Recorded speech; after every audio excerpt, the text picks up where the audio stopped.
tomorrow's competitors. So before we legislate, we should ask not only whether a risk is sufficiently real and significant to justify intervention, and of course this week's OpenAI's breakout cyber attack makes that question a live one, but we must also at the same time ask whether the proposed intervention will strengthen competition or simply reinforce existing market power. Because the answer to concentration is competition.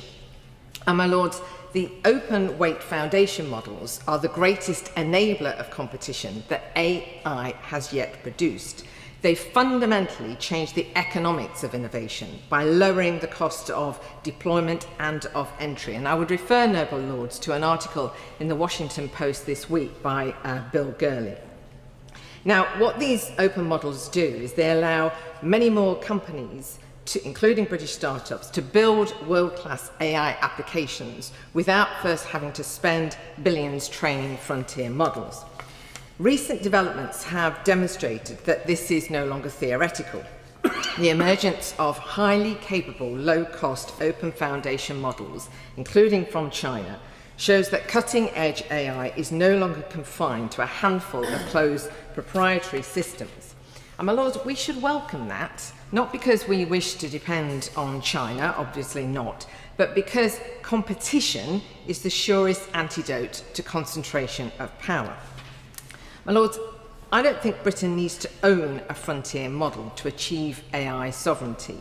We need the freedom to choose between competing models, the ability to build on them, and the capability to use and deploy them securely on our terms into our economy and public services. And as I and many other noble lords have argued before, Britain's challenge has never been inventing technology, it has been scaling technology companies. And open foundation models give more British firms the opportunity to compete, grow and retain strategic capability here, as in not bought or moved elsewhere. That is why competition policy matters, and why, only where relevant and necessary, the CMA must use its new powers in the Digital Markets Competition and Consumers Act to ensure that AI markets remain open, competitive and capable of supporting new entrants. Now, competition must of course go hand in hand with protection for creators, and the arrival of open foundation models makes getting copyright right more, not less important. Creators should have the technological means to know when their work is being accessed and to decide whether and on what terms it may be used for AI training, and to receive fair compensation where it is. And measures such as the private members bill that my right honourable friend Damien Hines is introducing in another place about online software access and transparency point towards the kind of targeted transparency that can help achieve those objectives. My lords, the UK has an opportunity to take a distinctive path, embracing open foundation models, protecting intellectual property, using our competition powers robustly, and creating the best environment for AI companies to start, scale and compete. If sovereignty is our objective, competition, not concentration, must be our strategy. And competition in AI will depend on whether we embrace the technology that enables it. And that, my lords, is open weight foundation models. My lords, my congratulations and gratitude to Baroness Kidron for securing this debate. And though it feels like we almost have a weekly debate in your lordship's house on one or another aspect of AI, I think it's most welcome, by the way, given it is one of the most concerning and unregulated areas that affects our daily lives, and it's likely to remain so in the future. Nevertheless, I believe little has been debated how our national sovereignty is being slowly eroded in real time by those who control our data, our infrastructure, and our algorithms. And they aren't, most worryingly, bound by our laws. My lords, I believe we're standing at critical crossroads as we've heard from other noble lords who have spoken before me. Not controlling our own digital destiny means risking becoming a digital colony of the American monopolies and be subject to powers who are, let's say, our fleeting friends. That's why I strongly welcome Prime Minister Burnham's decision to bring on the AI Minister, Kanisha Narayan, directly onto the Cabinet table. This structural promotion signals and recognises that artificial intelligence is the very foundation of our future national security, of our public services, and ensuring economic growth. However, whilst this is a welcome change, our defensive and regulatory framework remains dangerously behind the curve.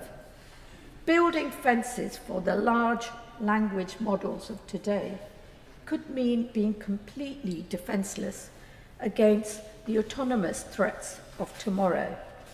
And I agree with what Baroness Stowell mentioned about yesterday. We heard about another example of rapidly moving AI from contained tools to an agentic system that can actively operate across networks without any human intervention. So the true threat to our national sovereignty is from the weaponization of rogue cross-border AI. Future frontier models will have the capability to bypass localized testing sandboxes, dynamically rewriting their own code to evade containment protocols. And once free, these models can act as borderless, self-replicating digital entities, infiltrating critical national infrastructure, military networks, and private cloud storage across the globe. So just imagine if they were subverted by an adversarial foreign nation or cyber criminal syndicate. These autonomous agents could execute a coordinated, low observable attacks on our financial systems and power grids without leaving a traditional digital footprint. So one of my hobby horses when we are talking about AI is how predatory bots are aggressively scrapping valuable copyright content from the UK website owners without their consent, starving our homegrown creative industries, a major contributor to our economy. True digital sovereignty requires us to protect our creators from intellectual property theft and to break up market monopolies and build predictive and hardened defences. A couple of questions to my friend, the Minister. When will the government issue a refreshed strategic steer to the CMA to reaffirm its independence and inject urgency into its enforcement, ensuring it acts at a pace that matches the speed at which the AI stack is being monopolised? And secondly, will the government explicitly rule out new copyright exceptions for AI and support legislative efforts to give UK content creators the legal certainty and transparency they need to block predatory scrapping bots? Grateful for the opportunity to take part in this debate, and may I add to the plaudits directed in the direction of the noble Baroness Kidron, who has prosecuted her agenda on digital safety and digital rights for more than a decade with acute skill and has certainly moved the dial on many occasions. May I also say how pleased I am that the noble Baroness, the Minister, has survived the reshuffle cull.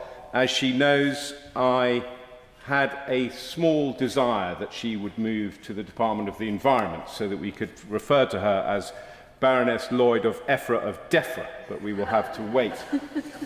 And may I say how sad I am that the Noble Baroness Chapman has left the government. She was an absolutely excellent minister. And may I declare my interest as an advisor to Digital Futures, which deploys AI engineers into companies and assesses their AI capabilities.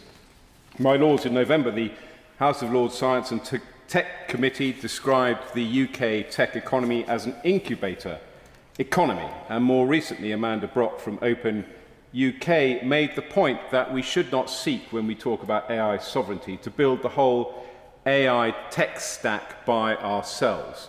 And somewhere between those two statements lies the way forward, because we are in an interconnected world and we cannot simply ignore the rest of the world, but we must do better than the incubator economy that we have been for so many years, and support British companies to scale and grow in this area. So let me make 5 recommendations to the government. The first is obviously to invest in our infrastructure, to invest in the UK companies that are making the chips, building the data centres, investing in the cloud. I was lucky to meet recently a British company, Fractile, which does indeed make chips. It's a British company between Bristol, London and Cambridge. It's recently raised $200 million, but it plans to stay in Britain and to grow in Britain. These are exactly the kind of companies that we should be supporting. And in terms of not building the stack ourselves, let us look at our competitive advantage, of which Fractile is a good example. It's a very niche business which has identified a need for a particular chip to support large language models, which uses less energy, generates less heat. It's this kind of small infrastructure play that can reap huge dividends for the UK AI economy. That's exactly what we should be looking at. We should be looking at grid connections. We should be looking at building British data centres. And may I also echo the earlier comment about creating a national data sovereignty platform. It is absolutely right that one of our unique advantages in this space is the access we have to the data of British citizens, which should be handled carefully, but which gives us an enormous advantage, particularly in areas such as the NHS. The third way forward is, of course, to invest as much as possible. And I am delighted that the government has set up Sovereign AI. It's only £500 million, but it's still a significant sum. It's less than the 5 billion euros that the EU has set aside, but we're just a small island, and also the fund that's been set aside for AI hardware. And I hope the Minister will reassure us when she comes to the dispatch box that that £500 million will be fully allocated to Sovereign AI and clear up some of the confusion. As her colleague said yesterday, it was moving to DBIST, but I'm now told it's moving to the Cabinet Office. Some clarity on that would be useful. I referred earlier to my work with Digital Futures, and of course skills is hugely important in this area. I gather there are something like a prediction of something like 900,000 vacancies within the tech economy in the next few years, and a drop in engineering apprentices of some 42% over the last few years. So a focus on building the skill economy that we so vitally need to support these industries is vitally important. And finally, my killer point is I think the best way forward would be to abolish the government department that is laser focused on science and innovation and technology, and to scatter its constituent parts to 3 different departments and to number 10. That would be a masterstroke and allow our civil servants to spend 6 months trying to sort out where on earth they're meant to be going, rather than prosecuting policy and making delivery. And of course, the noble Baroness, the Minister, won't be surprised that I've descended into my default status of facetiousness. The abolition of DSIT is a huge error, considering the urgency this agenda requires, considering it has taken 3 years to get this department up and running, to find its feet, and it was actually a beacon of excellence in Whitehall, and many people in the tech economy are very sad to see its demise. My Lords, I thank the Noble Lady Baroness Kidron for securing this debate and for a very powerful and incisive introduction that very rightly identified that what we're talking about today is a constitutional issue among the many constitutional issues that the British state currently faces, which has a lot to do with the state of the British country today. Governments have to be able to make decisions, make laws for the good of the people of Britain, not for the profits of a few foreign governments or at the behest of a capricious foreign regime. That's not what's happening in the digital area. As the Noble Lady outlined and others have referred to, we see a situation where decisions are made once. A contract is awarded in a choice between 2 or maybe 3 giant companies out of the handful that might have put in for the contract. And then we are locked in, unable to go anywhere else because the costs of changing horses would be too great. Now, the UK, I think we have to acknowledge, has a terrible record on sovereignty. This is not an isolated issue. And here I am going to entirely respectfully disagree with the Noble Lord Howe. The slogan, "Take back control," in the last decade showed that the public understood this problem very clearly.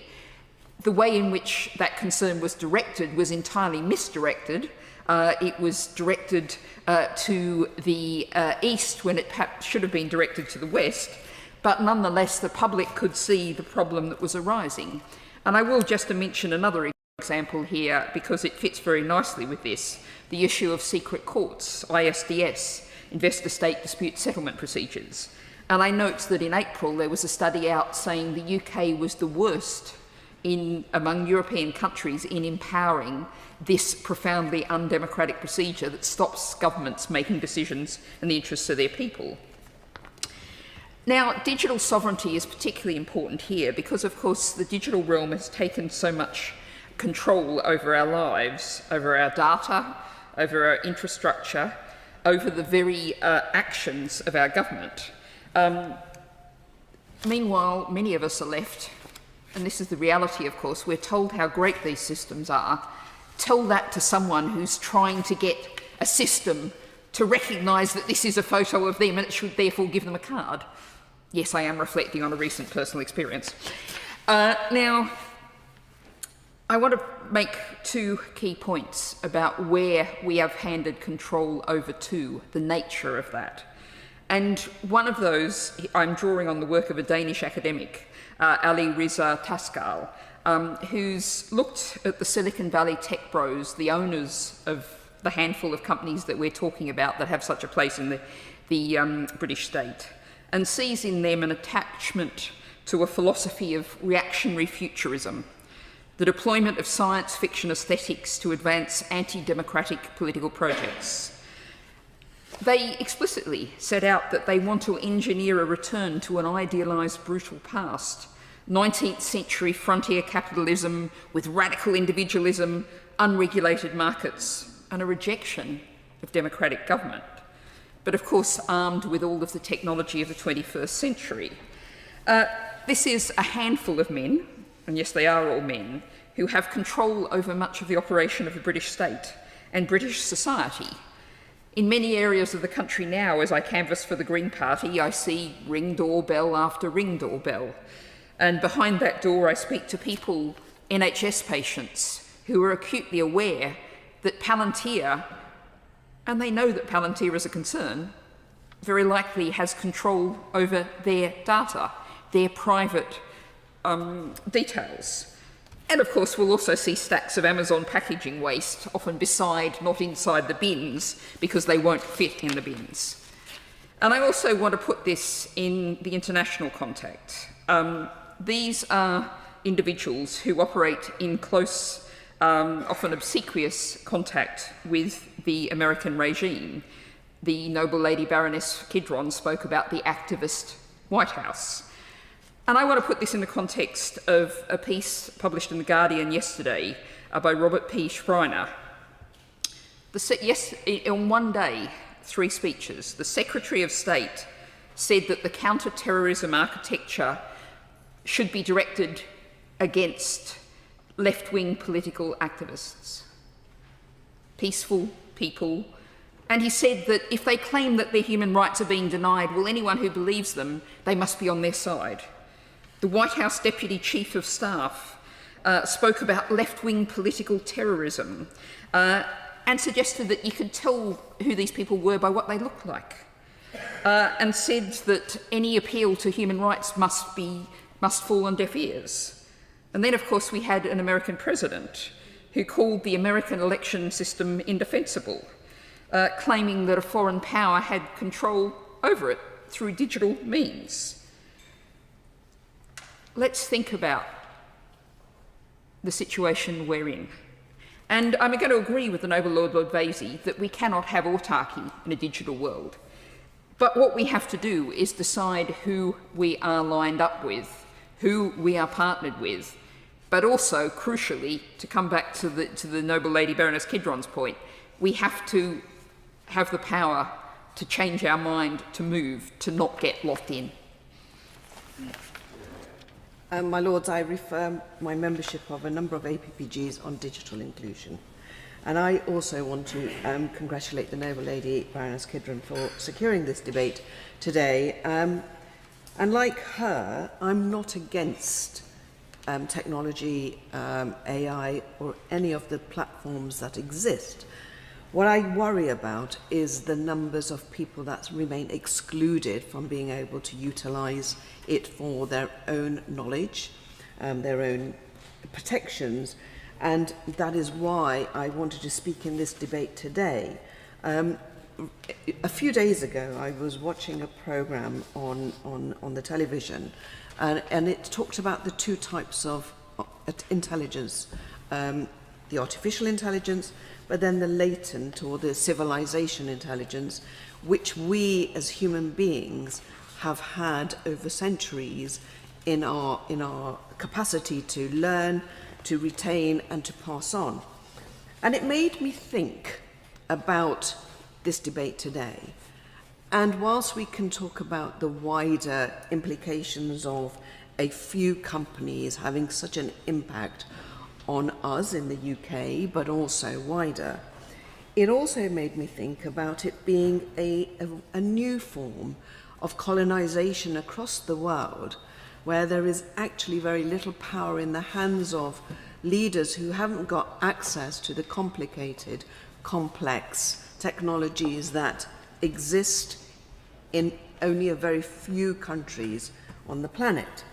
And it made me think that whilst we are very keen to cut down time it takes to get to answers, it also removes the ability for a large majority of people to be able to be part of a debate where they can fully question what is happening to them.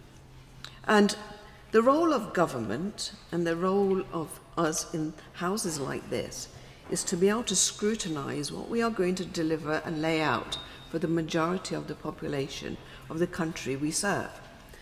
And I felt myself quite helpless, thinking that large portions of our own country still have very little access to just basic technology, let alone trying to understand the complexities of artificial intelligence and all the companies that are going to be utilizing their platforms, our data, and all the sort of defense mechanisms that we individually can hold but lose out on because suddenly we've abdicated our power to someone else. And I think that if I was to step back a little and to look at the wider debate of why we are having this debate on policy around the digital and technological world, one of the things I think we should all be very, very mindful of is that whilst we are in, a small number of countries are in this mass race to be the first, the most powerful, the majority, the large part of the planet still remains in the slow lane. And for me, the fear is, and I call it colonization because I couldn't think of another word for it, but I want us to be able to look at history and look at what happens when power falls in the hands of the few. And the ability for the majority to challenge it because they do not have the tools, the knowledge, or actually the platform space to be able to voice their concerns, suddenly becomes very, very challenging for me as a public servant in your Lordship's house. And when I was listening to Baroness Kidron's opening remarks, I was trying to think, where can I navigate some of my fears of what is unfolding very rapidly in front of us. And whilst this technology fast lane has been going on for some time, the resilience of us to stop and challenge it has been actually very, very slow. And whilst I said right up front, I have absolutely no problem with utilising technology, I do not want technology to utilise me. And I have a feeling that's the path we are going on.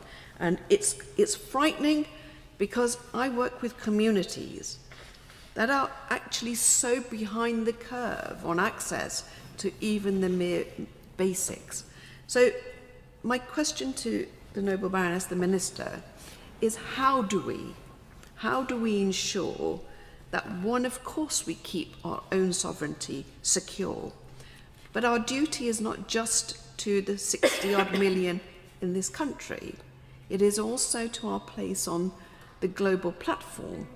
And I don't think that we have been vocal enough about making sure that when we don't agree and disagree with some of the actions that are taken on our behalf and on the behalf of many billions on the planet, that we actually are removing ourselves from the position of power that we've always held, and that is the convening power of being a voice for the majority. Yeah.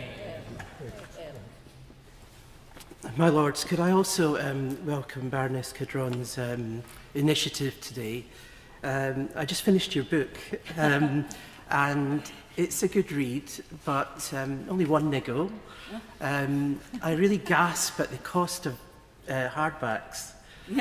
And maybe I'm stingy, but they told me it's a whole year or something until you get a paperback so that more people can read it. Just a thought. I'm always digressing, should get back to the point. But I do also want to welcome back to her place my noble friend, the Minister. And I'm really happy that she can continue her work in this important area. My Lords, digital sovereignty means agency. It's such a profound thing. It's the capacity for us in this country to make choices about everything from the safety of our children online to the smooth running of our economy. Now that is a vast area to have sovereignty in, or to have sovereignty damage or a sovereignty gap. Yet we are in a position now, a very simple position, where a handful of US firms own the digital infrastructure that the UK economy runs on. Search browsers, cloud, app distribution, business software, as my noble friend said, those same companies are now also monopolising the AI stack. So this, in simple terms, leaves UK firms, public services, consumers, dependent on suppliers who are governed elsewhere. And I think that is a very profound thing. It's something that we need to understand, and the more difficult part of this is how we deal with that reality. My Lord, this process didn't begin with this government. It's not of the government's making, it's not of the last government's making, and it's not of the government before that's making. This began in the 2010s, and it began in one country, with another country slightly catching up. And what happened in the 2010s was an extraordinary thing, which is that the US tech companies determined that they would weaken oversight of the digital space, they would not have federal legislation, and today, an extraordinary position in the United States, which is that there is no federal regulation, as Baroness Kidron said, or regulation at all in this space. So I can just repeat that for people because it is hard to believe. It all exists at state level with the weakened oversight, the Federal Trade Commission and all the other organs who are traditionally very powerful in American democracy. Congress has no say, doesn't want to have a say, that's a whole other debate. But this reality affects our reality because those are the firms that exist in terms of our economy. So this is a factual situation. And I want to get onto the issue of how we try, at least, to deal with this sovereignty gap. I do want to also mention what has happened to this country and its sovereignty in the digital space in that period up to today. We were in the European Union. The European Union has a weakness in regulation, which is unlike the United States and China. It doesn't have the digital infrastructure, and yet it is the best regulator that we have globally. There are only 3 global regulators. When we were in the European Union, we had the benefit not just of EU legislation and regulation, but we had the protection in court of limiting the cross-border transfers of our citizens, because that is what those companies are monetizing. That's the point of all of this. In the 2010s, I chaired the Facebook inquiry, met Mark Zuckerberg, and he literally said to us, GDPR is a great thing, you know. He went to Congress and said it, you can see it on YouTube. He went to Congress and said it, so he admitted that regulation was essential for human beings in the United States, in China, here, all around the world, but they determinedly went in an opposite path. We're now left with this situation. And I think the first thing to say is that there are a number of things that we can start to do, because we have to do something now. It's the, you know, there's no point in just throwing up our hands and saying this is how it's going to be. So I'll just suggest a couple of things. One is that we have to understand what we can do as a country to re-establish that kind of sovereignty. They seem to be small things, but within the capacity that we have, and I would ask, maybe put this specific question to my noble friend, the Minister. Take Palantir, which at least everyone knows about now. What Palantir are trying to do is to take health data, make cross-border transfers to the United States and sell it. That's what they are doing. They're paying us very little for the contract. That's why they're paying us very little. And even the public now are aware, certainly people who work in the NHS are aware, that the systems are not even that good. So one of the things we need to do within our capacity, and I would put this to the Minister, is are we actually doing a cost-benefit analysis of the contracts that we do undertake, because there will be a sovereignty issue to that.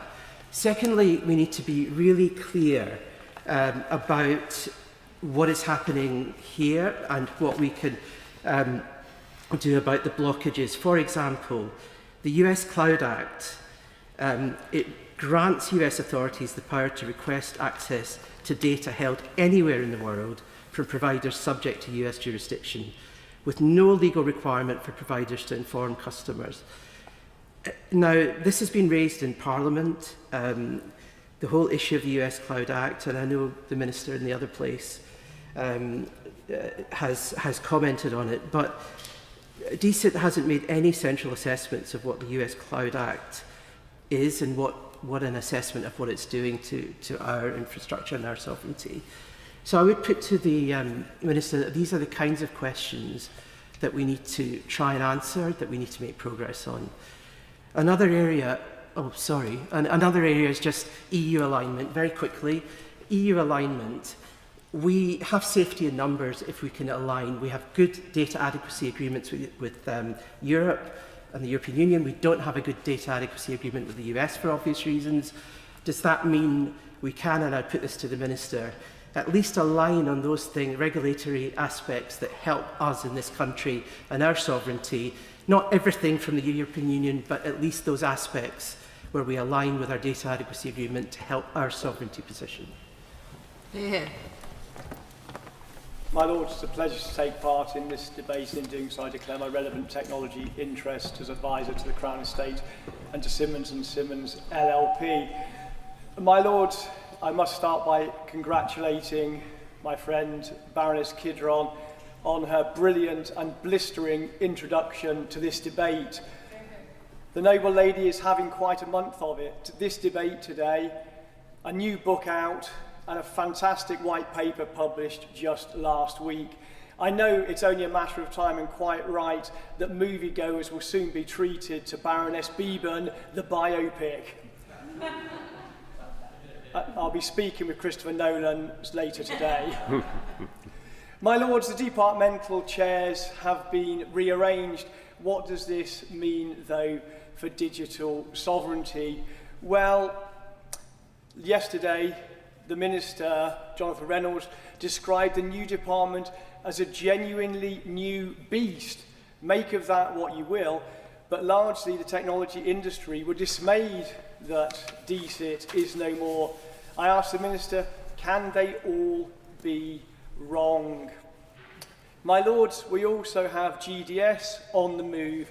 Rather than being the positive, impactful, cross-departmental force, it now will be within DCMS, so it will be part of a department giving a departmental view with a departmental Secretary of State seeking to influence other different government departments. How will this play out? Similarly, we have the separation of AI sovereignty and digital infrastructure, now relying on coordination where prior we had effective oversight. How will this benefit digital sovereignty? We have the AI Security Institute now responsible within that office for increasing take-up of technology across government. Well, ask anybody if you have the same group responsible for testing the tech and deploying and supplying the tech, what the outcome will be. You'll get a single, and in this context, unhelpful answer. Add to that what's happening with AI, IP and copyright, what's happening with AI growth zones, and you have quite a cocktail, none of which, of the face of it, seems to say anything to have effective and really laser focus on digital and AI sovereignty. So what do we require? As is always the case, I take your lordships back to the 3 C's: clarity, consistency, and coherence of approach. It doesn't matter whether you're citizen, creative, consumer, innovator, or investor. Clarity, consistency, and coherence. And in this specific context of digital sovereignty, well, definitions, dependencies, and decisions. There are as many definitions of sovereignty as you care to take, but the government need to pick one, stick to it, and clearly and coherently communicate that. Yeah. On dependencies, what is the government prepared to tolerate? We don't need to, nor could we, do full stack sovereignty. But the truth of it is, no nation, not even the United States of America or China, have true, pure, full stack sovereignty. It's not doable, and it's not necessary. What is the risk profile that the government are prepared to tolerate? What do they say in terms of broad resilience? To govern is to choose. Ultimately, these decisions have to be made. We've heard variously from the Minister over debates and oral questions in your Lordship's House that digital and AI is now across all domains. Nobody would disagree with that. But wouldn't that suggest that we need a cross-departmental, cross-domain approach when it comes to our legislation and regulation?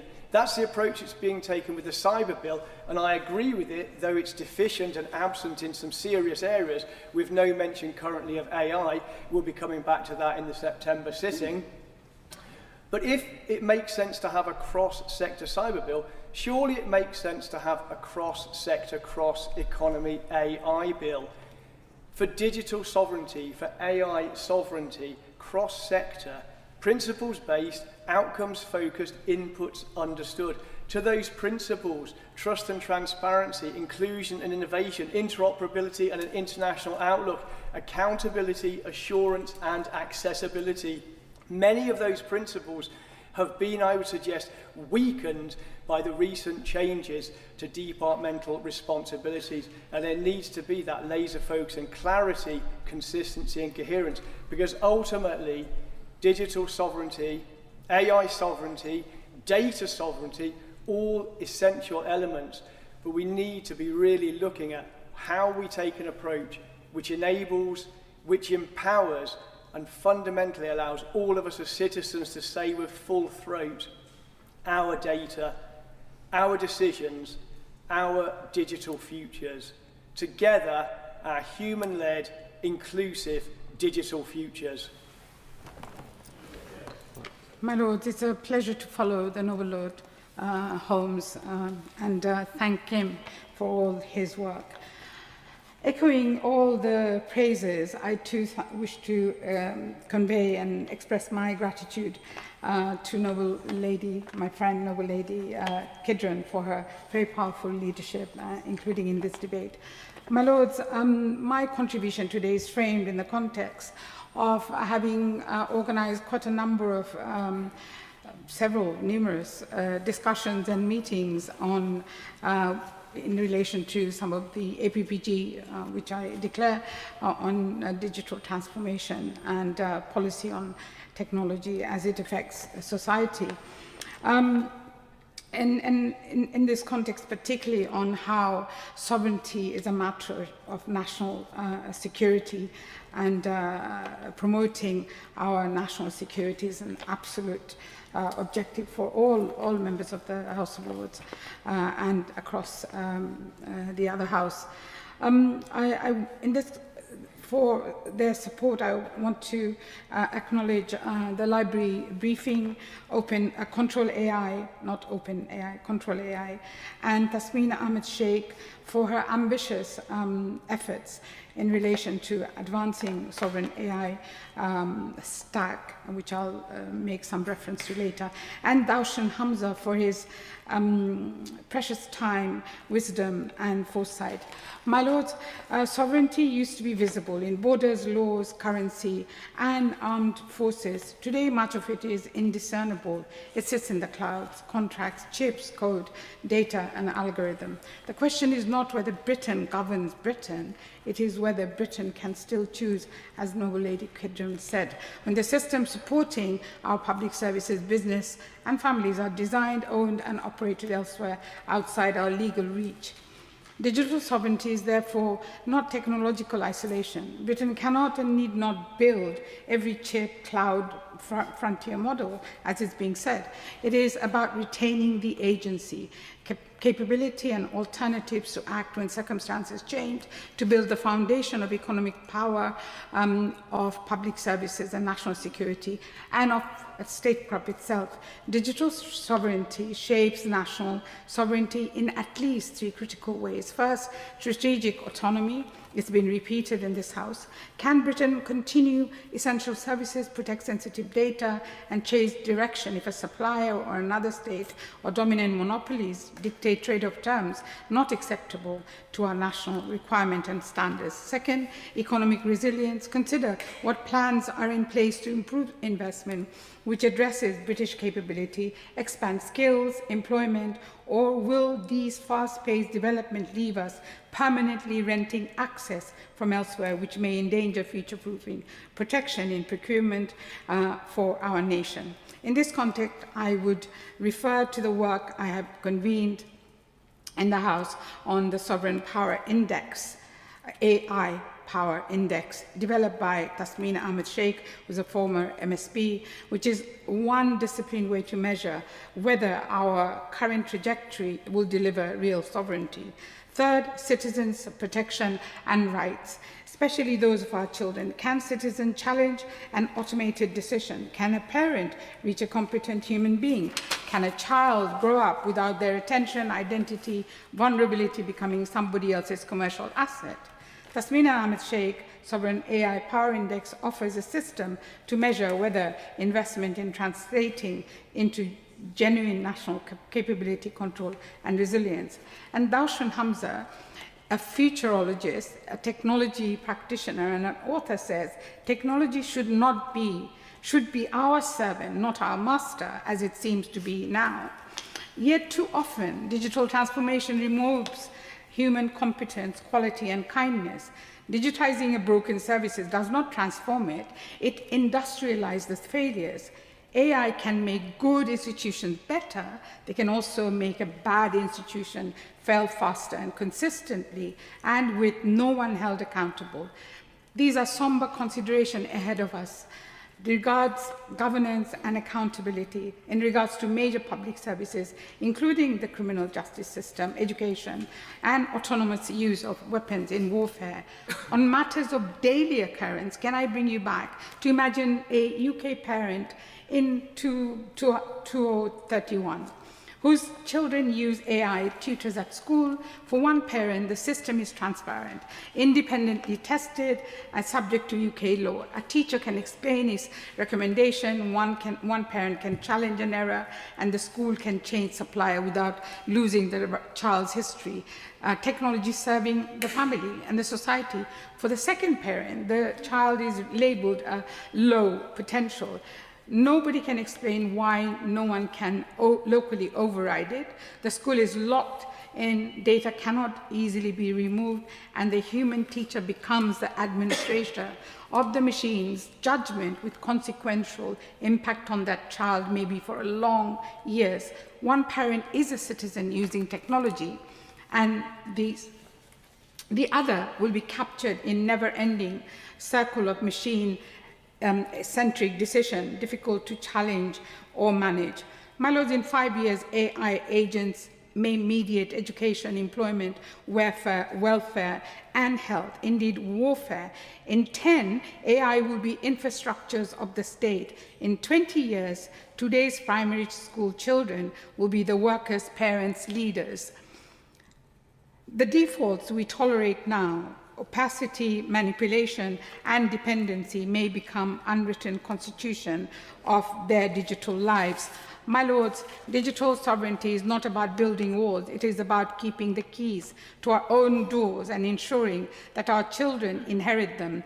And it is about our children's future. And we cannot place our sovereign digital system in anyone else's grasp whilst we do everything we can to ensure, I'm finished, while we can everything we can to ensure that AI does not become sovereign over Britain. And we cannot wait for another determination to others to determine the future for our citizens and our children. Ask the noble lady, please, to conclude her remarks. We must invent it with honour and dignity for human lives. I stand up very briefly, noble lords, to remind some members that the speaking time limit is 6 minutes for backbenchers, and I urge all noble lords to keep within that limit so that the debate may conclude within the time allowed without cutting short the Minister's remarks. My Lords, I declare my interests as a science entrepreneur, and in particular my roles as chairman and shareholder in Loci Labs and Freevolt Technologies.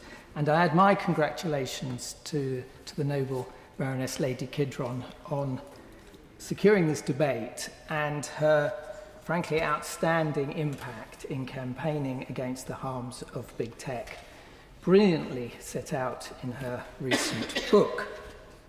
My Lords, on tech sovereignty, the public is well ahead of Westminster, and on AI, they are both alarmed and impatient. Polling published last month found that 80% of the UK public distrust our government's ability to control AI at all. The dependency they sense is real and structural. US hyperscalers dominate the UK cloud market. Despite us being a leading nation in AI science, the UK has failed to invest in the infrastructure needed to enable our science to scale a modern industry, and has allowed the infrastructure it does have to be controlled by US companies. This risk is not hypothetical, my lords. Under the US Cloud Act, American authorities can compel a US-owned provider to disclose data held anywhere in the world, including data held in their UK resident data centres. Asked under oath by the French Senate whether he could guarantee French citizens' data would never be handed over, Microsoft's France's legal director answered no. And when Washington sanctioned officials of the International Criminal Court, its chief prosecutor lost his Microsoft email and a Canadian judge her Google and Amazon accounts. Yet in this Parliament, we are still using Microsoft 365. Why?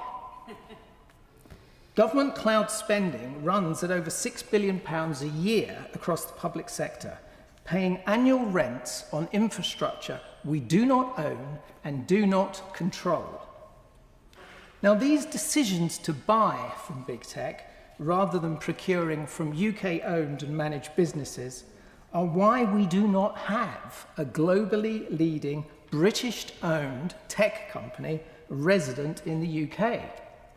They have either been sold, like DeepMind and Arm, to foreign companies, or they've moved offshore using the Delaware Flip to access US capital. Your Lordship's Science and Technology Committee reported in November that our failure to scale has reached, and I quote, crisis point, and that our economy is bleeding out as a result. The causes, my lords, are three self-inflicted wounds. Procurement that finds that foreign big tech offers cheapest on the day and ignores the strategic cost of failing to build our own industry. Capital markets that no longer finance our own companies. London having shed some 800 listed companies since 2015. And UK pension funds holding as little as 4% of their capital in UK assets. When UK founders incorporate in Delaware, they are not being unpatriotic. They are just going where the capital is. But my lords, we already know how to solve this. When we name the capabilities that must be sustained on shore, such as designing and building nuclear submarines, sustained procurement aligned with strategic sovereign clarity over decades has meant that Barrow-in-Furness is world-leading, and we export these submarines to our allies. This method works. So I have three asks of my noble friend, the Minister. First, make UK government procurement seriously support the British tech sector. The Prime Minister has said he wants to re-industrialise Britain. That means ensuring that the billions currently spent with foreign-owned tech companies are spent at home. Will the Minister commit to creating a strategic sovereign list naming the digital capabilities this country will not outsource? Second, turn the capital taps back towards Britain. Will the government now mobilise our pension savings into UK businesses and UK infrastructure? We have the laws to do so. We just need to do it. Third, by open, not closed systems. Germany, Denmark, France, and others have moved public employees off Microsoft. And yes, that Microsoft Office 365 that we are all using does come under the US Cloud Act. There are plenty of open source alternatives we could be using. Now, I know that some will say it's too difficult or there is no practical alternative to what we're doing, but it isn't true. Last week, Airbus announced that it is moving its systems off Amazon Web Services to the French provider Scaleway. And if a company of that scale and complexity, regulated as it is to manufacture aircraft, we can do it. My lords, this is not a question of capability, it is a question of will. by ensuring that the digital technology shaping our lives is built to our values rather than somebody else's, that respects the rights of creators, that protects children, that creates British jobs and pays UK taxes, we do have an alternative. My Lords, it's a pleasure to follow the Honourable Lord Drayson. We share our views on the Science and Technology Select Committee. I know his passion and commitment for British technology, and I also thank the Noble Baroness Kidron for securing this debate at this crucial time and declare my interests in supporting British tech businesses, V3, Great Wave AI, Automated Analytics, and a co-founder of the Business AI Alliance. My Lords, future generations will look back at this period of the 21st century as the moment we unlock the next stage of human potential. Through our advancements in science and technology, we stand on the cusp of dramatically accelerating change in our lives, our societies, and perhaps even our politics. In a relatively short time, we will see legions of driverless vehicles, flocks of flying taxis, oodles of agentic digital money, armies of personal robots, precision preventative medicine, wearable and even bionic enhancements. I believe we shall solve some of the greatest challenges of our age. We shall redefine what we mean by work and leisure. We shall create, discover and travel further than we have ever travelled before, even to the stars. This, my Lords, is all to come. But at this still early stage of the technological evolution, we must of course think carefully about the foundations upon which these extraordinary achievements will be built. For beneath the excitement lies a rather traditional contest between nation states for technology supremacy.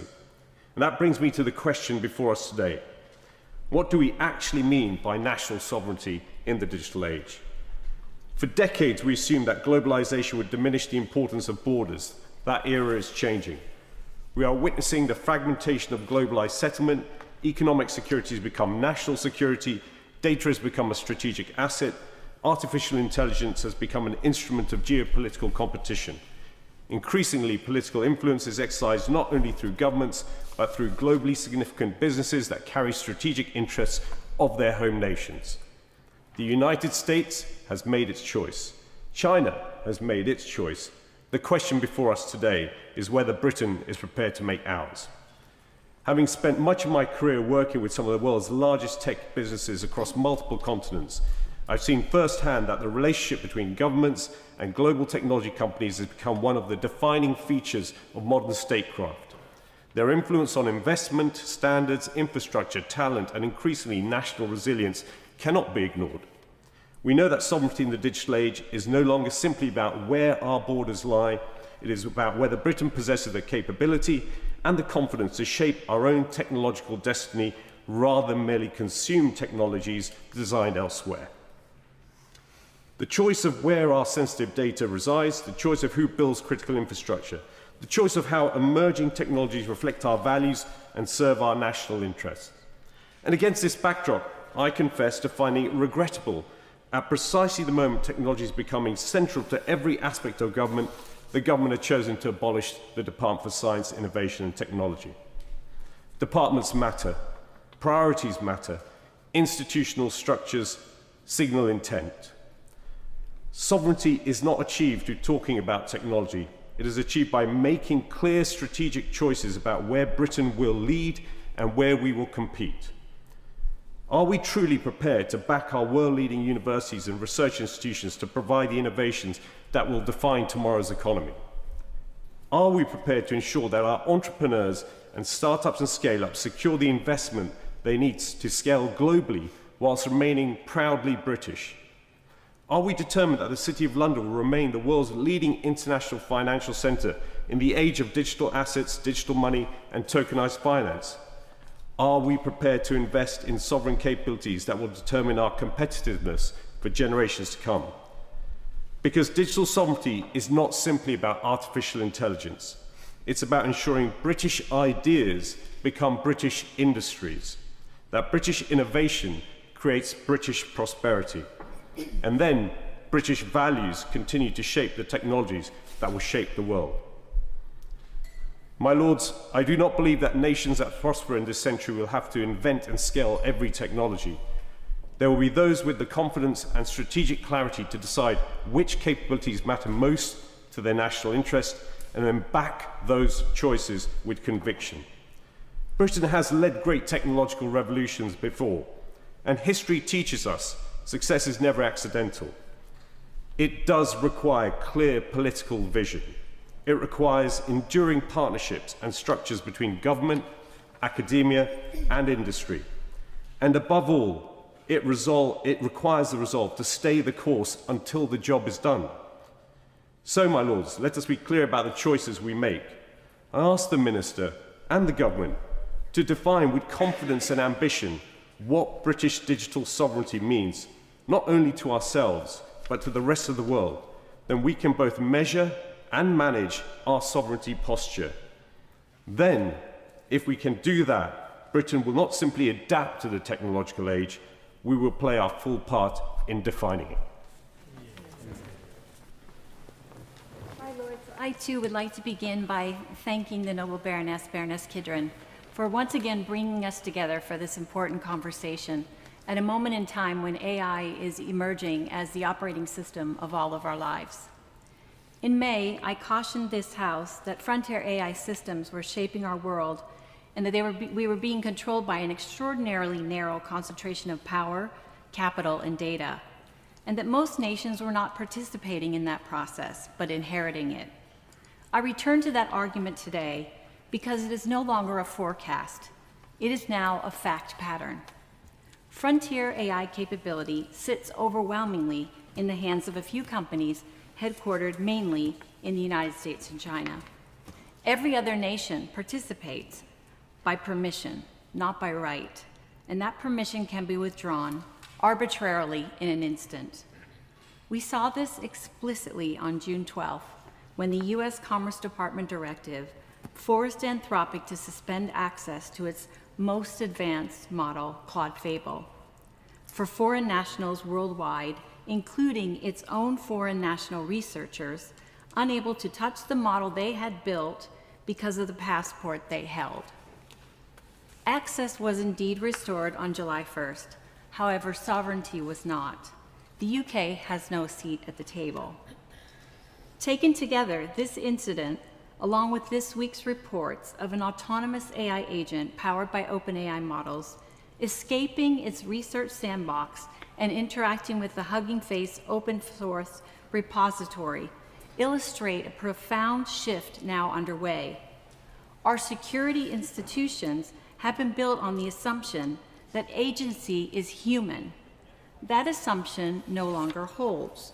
We are entering a world in which software agents will increasingly make decisions, negotiate with one another, and act on behalf of people, companies, and nations. Both incidents report to the same underlying truth. Sovereignty is not simply a function of computing power, it is a function of control over access, deployment, and consequences, and that is where Britain's real vulnerability lies. My lords, this is a motion about policy, but we cannot make good policy the way we normally do, through debate, precedent, and incremental regulatory convention, when the assumption that those conventions rest on is that intelligence and decision-making are exclusively human. That no longer holds. This is a new magnitude of change. It transforms both the nature of global competition and the meaning of sovereign control. No single country can dominate every layer of the technology stack. And we should not delude ourselves. UK public investment measured in hundreds of millions can never compete with private capital measured in hundreds of billions.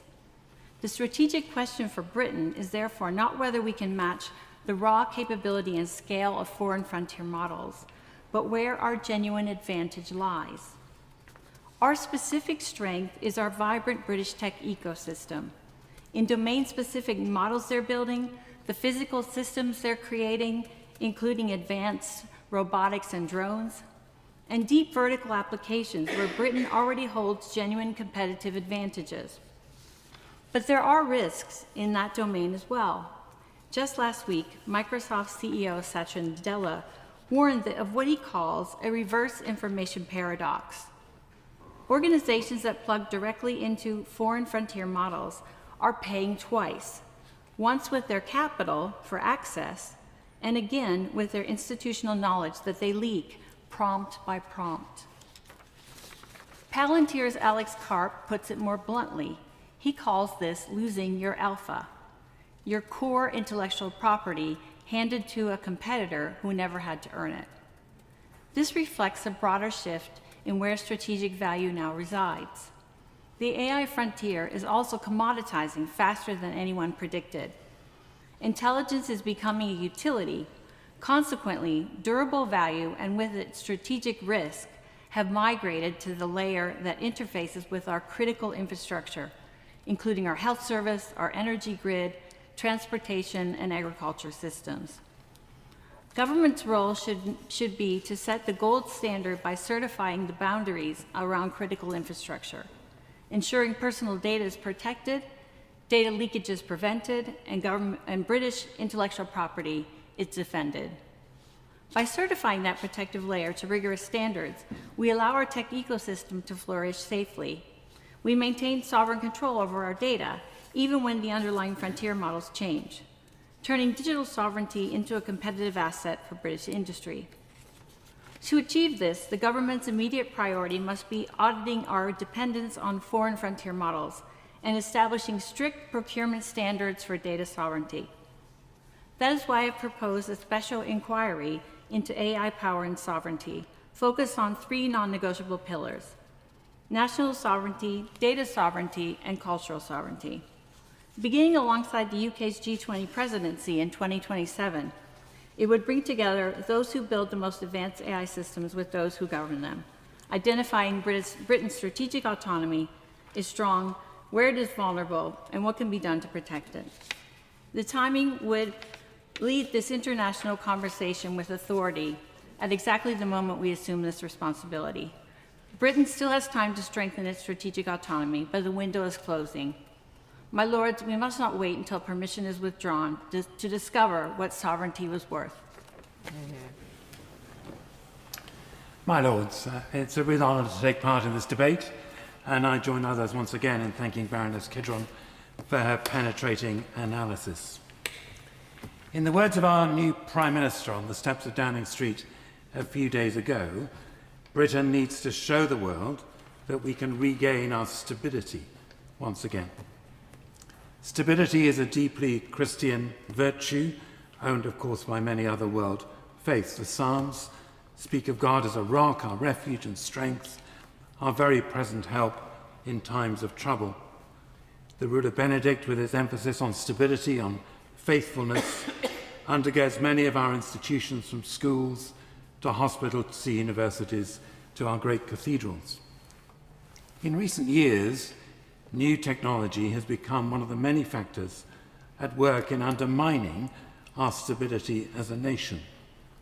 There are many gains from technology, but as we know, there are existential risks to mental health, to our climate, to cohesion, to truth, to relationships, to community, to patterns of work, and in the distribution of power, which affects every part of society and the international order.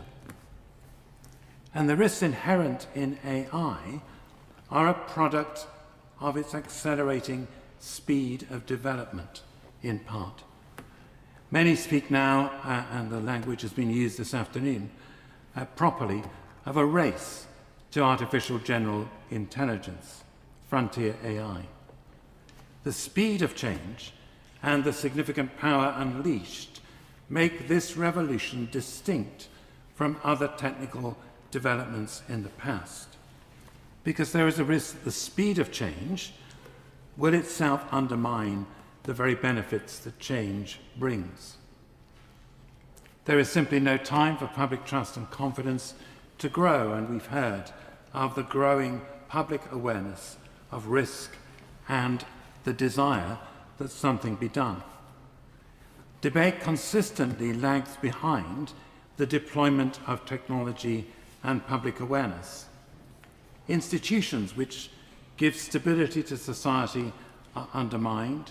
New markets and new jobs have no time to grow where existing ones are superseded so rapidly.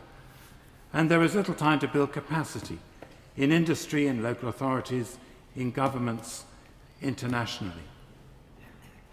And the acceleration we see at the moment is not inevitable, but is almost entirely driven by commercial factors. The huge investment required to develop AI demands massive returns in a very short and contracting space of time. Every example of future scenario planning I have read identifies growing existential risk.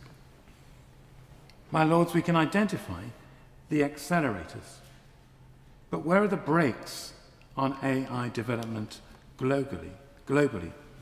Where are the constraints and the restraints for responsible AI which ensure harms are mitigated, trust is built, and benefits justly shared? A responsible balancing, slowing down can only come and needs to come from two sources.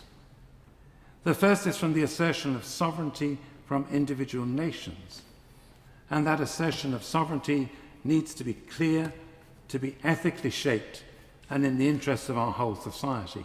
Sovereignty will always be a basket of different things. There are no absolutes. But sovereignty must be clearly expressed as a standard by which to measure each new development, each new investment, as others have clearly argued this afternoon. The United Kingdom does not yet have that clear standard and statement of intent. We need it urgently.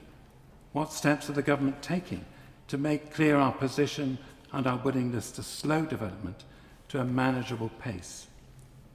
And the second source is the combined and collective power of nation-states acting in concert. And again, the United Kingdom has a major role to play in drawing together a common approach. What steps is the government taking to draw such a coalition together for the good of all? My lords, I've been immensely grateful for the opportunity to serve in this House. From beginning to end, the experience has been a sharp learning curve. I've learnt so much from colleagues in debate, including today in APPGs, and particularly in the select committees on AI and the environment and climate change. I'm immensely grateful to the staff of the House, to the doorkeepers, to those who keep us safe. I'd record my thanks to my researcher, Simon Cross, to Simon Stanley and Richard Chapman of the Church of England's Parliamentary Unit for their expertise and wisdom.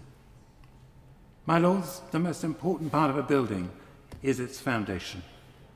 The most vital part of a boat in a storm is the keel, giving stability in the water.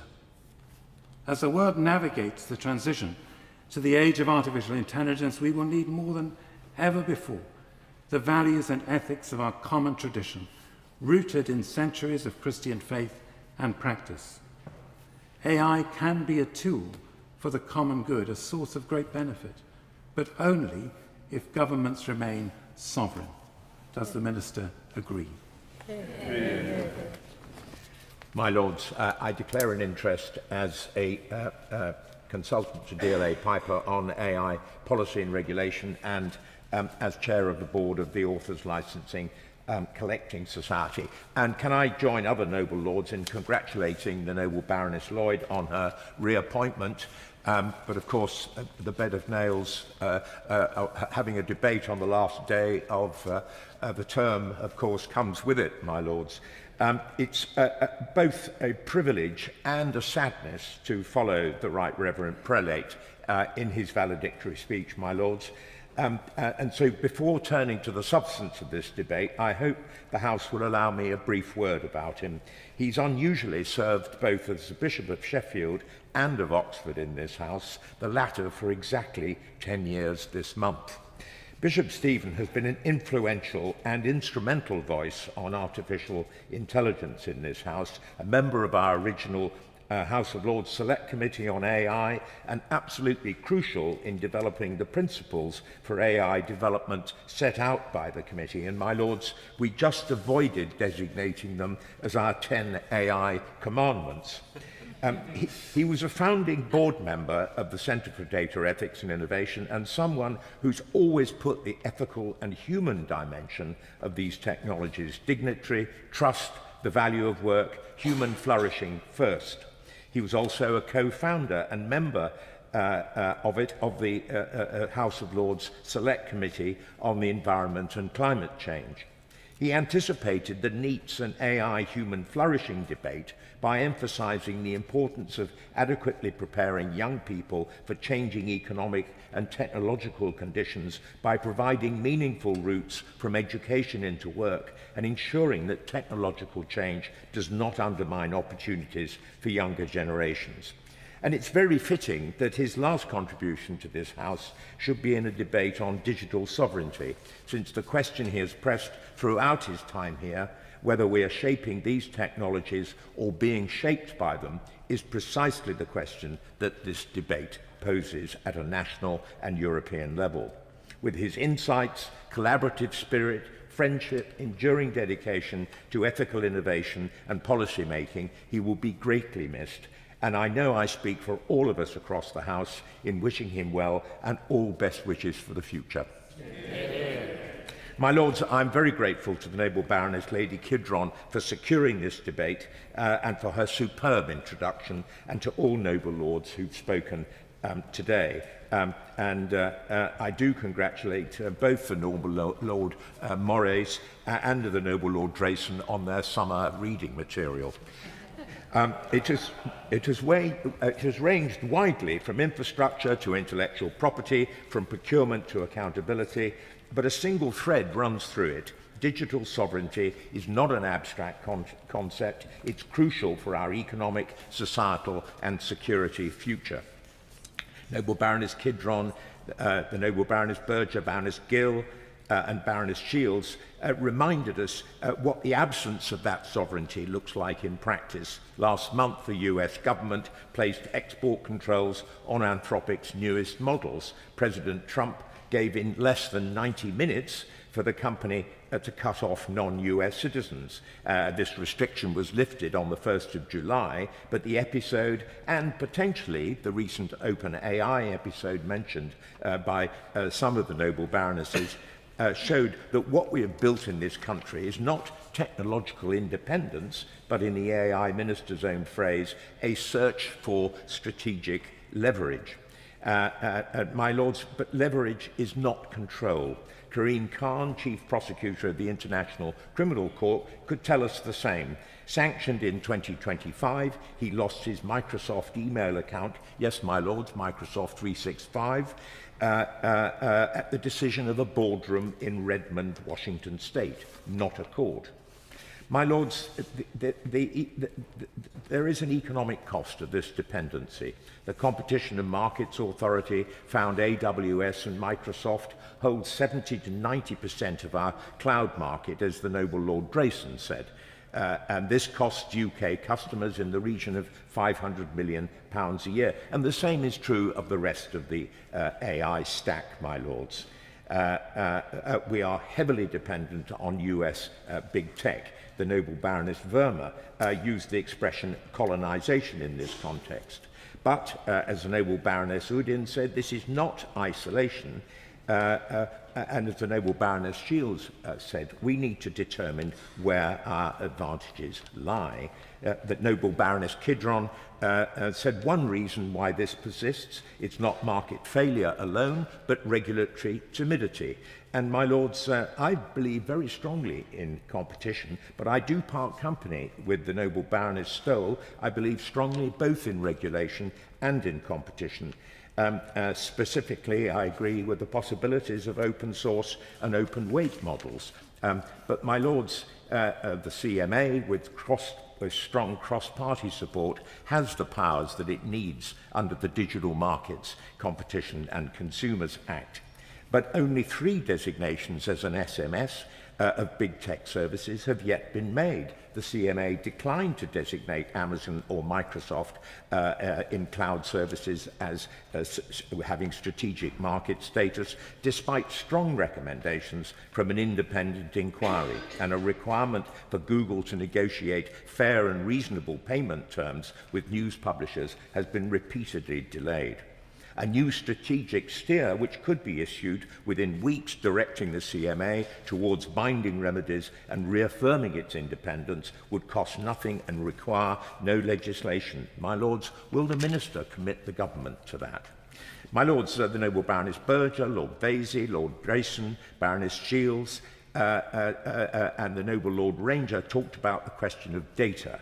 The Noble Lord Ranger used the expression data assets. My Lords, and I agree, it's very much about exploiting the sovereign data assets that we have in the UK. It's not only about where the data sits. The security systems that protect our networks have to read the data they are guarding to do their job, so a residency promise does not get to the heart of the problem. Microsoft's own European Digital Resilience Commitment, a pledge to legally contest any order to suspend services here, may be welcome, but as critics rightly call it, this is sovereignty washing.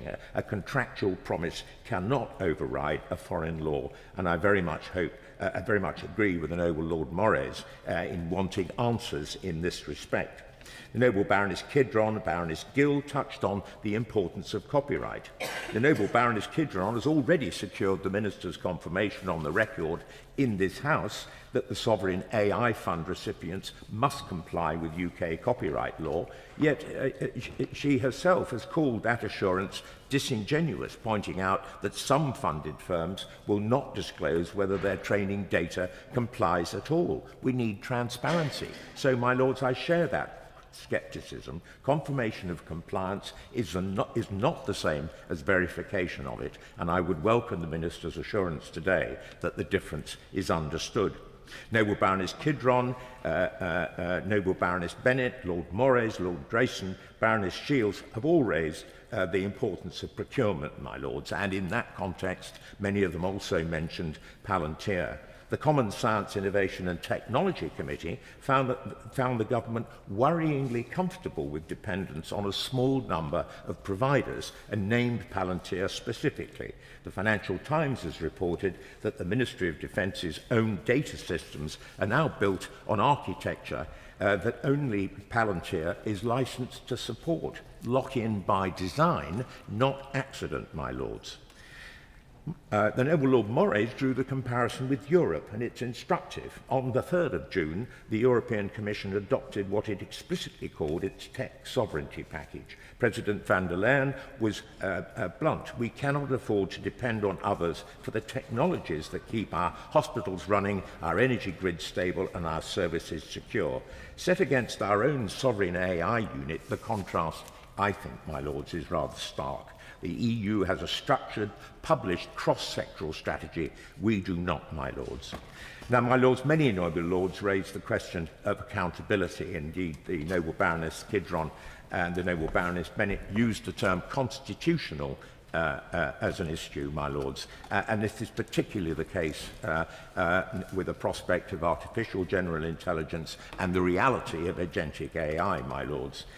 Sovereignty is hollow without this. We need a single or lead AI regulator, mandatory algorithmic impact assessments, an Accountability for Algorithms Act, and a strict human in command standard, my Lords. And we need to ensure responsible AI through that, as the Right Reverend Prelate said. My Lords, I will leave the Minister with two questions already put by several Noble Lords this afternoon in different forms. Will the government publish a clear, measurable, cross-departmental definition of digital sovereignty, addressing infrastructure, standards and data, and procurement to replace the current fragmented approach? Second, will they commit to reporting annually to Parliament on our strategic dependency risk as our allies in the EU, Japan and the United States are already doing.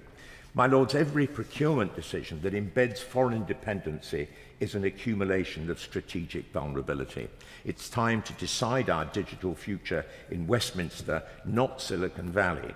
And as the Noble Lord Drayson says, it's a question of will, not capability. Now, my Lords, like the Noble Lord Vasey and the Noble Lord Holmes, I'm not convinced by the current government reorganisation of AI and tech structures in government, but with a new government, this is an opportunity for a new effective sovereignty policy. And my Lords, I very much hope that the government will take it.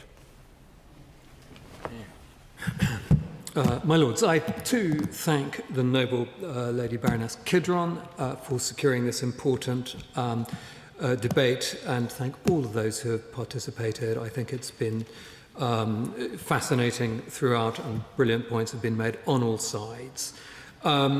I too welcome the return of the Noble Lady, the Minister, to her place. As ever, the reward for hard work turns out to be more hard work, but certainly welcome the continuity and wish her well for her continuance. And let me also add my own thanks and comments to those of the Noble Lord Clement Jones, to the Right Reverend Prelate, the Bishop of Oxford. I must say, in my dealings with him have always been a pleasure. I think he's shown, particularly on the subject of AI, true leadership in bringing the ethical dimension to our deliberations here, and he will indeed be greatly missed. My Lords, I'm delighted that we all recognise the growing importance of and the complex dynamics behind this debate. The risk of erosion of Britain's strategic position in digital technologies is real. The capacity of most nation states to shape their own digital future is far lower than we might want to imagine or wish. From critical national infrastructure to our public services, the need to strengthen our sovereign capability is both acute and growing in urgency. The British government needs to be working to a coherent, holistic sovereignty strategy, one that assesses our strengths and weaknesses relative to the full range of sovereignty risks and sets out a path to fortify our position. But I'm afraid, in a quandary familiar to noble lords who take an interest in the cybersecurity bill, we are trying to assess Britain's digital sovereignty policy without the government having first published a comprehensive digital sovereignty strategy. Indeed, as of this week, we don't even know which ministry to ask for such a strategy.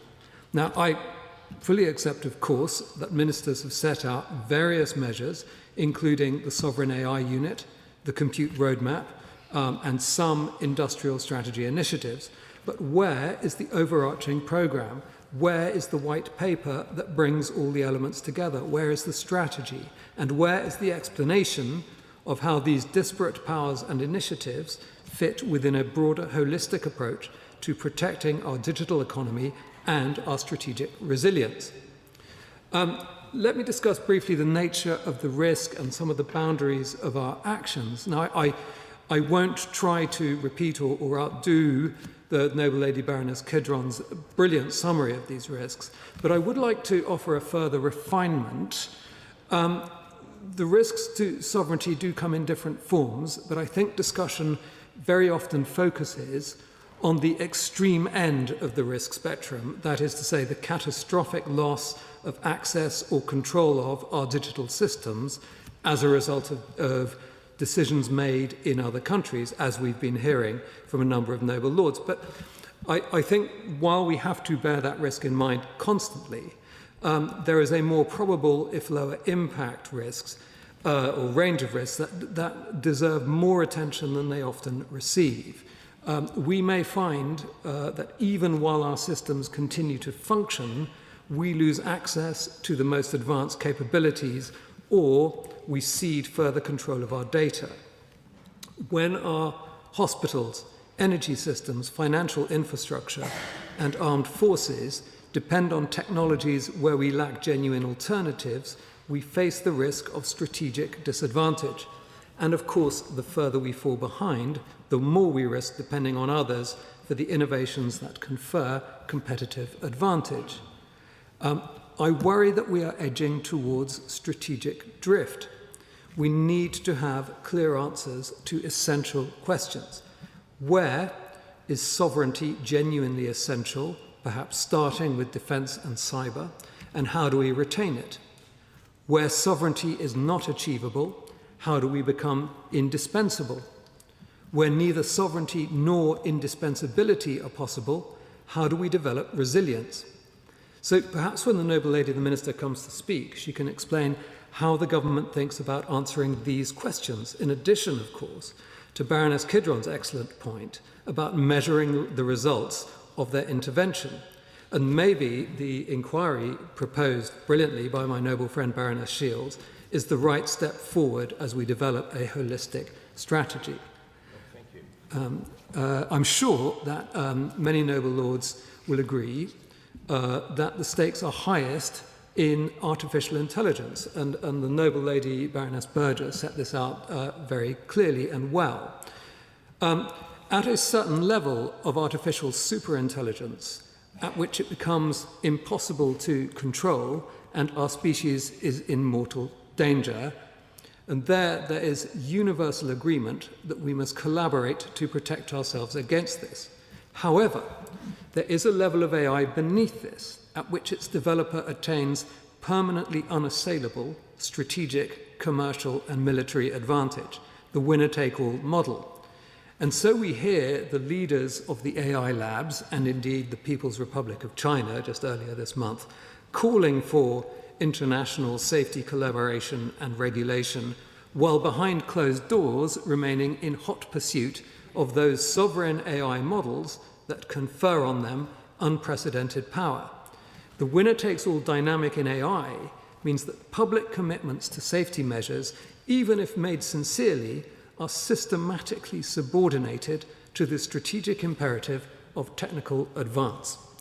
My lords, this raises troubling questions about the adequacy of a strategy that relies primarily on inward investment from large foreign technology companies.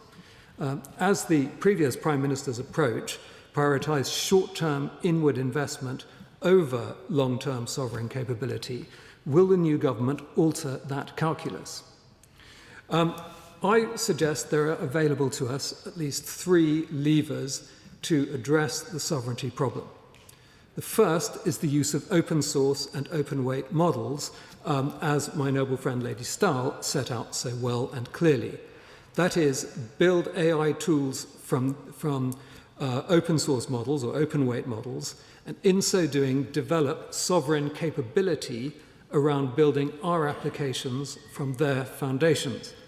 This doesn't just reduce the costs of and time for development, it reduces the winner-take-all incentives of the AI labs that are driving the AI industry towards what I might call a Darwinian oligopoly and eventually monopoly of sovereign solutions.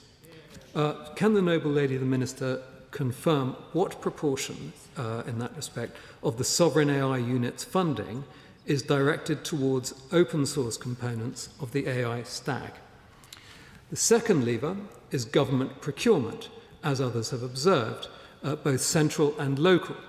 Here, my lords, I should declare my own interests as set out in the register in early stage tech ventures. The state is and continues to be the largest technology buyer in the United Kingdom. We are very fortunate here in the range and technical accomplishment of our startups, but the state does not buy enough from our early stage tech ventures. We often worry here, as my noble friend Lord Vasey described, how to convert more of our startups to scale-ups. And really, a large part of the answer is for the state to be more open to being their customer. And I thought the noble Lord Drayson set this out brilliantly. This creates credibility and cash flow for the startup, and it brings innovation and productivity to the state. And as they show us every day in the United States, it creates the sovereign technologies of the future. I refer, noble lords, to Oracle, to Palantir, to SpaceX, and many others, all of whom started out through government procurement in the United States. Perhaps the noble lady, the Minister, could outline what proportion of government procurement in digital technologies is currently directed towards early-stage British tech ventures? What benchmark is the government using to assess whether procurement is being deployed effectively in the service of sovereignty?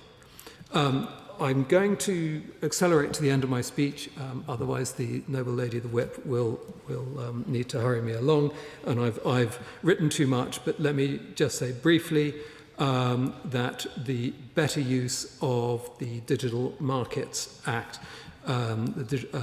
is going to be the third lever, and I feel we should make more and greater use of that.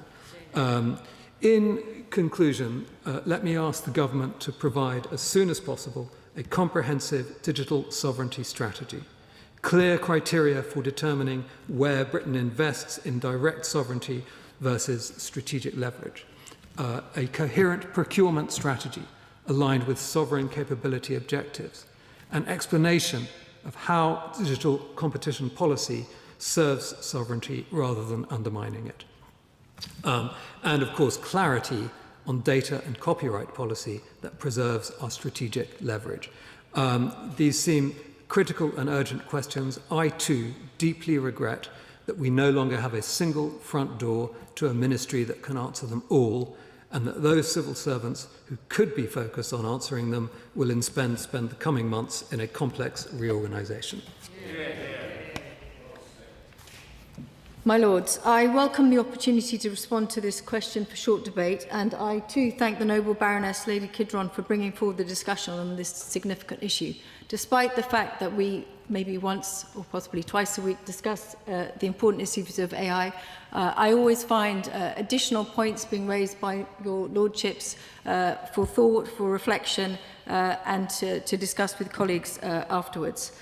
So I will endeavour to respond to the points made today, and if I do not, I will follow up afterwards.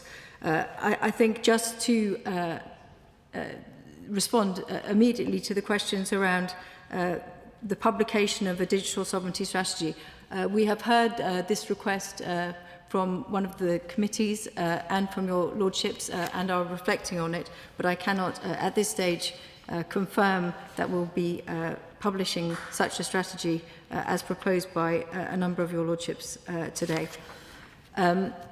This debate does indeed raise fundamental questions for our economy, our society and our national security, and how we ensure that the remarkable capabilities of modern technology work in the interests of society, support economic strength, protect citizens in the UK and around the world, and remain rooted in British values is incredibly important. As many of your noble Lordships have mentioned today, the UK has huge strengths, from subsea cable connectivity to telecoms companies investing and connecting citizens throughout the UK, our world-leading universities and incredible companies in space, in autonomous ships, in vehicles and in chips. And as the noble Lord Howell of Guildford reminded us, no more than ever, technologies are part of global supply chains that link the smartphones we use every day to critical minerals from all around the world.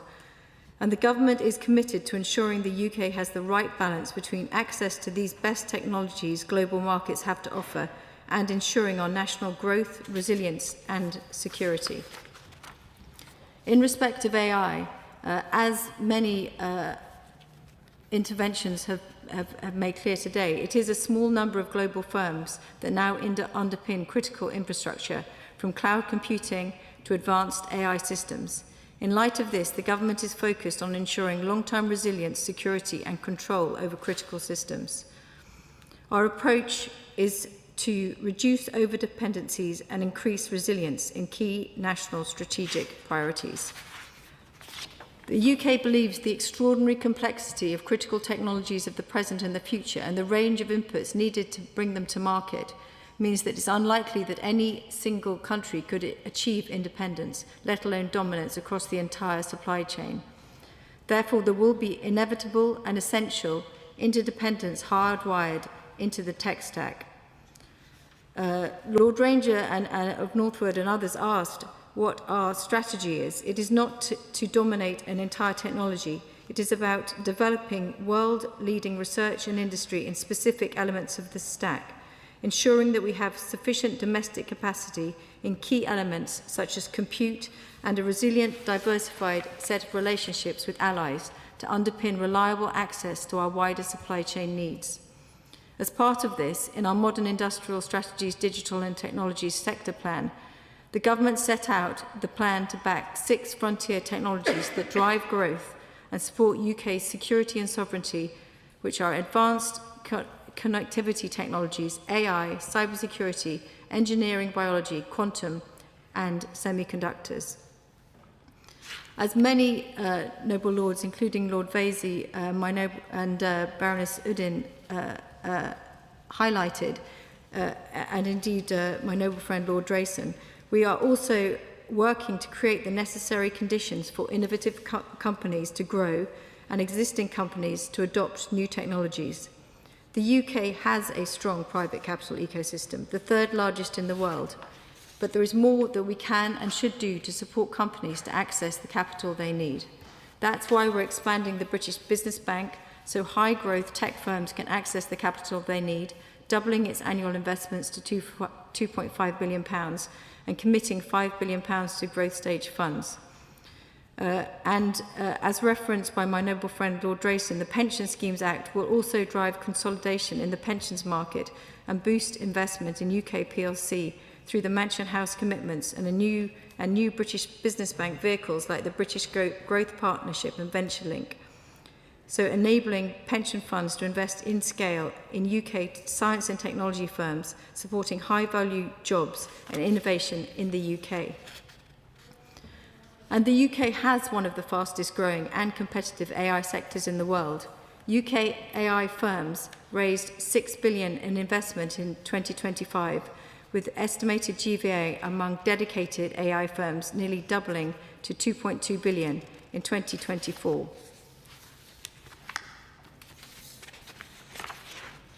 And in respect of the Sovereign AI Fund, which has £500 million, we are backing strategically important UK AI companies. I was asked about the specific areas. They are infrastructure, life sciences, and AI assurance. Apologies, I haven't got the full list here. I thought I had. So the UK has greater resilience and influence in a global AI economy. But alongside that, to respond also to my noble friend Baroness Berger, there is £1 billion to expand the AI research resource 20 times by 2030, including £750 million for a new national supercomputer in Edinburgh, as well as the 5 AI growth zones and a £1.1 billion AI hardware plan, combining to make Britain an AI maker, not just an AI taker. And to respond to the points and questions raised by Baroness Kidron, Baroness Stoll of Beeston, and the Noble Viscount Camrose, we are building non-language frontier models such as Ineffable, and we believe that the approach for language models can look different. The BOLD Lab, recently announced, based at the University of Oxford, will develop human-centred, resource-efficient AI systems that can operate safely and effectively in the real world.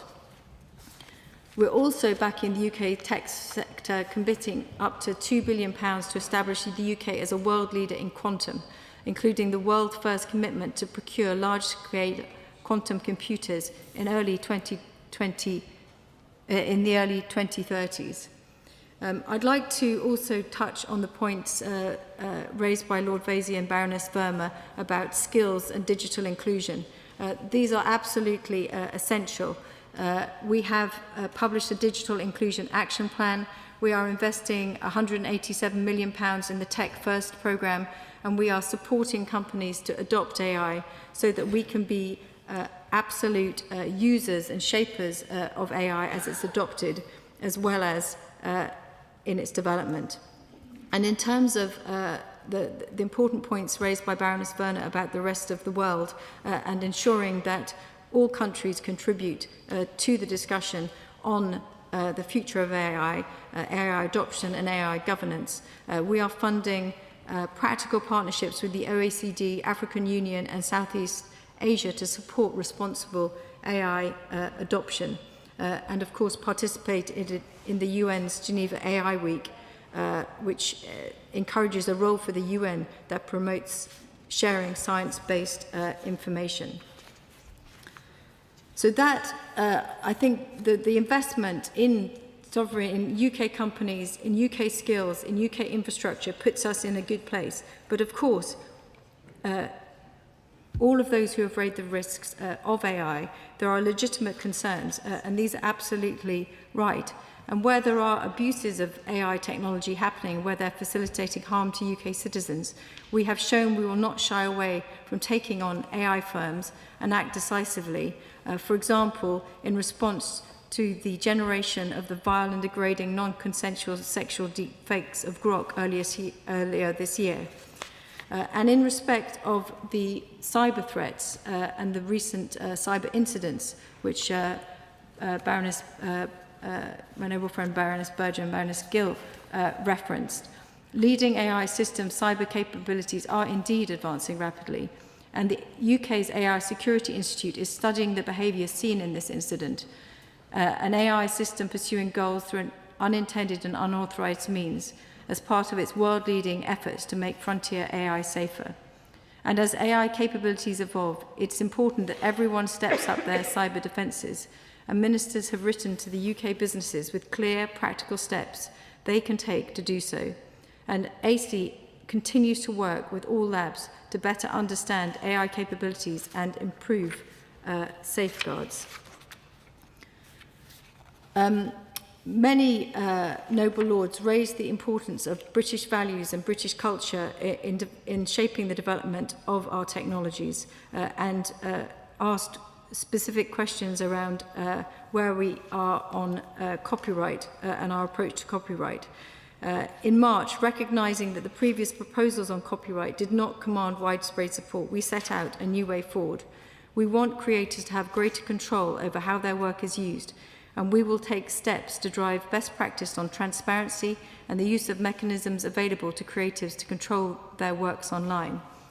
We also recognise it's right that we value and protect human creativity by labelling content so it's clear whether it's been made by using AI to help inform people's choices, and we will be establishing a task force to put forward proposals for government on best practicing on labelling.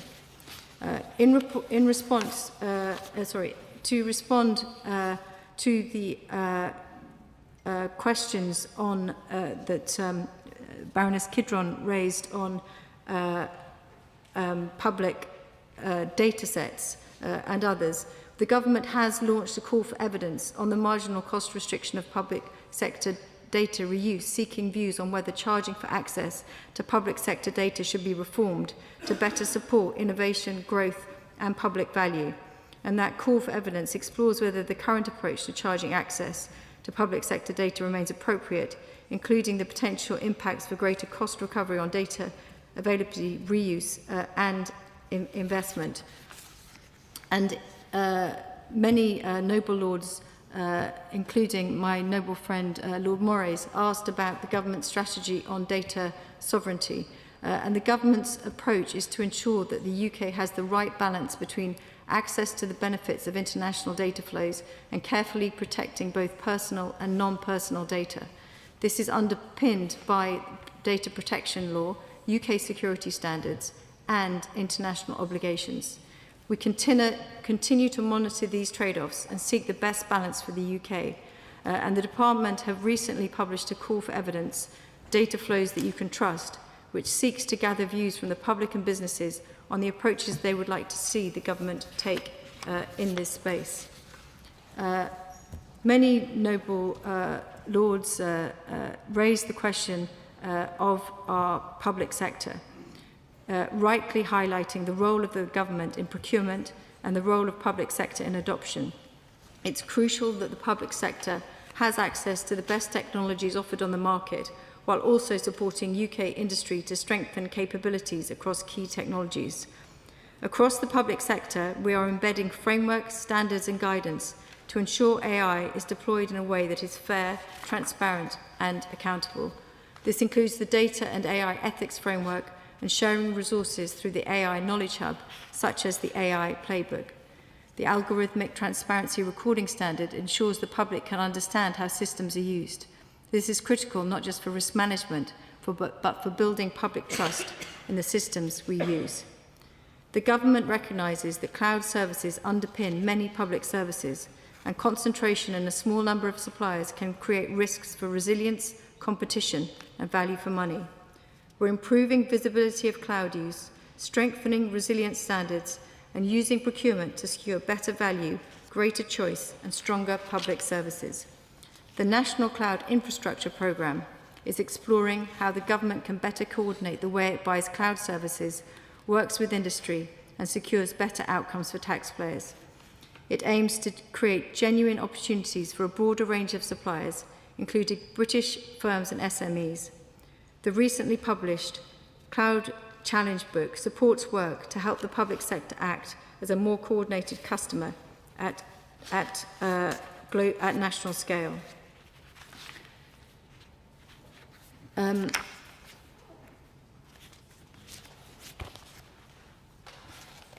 Noble Lords are also right to highlight the importance of international cooperation and leadership and the vital role of the UK. The UK's first digital standards strategy, released on the 17th of June, recognises the important role that digital standards play nationally and globally, from strengthening national security resilience to contributing to economic growth and the innovation behind technological development.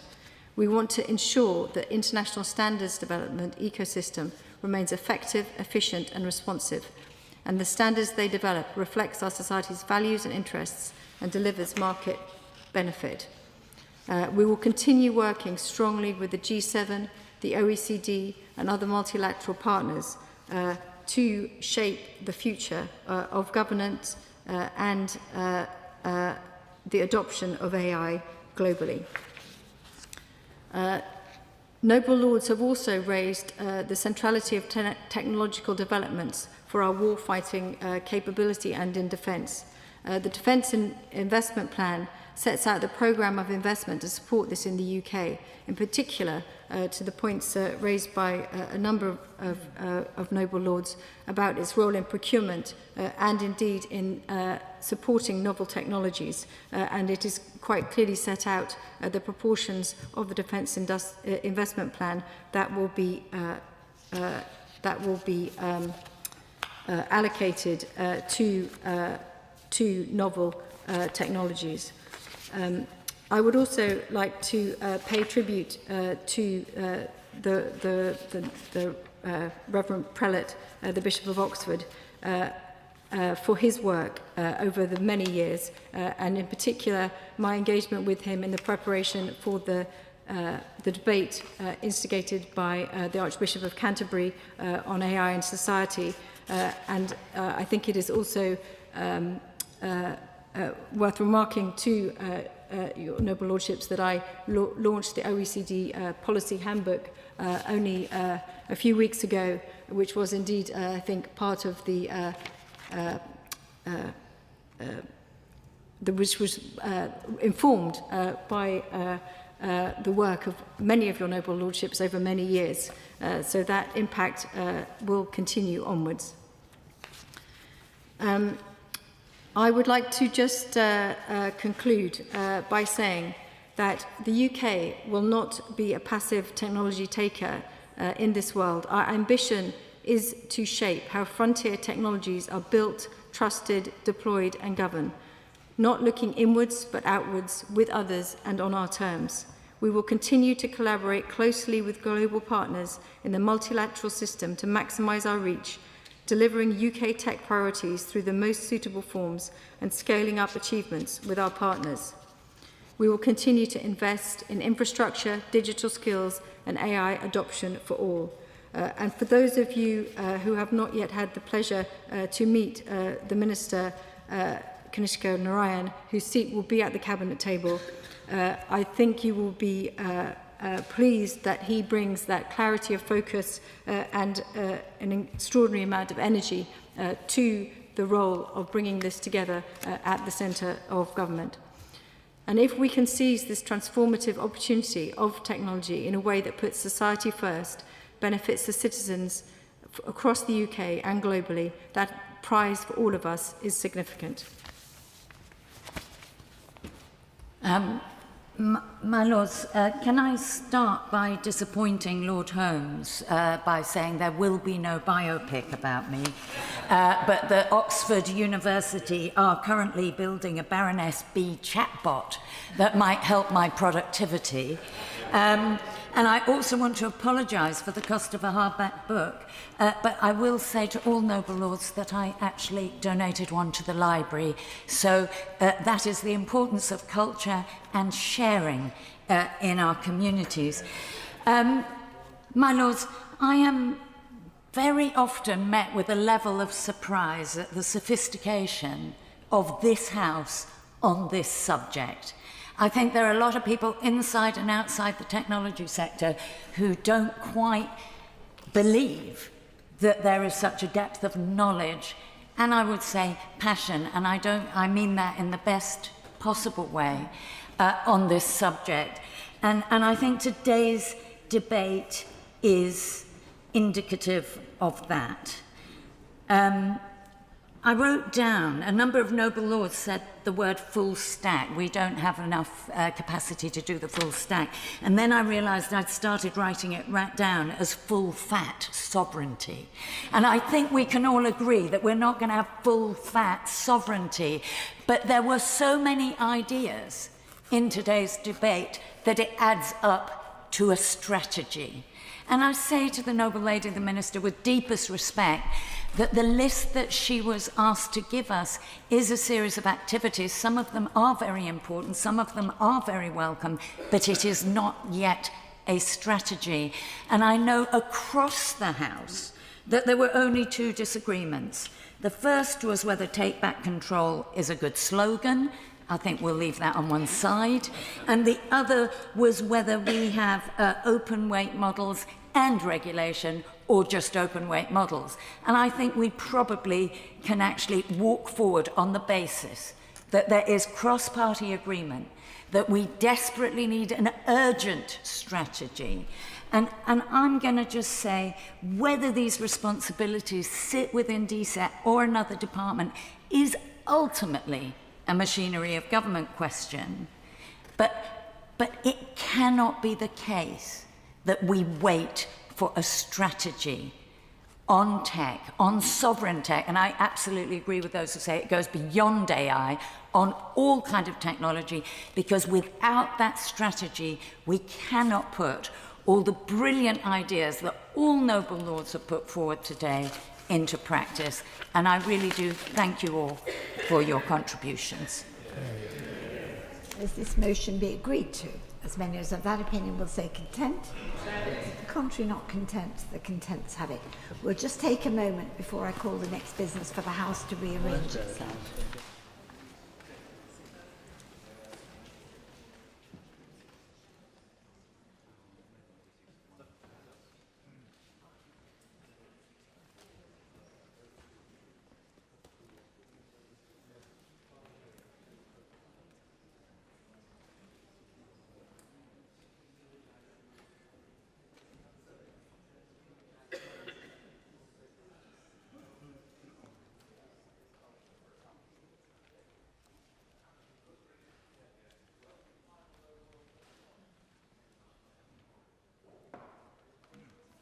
My Lords, question for short debate.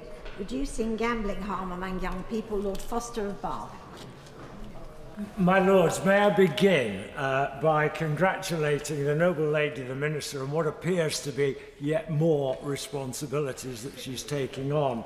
And I welcome this opportunity to debate with her what the government plans to do to reduce gambling harm among children and young people. And in doing so, I declare my interest as Chair of Peers to Gambling Reform. My Lords, we've long accepted a simple principle. Where there is clear evidence that commercial activity harms children, government have a duty to intervene, adopting a public health approach.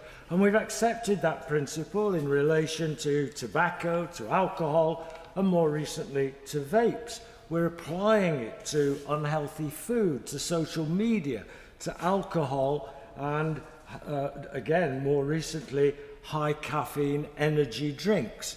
The same should surely apply to gambling. Yes, my lords, of course it is illegal for children to gamble, but a very large number of them do so. So clearly we're not doing enough, despite the protection of children and young people being a core licensing objective in the ill-conceived 2005 Gambling Act. Now, last year, the Gambling Commission found that 59% of young people had taken part in some form of gambling in the previous year, that 30% had used their own money in doing so, and that 3 in 10 children see members of their own family gambling. But most worryingly of all, it found that some 80,000 children are suffering gambling harm. And in common parlance, 80,000 children are gambling addicts, and many thousands more are at risk of becoming so.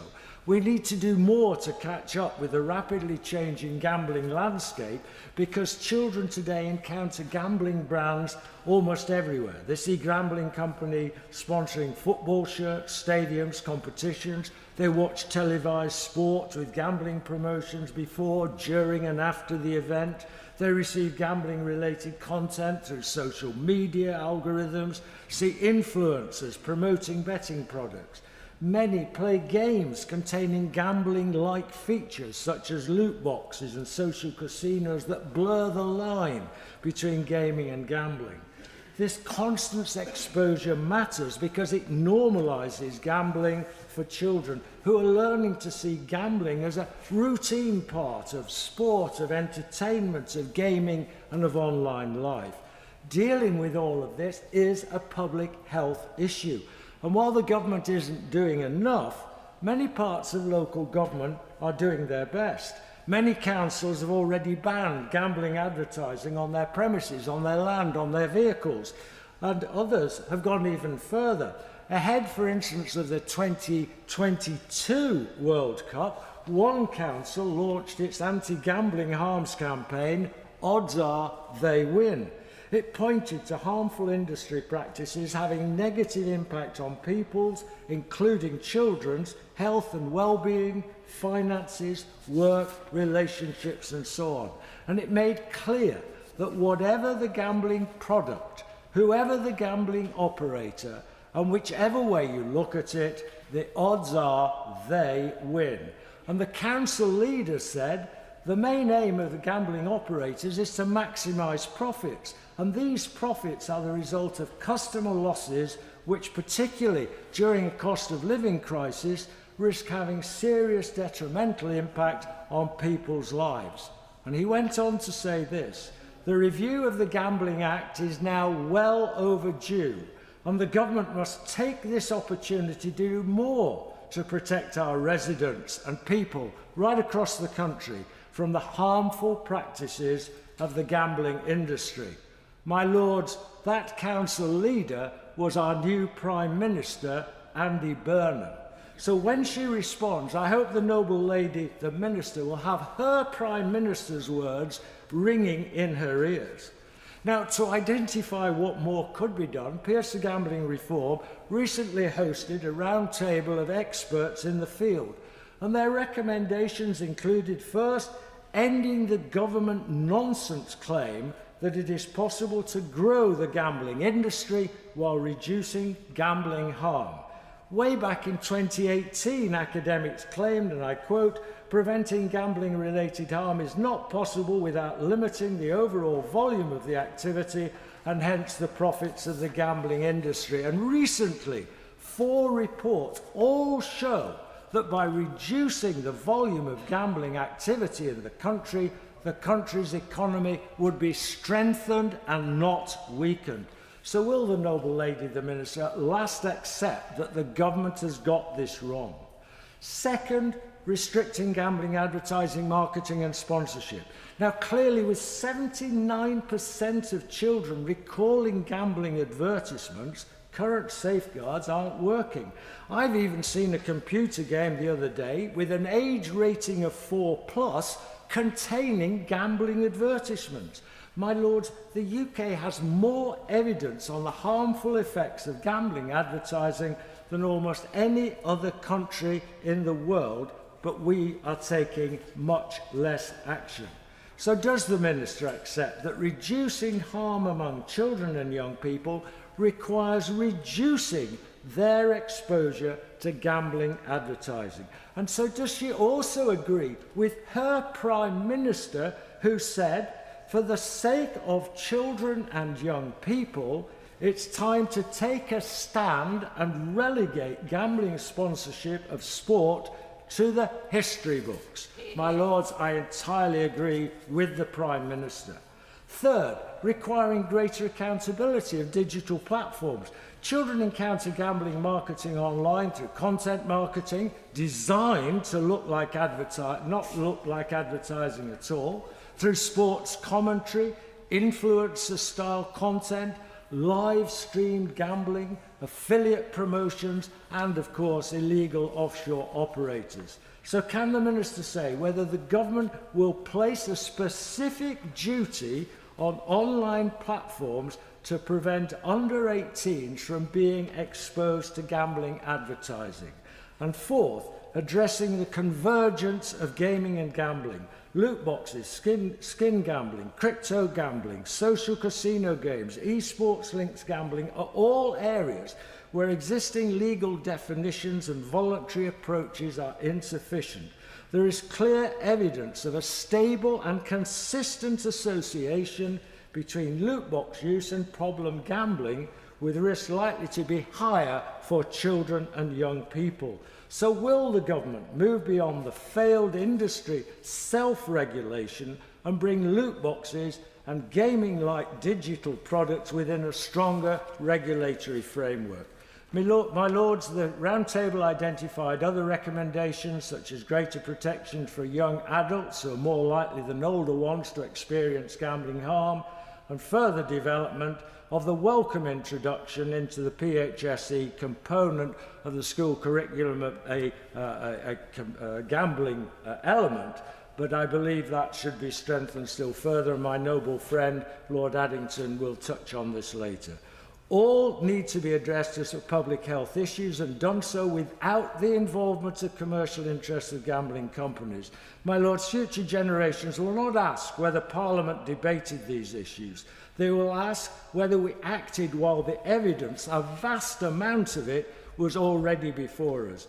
And I hope that when they do, they will be able to say that this House once again played its part in putting the protection of children ahead of commercial interest. My Lords, I look forward to the Minister's response. My Lords, I congratulate the Noble Lord Foster on securing this short debate, but also for his long-standing work on preventing gambling harms. And like him, I'm very pleased to see the Noble Baroness, the Minister, continuing in her role at DCMS. My Lords, I will focus my remarks on the international implications of gambling harms experienced by young sports players. I'm a member of the International Agreements Select Committee. Currently, we are scrutinising the impact of the government's proposal to ratify the Council of Europe Convention on the Manipulation of Sport Competitions, known as the Macolin Convention. It is the first and only international treaty on the manipulation of sports competitions. My Lords, I'm grateful to all of those who have given evidence to our committee. We have learned a great deal about how young sports people can fall into the traps set by those who organise international illegal operations and bribe them. Young people who are just starting out on their careers may be easy targets. We heard compelling evidence from ex-footballer Moses Swaibu about his experience of match fixing and the broader systems behind it, and about how easy it is to get sucked into the illegal gambling world, whether you're playing in league or non-league matches. His entry into professional sports started when he was 16 and playing for his Croydon State School. He secured a one-year professional contract with Crystal Palace FC and entered an environment of mentors, structures, big brothers, and discipline, a new world for him. When he moved to Lincoln City, aged 19, a teammate introduced him to the world of match fixing for the first time. It was a word he had never even heard of. He knew it was morally wrong. He just wanted to play football. But he did not feel that he had the power or confidence to go to Chris Sutton, his first team manager, and say, the teammate who introduced me to match fixing is the captain. Fast forward to 2015, and Moses was sentenced to 16 months in prison for conspiracy to commit bribery following his role in a 2013 match-fixing scandal during his time at Bromley FC. The prosecution said that 2 Singaporean businessmen were the central figures in that conspiracy. Since his release from prison, Mr. Swaibu has devoted his career to combating match-fixing. He's become one of the UK's most active voices in sports integrity, education and reform, with a particular focus on educating young footballers who might well fall into the traps where he fell. Mr. Swaibu told our committee, I quote, "If you have a young Moses at 18, look at his background, his family and his siblings. What were the influences around him that shaped this opportunity for crime and corruption?" My Lords, we were also given evidence by Dr. Madeleine Udayakuno. She told us, and I quote her, "In the past 15, maybe 16 years, we have seen a tremendous increase in the infiltration of organised crime into match-fixing of a wide variety of sports, including esports. This is where the Macallan Convention comes in, because no single sports organisation or sports betting organisation can fight international organised crime syndicates. That is a job for law enforcement and international cooperation in this field, which is precisely what the Macallan Convention does." End of quote. My Lords, the UK signed the convention in 2018, but the government has only very recently brought it forward for ratification. So can the Noble Baroness Minister explain why there has been a delay in seeking to ratify that convention? I do understand that there may be good reasons for that, but what are they?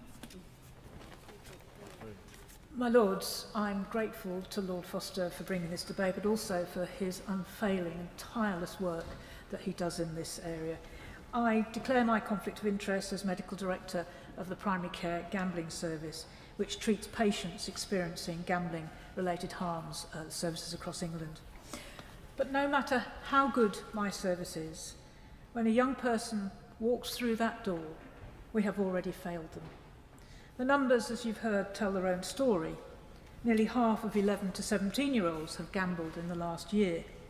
30% have spent their own money, and that's up from 20% last year.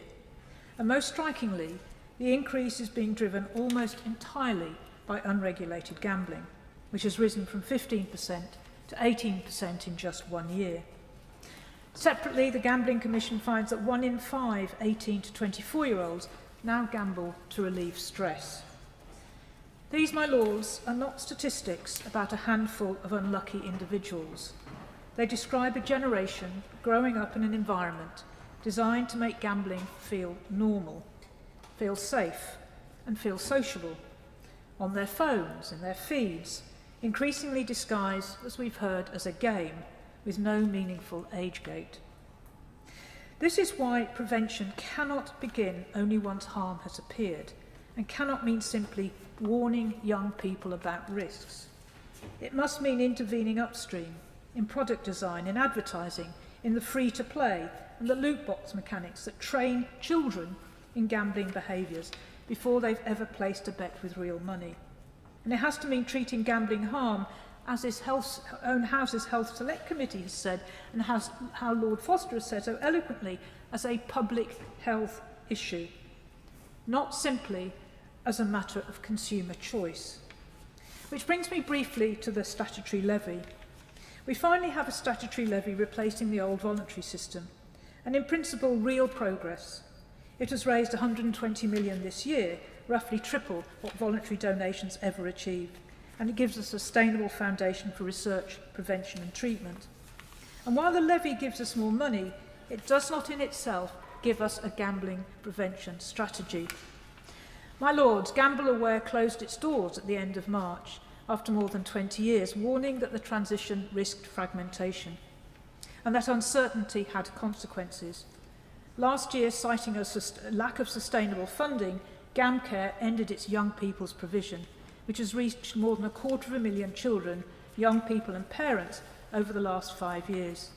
Coming as the new levy settlement leaves youth prevention work unfunded, it's exactly the kind of capacity we should be protecting, not losing. I raise this not to relitigate the levy, but because prevention, schools-based education, youth work, early intervention, public awareness campaigns around major sporting events, as we've just had with the World Cup, is precisely what suffers when funding is unstable or uncoordinated. Prevention depends on continuity. But my central ask today is not about the levy. It is this.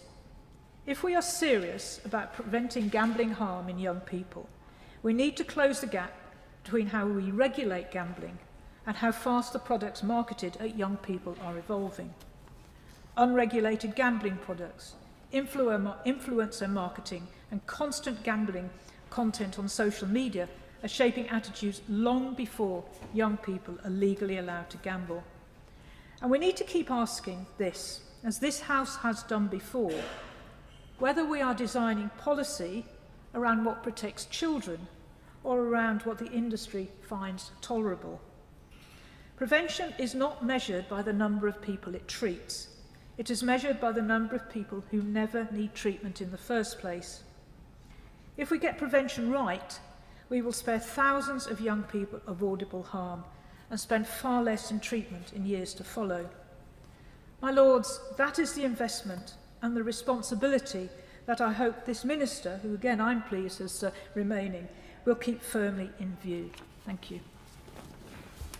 My Lords, I'd like to thank the Noble Lord Foster of Bath for tabling this debate on reducing gambling harm among young people, and that sounds admirable. But hot on the heels of the Academy of Ideas World Cup sweepstake, organised by one of our young team, Jake Weston, an enthusiastic gambler himself, I want to appeal for perspective. A reminder, for the vast majority of people across all age groups, gambling is harmless. As Culture Secretary Lisa Nandy has noted, it can bring joy to millions of people who enjoy a regular flutter. So many get their pleasure in honing their skills in working out and hopefully beating the odds. Others just enjoy the thrill and challenge of taking a risk. Often the sort of instincts we actually want to encourage, for example, in would-be entrepreneurs.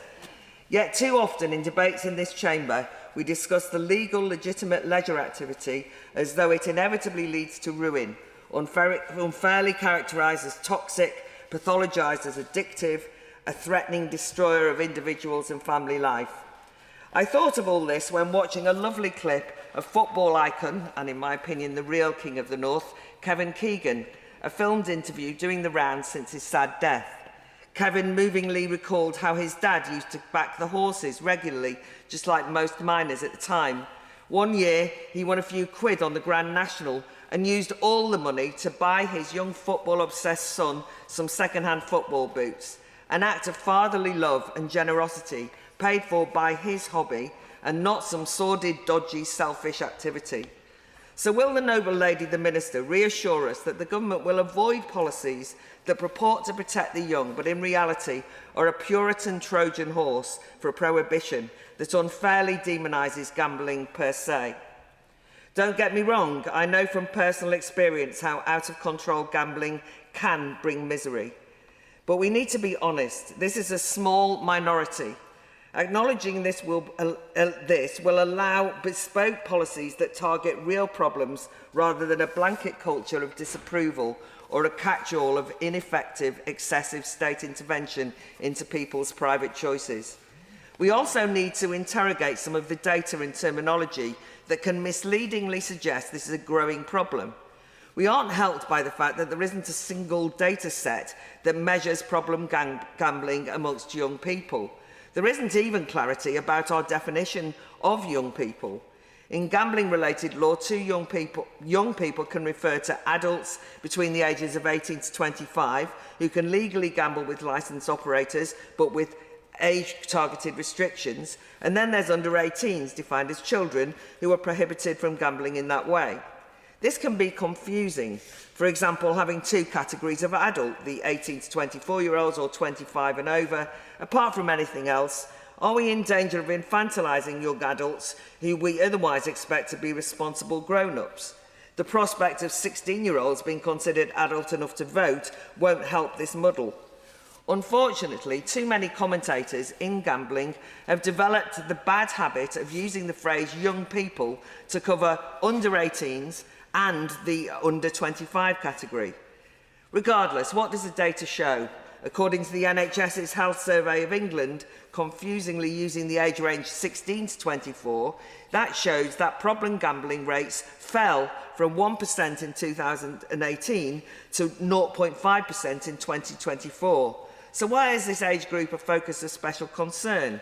Or are we really worried about gambling by children, especially when it's stated as fact that 80,000 children suffer from gambling harms?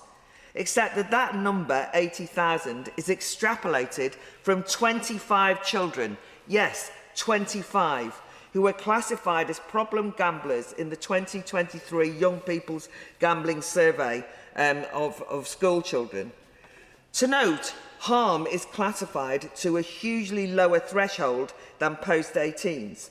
So what's labelled harmful gambling and has been described as addiction here, for those 25 children should make us pause before we panic.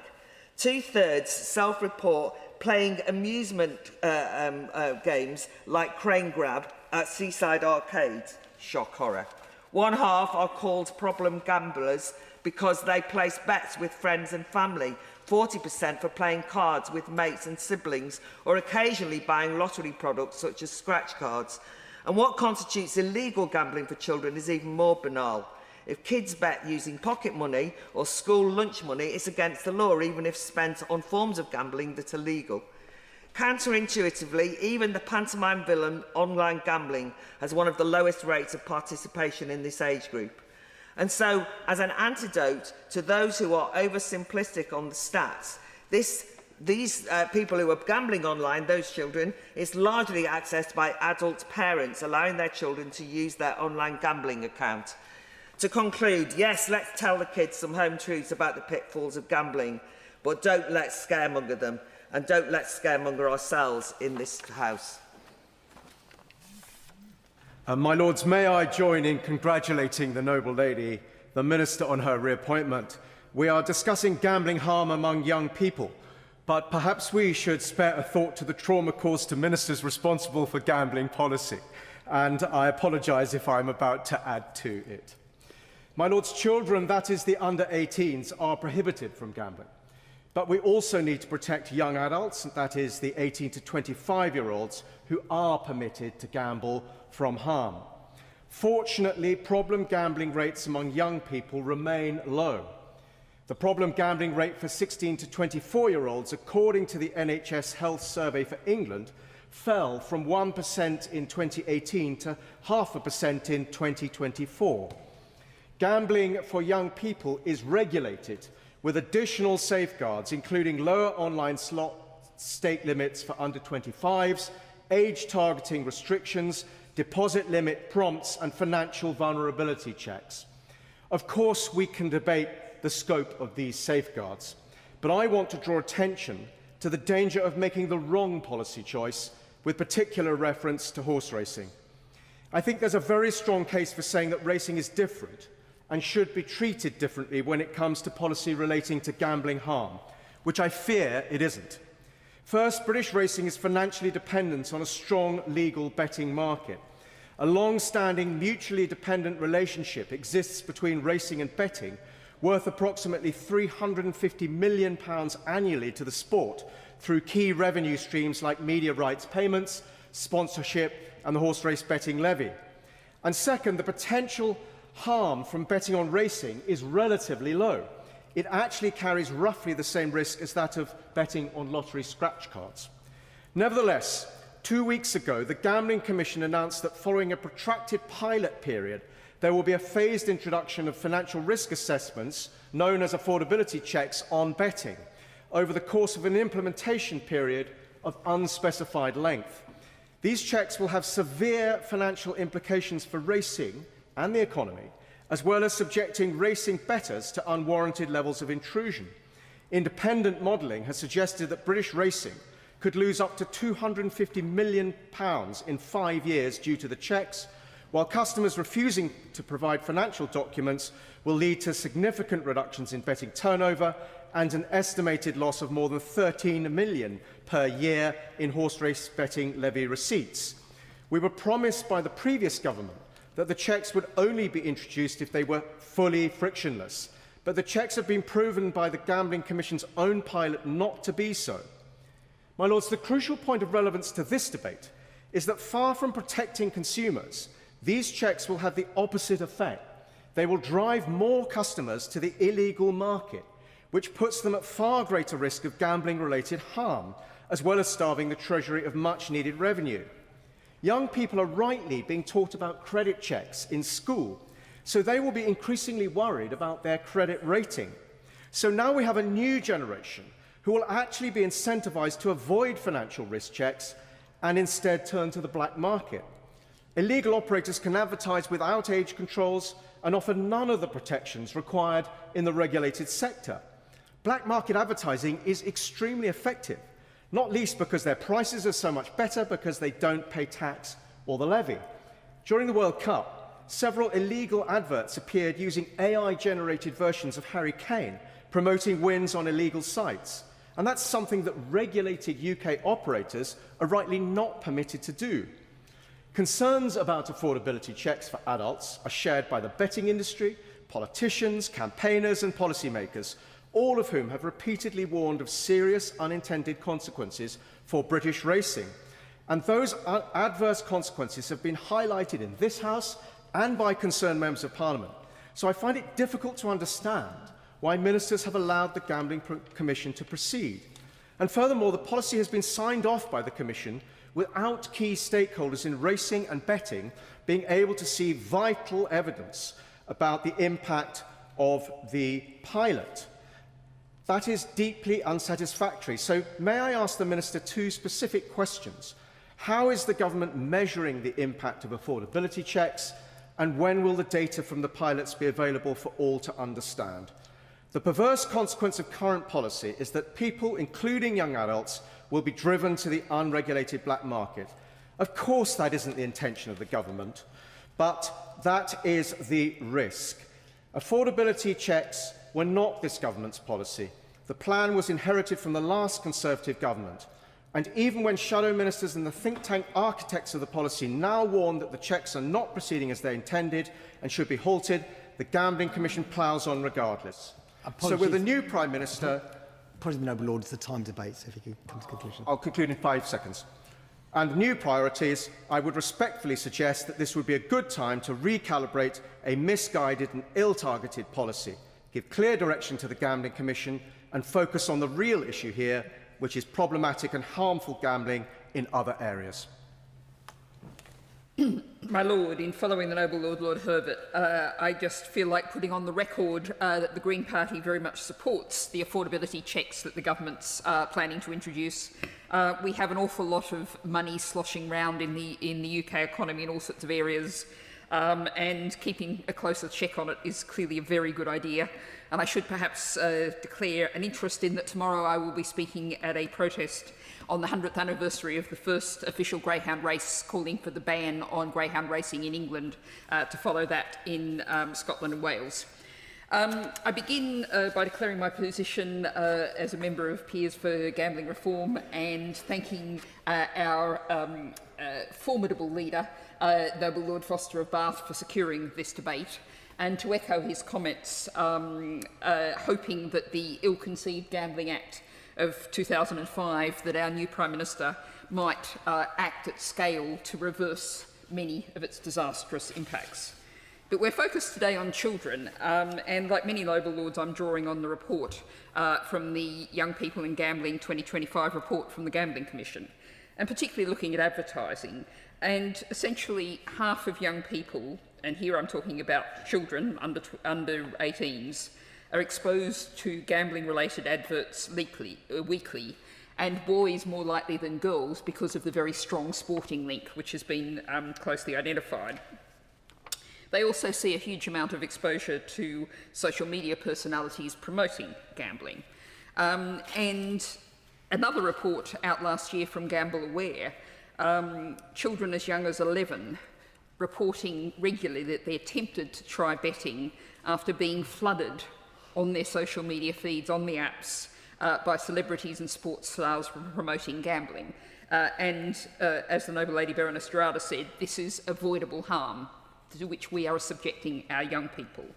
And I want to go to the young people themselves, because that Gamble Aware study found that nearly 4 in 5 children said nobody under the age of 18 should be exposed to gambling adverts. Now, we often hear about how we should listen to the people affected. Let's listen to the young people who are saying, stop exposing us to this, which we know is harmful, and we also know is very seductive. And that's the reality. And on that line, I want to go to something that's absolutely directed at young people. Anyone who's got a young person in their life will probably be aware of Roblox, hugely popular gaming. And I have to credit Sky News here, and particularly reporter Mickey Carroll and colleagues, who've demonstrated again and again how much illegal casinos are advertising on Roblox to children. Now, after that group of journalists did the report in 2024, some of those illegal casinos were actually shut down. Roblox Corporation, with its capitalisation today of $40 billion US dollars, 2,400 staff, shut down some of those casinos. But just in May, the reporter found an email in their inbox. Blox Flip is back. This is an illegal casino operating on this children's gaming platform. Emailed her, because she'd signed up to research it, to say it's now back and you can play here. Now, many of these illegal casinos, yes, they have a geo-block. So theoretically, you're not able to access them from the UK. Well, the noble lords in this debate, I'm sure most of them don't need to be reminded about VPNs. But should any of the children happen to not know about VPNs, you can find on all the chat platforms the casino operators helpfully telling anyone how they can get round geo-blocks by using VPNs. Now, I've based that on the research, I've based that on media reports, but I'm going to finally go to the words, a cry from the heart, from a woman who's a mother of 2 children, including a 10-year-old called George, who is autistic and has ADHD. And this ties to the point made by the Noble Lord Foster about the convergence of gambling practices and gaming practices. This mother reflects on how randomised rewards, red item drops, daily login streaks, limited time events and constant prompts to return use many of the same behavioural principles as gambling. And one final story. I asked Labour Lords to imagine this. There was a reward that was only available if you played on Christmas Day. And this mother talks about Christmas Day being a war zone, as in her family, as a result of that. My Lords, I commend the noble Baroness Bennett, because I see she's speaking in all 3 debates today. And I too congratulate the Minister on her additional appointment. And I congratulate the noble Lord Foster on securing this debate. He's identified a problem that requires government action. However, action by government alone is not sufficient. My Lords, too much time of our courts is taken up with violence and theft caused by alcohol abuse, drug habits and gambling addiction. The problems are not unrelated. Public Health England's 2021 report on gambling harms found a clear link between alcohol consumption and harmful gambling. with 35% of non-drinkers participating in gambling, compared with 74% of those who drank 50+ units of alcohol per week. In terms of problem gambling, court appearances are the tip of the iceberg. As we've heard, the extent to which it affects young people is apparent in terms of the figures. Online marketing is a particular problem, given that it is inherently skewed towards young people.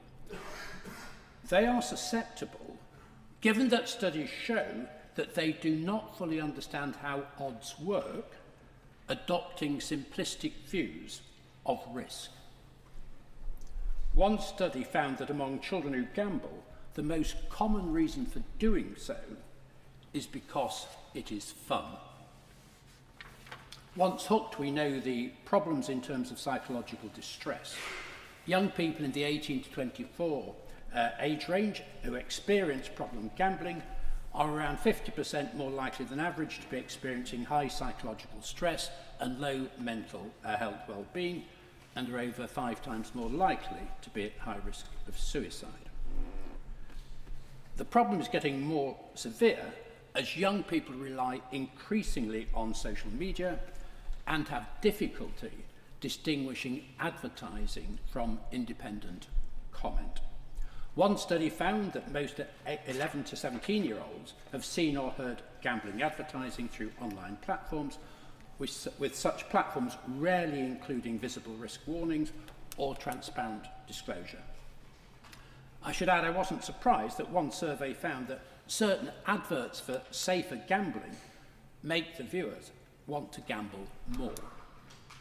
There's a problem especially with unlicensed gambling sites and with influencers, a rather benign term for what are manipulators, who advertise gambling-related content. The problem is not confined to online betting. One study found that of 11 to 15-year-olds who reported gambling, 8% had been to a betting shop. As the briefing paper from the library reveals, of 11 to 17-year-olds who had experienced gambling, more than a third had played arcade gaming machines. My lords, this is an issue for government. I don't share the government's somewhat rosy view of the robustness of the current statutory and voluntary framework. We need much tougher controls. I concur with the recommendations of the various parliamentary bodies adumbrated in the excellent library briefing. My view is that we need to go further and give more powers to local authorities to regulate casinos, clubs and bookmakers. I appreciate that a task force addressing illegal gambling has been established and that a consultation is underway. However, it will be helpful if the Minister can tell us what is being done to tackle what is known as skins betting. I know the government are aware of the issue, and what plans they have to ensure that gambling ads emphasise the dangers of gambling. Children, as we've heard, in particular, need educating as to the dangers. My final but most important question derives from the number of online gaming sites that operate outside of national jurisdiction. As the speech of my noble friend Baroness Ainley showed, action by the UK government is necessary, but it's not sufficient. There needs to be greater cross-border cooperation. Can the Minister update us on what is being done to generate international action to tackle what is a major and growing problem? My Lords, thank my noble friend Lord Foster for bringing this subject in front of us, and it's a difficult one, and we all know why it's a difficult one, because if you are taking money out of somebody's pocket for gambling, it is not there for other subjects, and it can become an addiction and it can destroy their life.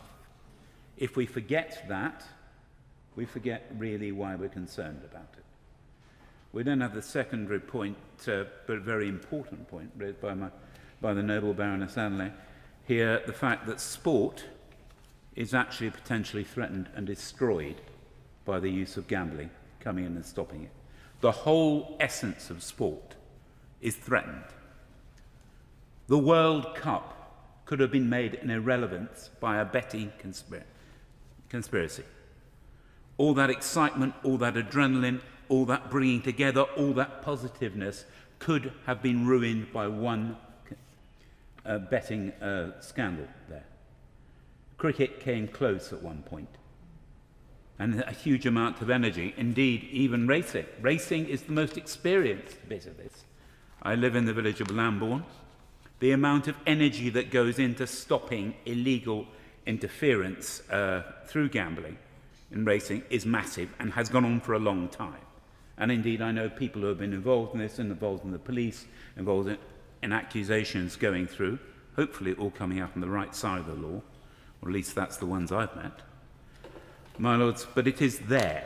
It is something which actually can pervert that thing. If we take that into account, what are we doing to stop betting behaviour becoming endemic and effectively uncontrolled in the young? That is really the question we are asking ourselves here. And I think we only had one voice that thought it's not a problem, but the Baroness Fox is used to being by herself. So, my lords, I would actually just say, what are we doing to really get in? Now, PHSE going down gambling or whether, do we do enough in other bits? I know it is, I have often guarded against this, and when it comes to education, are we getting down to teach people that, you know, roulette table, it's not that you will win big once in a while going round. The odds are always pretty bad that you will win on every single turn. That's why it's there. The way that gambling is there because somebody expects to make money from you. And normally does, that's why they're still there. This is something which I don't think we get across enough. There is a difference between somebody playing cards for a few pennies, but then suddenly realizing, oh, I'm going to lose if I play against somebody else, to somebody going to one of these big organized sites which are always at your pocket, always being told you might win big, but we know you won't the vast majority of times. That's why they're doing it. Saying to you, yes, here's a gambling house that gives you a small buzz, but will take your money off you consistently. Kevin Keegan's father may have won big to give him football boots. One wonders if he didn't actually bet on the horses regularly, he might have got new ones earlier. My lords, we've got to make sure that we actually get what the damage is, that information into the young and into their parents as well. If we are going to these formats, these new formats, which there are age barriers over, people do not understand them, are we making sure that people understand there are inherent dangers there? I think my noble friend and myself is talking about loot boxes very often. And I have met very distinguished games designers who think they destroy the essence of many of the challenging and more complicated games out there, ones with some intellectual content. Because you're always being guaranteed, buy some money and you might get the thing you need to carry on with your activity. But you probably won't, so you better buy a few more. And then you have lots of wasted product. But it's the essence there. What is the government doing to inform those involved and those who are at risk and those who influence them that this activity is going to take money off you and give it to somebody else? No matter what the buzz is, that's the answer. And unless we get that established, my lords, we aren't going to miss the essence of it, because that's what it's about, that's where it happens. My Lords, I thank the noble Lord, Lord Foster of Bath, for this very important debate. I also welcome the noble Baroness back to her place. Firstly, it is important to define what is meant by young people. Those under the age of 18 are classed as children. And despite the government's incoherence on this in other policy areas, gambling remains prohibited for children. Those adults aged 18 to 25, on the other hand, are free to, but with additional safeguards such as financial vulnerability checks, deposit limit prompts and other age-targeted restrictions. The previous government was proactive in tackling issues related to gambling. In 2019, a gambling clinic for those aged 13 to 25 was introduced as part of the NHS long-term plan. We published a review of the Gambling Act 2005 in December 2020 to assess whether it provided the right balance In 2023, the Gambling White Paper sought to strengthen protections for children and young adults significantly, including the statutory levy and stake limits on online slots. That is not to say there are no longer any problems. Over 16% of calls to Game Centre's National Gambling Helpline came from those aged 18 to 25. Technology is constantly evolving and cooperation with the sector is crucial.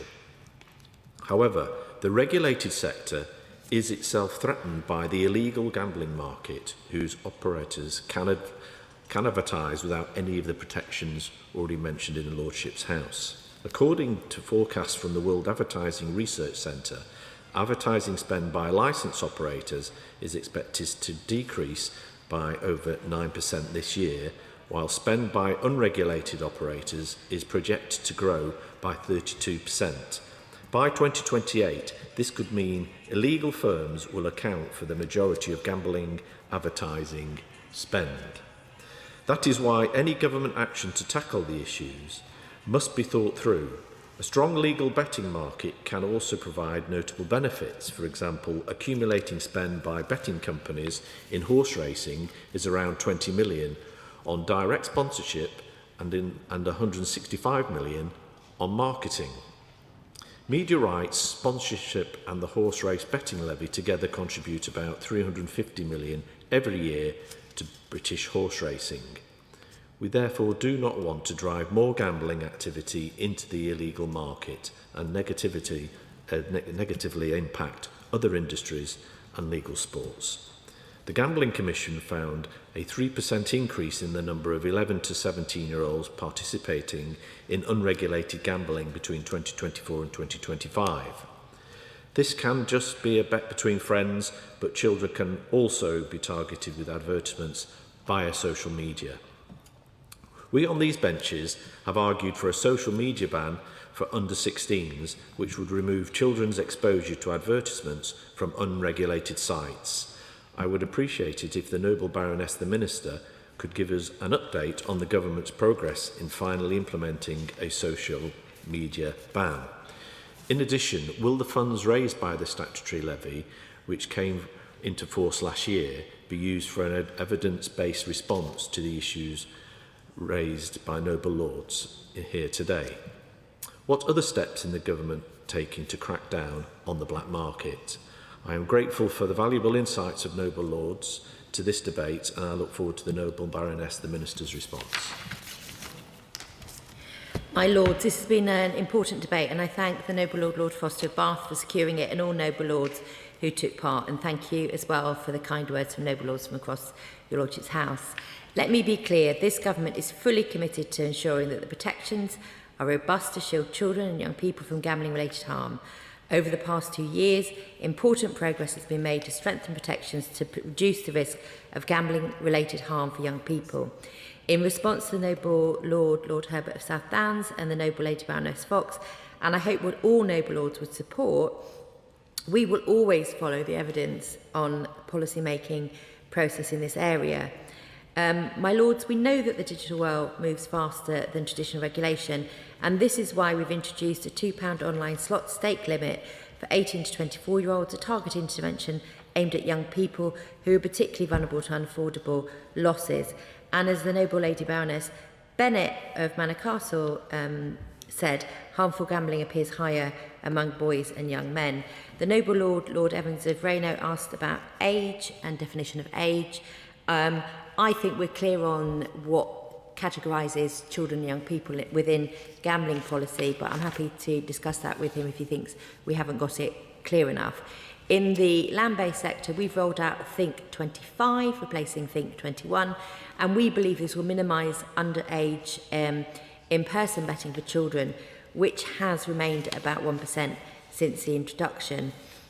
We also recently consulted on raising the statutory age limit for Category D cash-out slot-style machines from 16 to 18.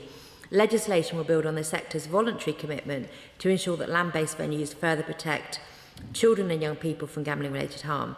A response to this consultation will be published in due course. A number of Noble Lords, including the Noble Lord Lord Foster, spoke about the impact and potential impact of advertising on children and young people. The government recognises these concerns, and that is why we have existing robust protections in place to ensure advertising does not exacerbate harm among children and young people. The ASA requires that online operators use all available tools to exclude under 18s and vulnerable groups from advertising exposure, and since October 2025 has prohibited influencers, which I hope will be music to the Noble Lord Norton of Louth's ears, has prohibited influencers with over 100,000 under 18 followers from promoting gambling to ensure it's not marketed as a risk-free lifestyle choice. The government's planned social media ban for under 16s will also help reduce exposure to gambling adverts on social media. The Noble Lady Baroness Gerarda highlighted issues around illegal gambling, which was mentioned by a number of other noble lords. My lords, while licensed operators are subject to strict advertising rules, illegal operators present a very different challenge. This is not a matter I take lightly, and that is precisely why I personally established and have chaired the Illegal Gambling Task Force in January this year, which includes an illegal advertising subgroup. I hosted the most recent meeting of the task force last week. By bringing together industry platforms, regulators and government, we are collectively identifying ways to clamp down on illegal advertising and ensure that exposure is reduced for young people. I will provide an update on our progress later in the year.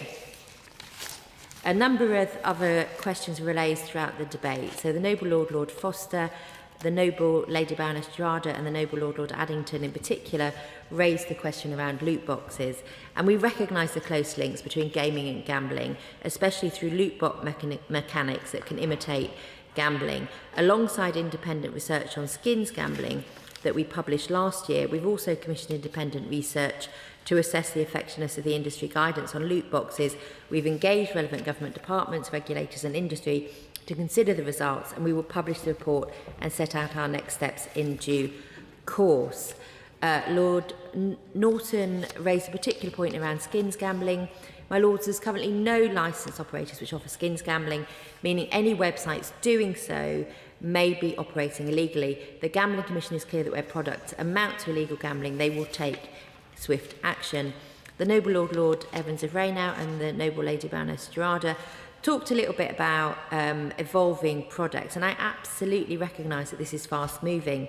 DCMS and the Gambling Commission are working together to understand the market, including evolving products, and they monitor developments closely. The Noble Lord Norton and the Noble Lord Addington raised how children might be taught about odds at school, or sort of the education in school. And since 2020, children have been taught about the risks relating to gambling as part of the relationship, sex and health curriculum. The Gambling Commission also publishes an annual survey on children's exposure to and involvement in all types of gambling to help us monitor gambling-related harm. The Noble Lady Baroness Annalie of St John's asked about what progress is made in ratifying the Macklin Convention. I'm delighted to say we are making progress with the ratification of the Macklin Convention on the manipulation of sports competitions. The explanatory memorandum laid by FCDO is undergoing scrutiny in the House with the Lords International Committee. Ratifying the convention will demonstrate UK leadership and our commitment to working with international colleagues to tackle match fixing. The Noble Lord Herbert and the Noble Lord Evans raised points around the importance and significance financially of gambling to horse racing, and the Noble Lord Herbert in particular raised the issue of financial risk assessments. My lords, we support the recent announcement by the Gambling Commission to implement FRAs for online gambling through a careful phased approach, working with the sector in an implementation phase. This is a decision for the Gambling Commission, who have met stakeholders throughout the recent pilot process to ensure implementation is focused on protecting consumers. The government has encouraged the Commission to continue and increase engagement with the gambling industry. Successful implementation is vital, and this requires engagement from all interested parties. The vast majority of customers will never require an FRA. People who place an occasional bet are are a winning customer or even regularly spend hundreds of pounds would be unlikely to need a check. And I'm happy to meet with any peers to discuss FRAs, as is the Gambling Commission, so we can arrange that subsequently. The Noble Lord Herbert also talked about publishing data and then measuring the impact of FRAs. The government will work with the Gambling Commission to ensure successful implementation. There will be a significant implementation phase which will involve key stakeholders, including the horse racing sector and operators through implementation groups. And I will raise the point about what data can be released again with the Gambling Commission, and where they can, we're encouraging them to do so. The Noble Lady Baroness Fox of Buckley raised really important points about how we need to be proportionate in our response to gambling, and I want to reassure the Noble Lady that we do understand the importance of striking the right balance between acting on problem gambling or harmful gambling and ensuring there aren't unintended consequences for those who do enjoy a casual bet and don't suffer gambling harm. And as I said earlier, we're absolutely determined that we follow the evidence in how we implement gambling-related policies. I'd like to once more thank the Noble Lord Foster for bringing this important debate before your Lordship's House, and I thank all Noble Lords for their thoughtful contributions. Today's debate has demonstrated our shared determination to protect children and young people from gambling-related harm. We have built a strong foundation over these past 2 years to ensure those most at risk, including young people, are protected from gambling harm. We've committed to reviewing a range of selected policy measures through the Gambling Act review evaluation to ensure they had the intended impact. We also look forward to any future evaluations to understand the impact of our measures and inform future policy making. We will continue to work closely with the Gambling Commission, industry and health and education partners to keep pace with emerging risks and do everything we can to protect children and young people from gambling harms. My Lords, we might take a moment for Noble Lords to leave the chamber quietly and quickly.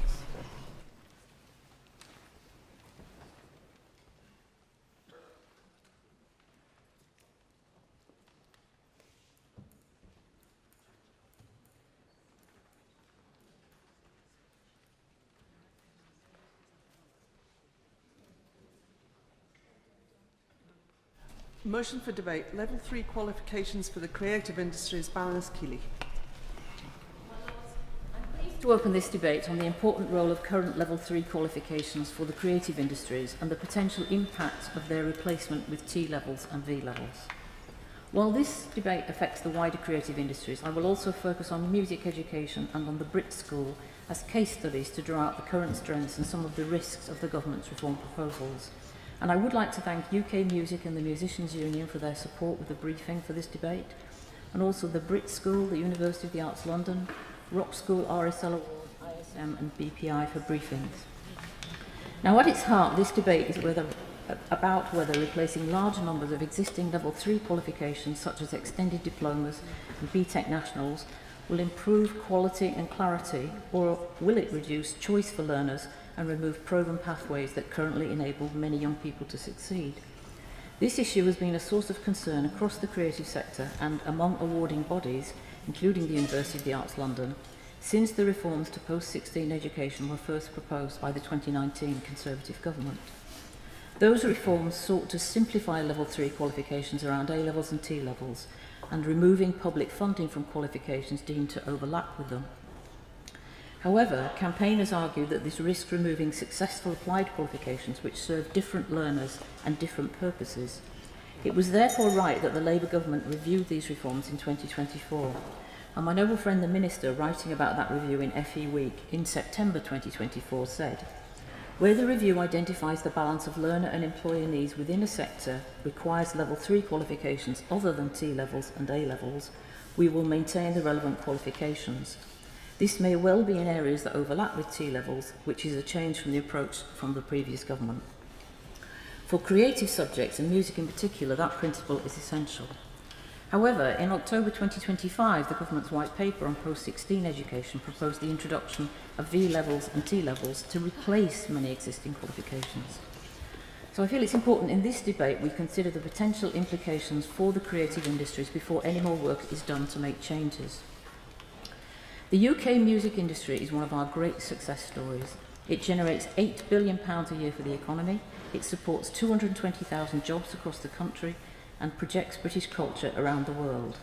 Yet every performer, producer, composer, sound engineer, technician and educator begins somewhere. If we weaken the educational pathways into music, we weaken the future workforce of the sector itself. And music education is not simply about producing future music professionals. It equips young people with creativity, confidence, resilience and the skills of collaboration. And it improves well-being and delivers significant cultural and social benefits. Now, the music industry has concerns about the proposed reforms, and reflecting these concerns, I will argue for 4 specific adjustments to the government's proposals. First, be willing to keep existing successful vocational level 3 qualifications. Second, work with industry and educators to develop larger V levels that meet the needs of the creative industries. Third, consider whether the T-level model can work to address the technical skills needed in the music sector. And work with industry and educators to develop music T-levels that are appropriate for the sector. Fourth, take urgent action to address the decline in A-level music. First, the case for retaining existing level 3 qualifications. At present, V levels are a blank slate. They could become successful qualifications if they build on the strengths of established qualifications. But until that happens, it is vital that successful applied general qualifications, including extended diplomas, remain available. And that's particularly important because the numbers taking vocational music qualifications are growing at a time when GCSE and A-level music entries have been declining. Between 2018 and 2021, the number of pupils taking vocational music qualifications after Key Stage 4 increased by 48%, demonstrating strong demand and significant untapped potential to engage young people in music education. The IFS has argued that the government's post-16 reform proposals are especially likely to affect those groups who benefit most from vocational pathways. Students from lower income backgrounds, pupils eligible for free school meals, students with special educational needs, students with disabilities, and those who are not yet ready for T-levels. Now, the Cultural Learning Alliance reports that 54% of schools in the most deprived fifth of local authorities have no GCSE music entrance, compared with 21% in the least deprived fifth. Any reduction in proven vocational pathways is therefore likely to have a disproportionate impact on disadvantaged young people. Successful institutions such as the Brit School rely heavily on qualifications like the UAL Level 3 Extended Diploma. So there remains no clear like-for-like replacement, and that's putting proven pathways at risk. Now, the value of these pathways can be seen in the achievement of Brit School alumni, including Amy Winehouse, Ray, Olivia Dean, Jessie J, and Katie Melua. Over 30 years, the Brit School has shown how specialist vocational education can transform opportunity. In 2025, 98% of its students progressed to higher education, apprenticeships, employment or further training. The Brit School warns that if future qualifications move away from the characteristics that have made vocational creative education successful, accessibility, depth of learning and authentic assessment, there's a real risk of narrowing the pipeline of talent entering what is one of the UK's fastest growing sectors. So can my noble friend the Minister therefore clarify if she will look again at retaining current existing creative sector level 3 qualifications? Now, if some existing qualifications are ultimately replaced, it is essential that any replacement can serve the same function. The proposed model of small V levels, equivalent in size to a single A level, is seen as unlikely to equip students sufficiently for further study or skilled employment in music and the performing arts. Progression within music, the performing arts and other creative industries requires learners to build a portfolio of creative, technical and professional skills over time. Applied level 3 programs equivalent to 3 A levels are particularly well suited to supporting that progression. The proposed focus on V levels risks dismantling established 2-year programs, including the UAL and RSL extended diplomas, which currently provide successful progression routes into higher education and skilled employment. And in specialist areas like music performance or music technology, there's a fear that learners could be left without a coherent program of study. There are also concerns about whether campuses delivering a broad range of subjects at single V level may lack the specialist facilities such as recording studios, rehearsal spaces, and music technology equipment essential to high quality music performance, composition and music tech courses. So I hope my noble friend the Minister can tell me whether the government will actively consider the larger V levels, equivalent in size to current extended diplomas, for specialist creative subjects, as recommended by the Becky Francis Review. My Lords, the question of larger V levels leads directly to my third point, T levels. At present, there is no music T level. However, the challenge is not simply the absence of a music T level. It is that the current T-level model is not seen as compatible with the realities of employment within the music industry and other creative industry roles. The music industry is characterised by freelancers, portfolio careers, micro-businesses, project work and self-employment. So the proposed T-levels, with their one-size-fits-all lengthy industry placement and narrow and prescriptive national occupational standards, are seen as incompatible. Now, the Curriculum and Assessment Review explicitly recommended a large, flexible V-level for creative disciplines. Replacing this with a single, narrowly defined T-level risks misunderstanding how careers in music actually develop. Without significant structural changes to T-levels, it's difficult to see how T-levels in their current form could achieve broad uptake among music learners and the music sector. A triple-size V-level would be much more likely to meet the needs of learners and the music sector. And the government could also work closely with the music sector to develop a broader variety of T-levels that address the range of technical skills needed in the music sector. But that would need to be accompanied by the financial support that would enable SMEs and other small music businesses to offer placements. So, alongside considering a large flexible V-level, will my noble friend the Minister commit to working directly with music industry employers, educators and representative bodies to develop a qualification framework that genuinely reflects employment patterns within the sector? Now, we cannot discuss post-16 education in isolation from what happens earlier in the system. The decline in A-level music that we're seeing begins with declining opportunities to study music at earlier stages of education. To ensure the health of the creative talent pipeline, we must also address the decline in A-level music as a matter of urgency. And as I said in our recent debate on live music, our Labour government inherited an education system in which the EBAC had squeezed music education from the curriculum, damaging both music teacher recruitment and retention and contributing to declining GCSE and A-level entries. But A-level music remains in crisis. Entries have fallen by 41% since 2013 to a record low of 4,635 students, while GCSE music entries are around 27% lower than 2010. Disturbingly, in 18 local authorities, either only one school or in fact no schools offered a music qualification, either A-level or vocational. And that declining trend must be reversed if we're serious about protecting the music talent pipeline into universities, conservatoires, orchestras and the wider music industry. Now, the government's planned reforms to EBAC and Progress 8 should help strengthen arts provision and encourage greater uptake. However, reversing the cumulative effects of many years of curriculum narrowing and funding pressures will require additional action, and that should include reforming A-level music in close collaboration with the music sector, broadening the syllabus to reflect the diversity of musical traditions shaping contemporary British music, including black music, completing the current GCSE music review in partnership with the sector, and investing in the music education workforce by improving recruitment and increasing teacher training incentives. Finally, expanding access to music making opportunities in and beyond school for children from lower income families. Because, as I've said, the case for music education extends beyond the needs of the creative industries. Academic research has consistently demonstrated its benefits for cognitive development, the acquisition of adaptive and collaborative skills and mental health. Research by Making Music and the Association of British Orchestras found that most adults who received music education or learned an instrument at school credit it with providing vital skills that have supported their careers regardless of sector. And as we heard on Monday, my noble friend, the Minister, actually did progress with both the piano and the cello, so she'll understand the skills that she acquired. Studies also suggest that pupils who continue learning music throughout school tend to achieve higher academic outcomes than their peers. And public support for music education is strong. Research commissioned by UK Music found that more than half of parents whose children learn an instrument believe it enhances creativity, confidence, perseverance and resilience.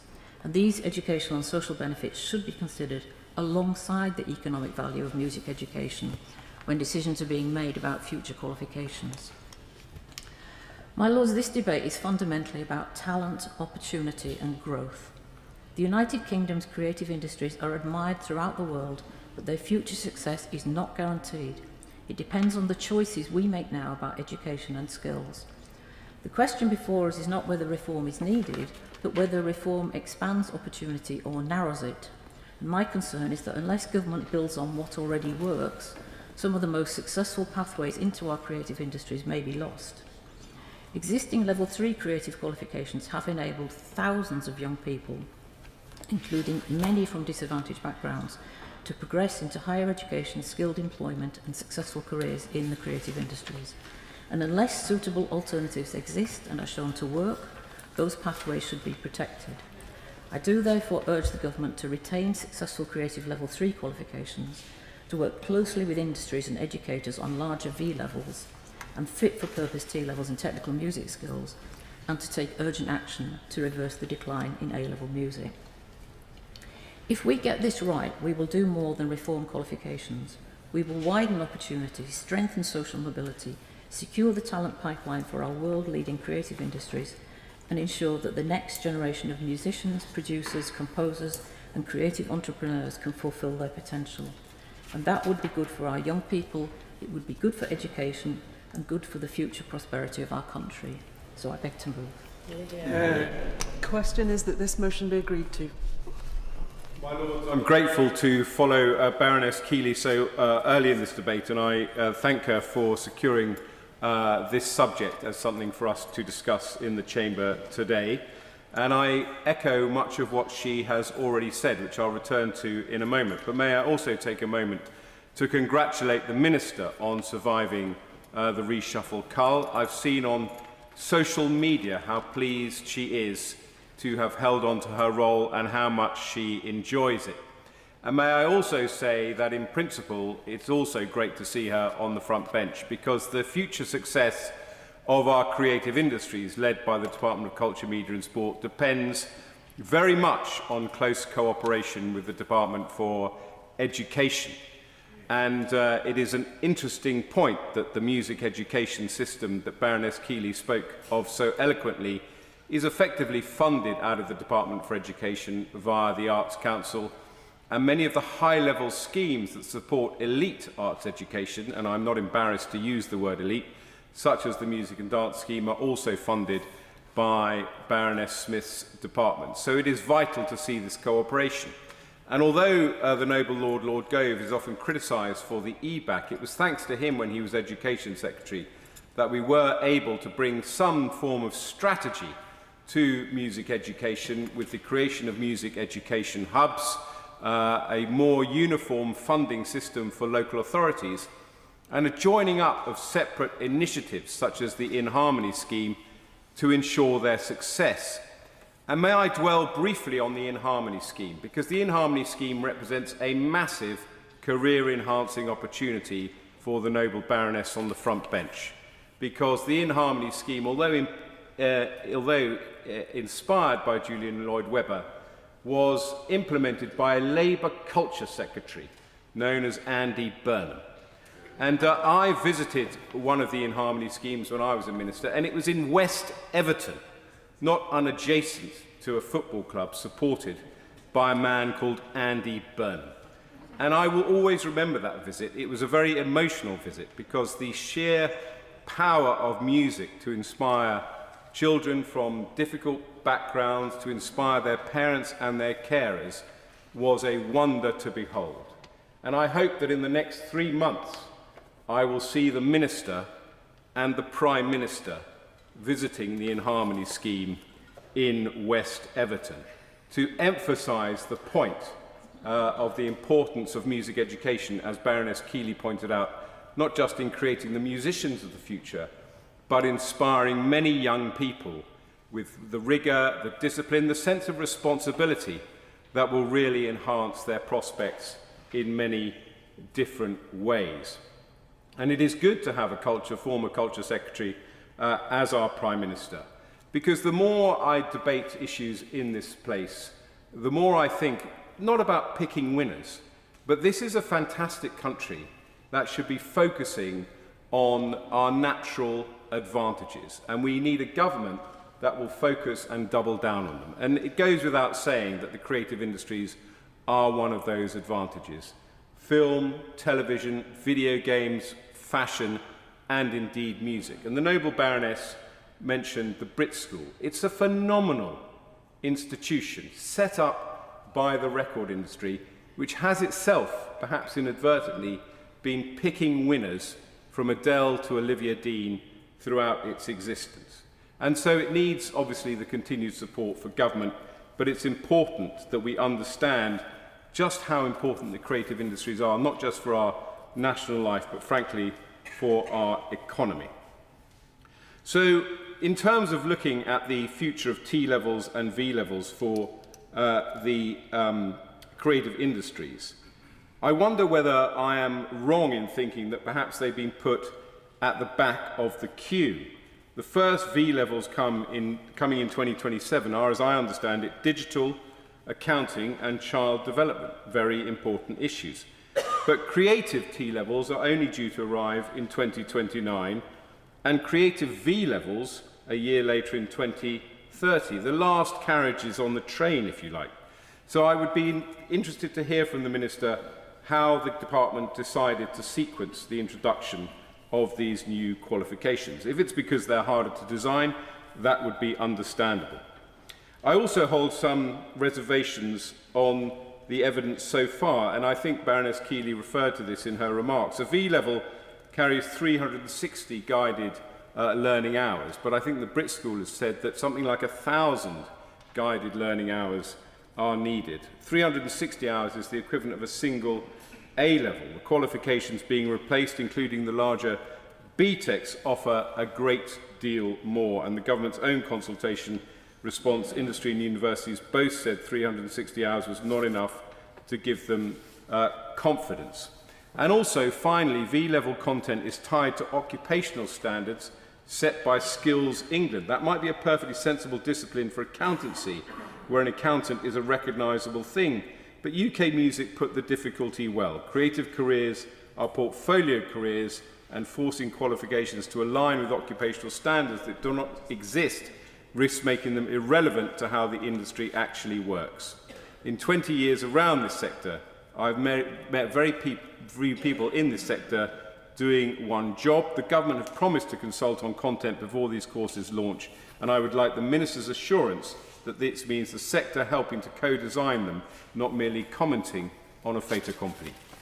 Thank Baroness Keeley for initiating this debate, but I should also like to give a shout out to Level 1 and Level 2 qualifications, because Level 1 may go to an adult who has never gained a national qualification, and the boost to confidence about learning and the sense of achievement can be life-changing.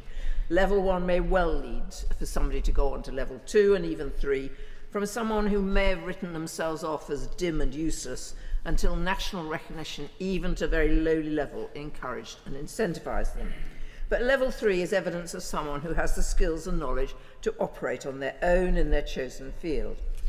Now, my lords, creative skills used to be validated and awarded by City and Guilds, where I worked for 20 years, initially on hairdressing, wig making and beauty therapy.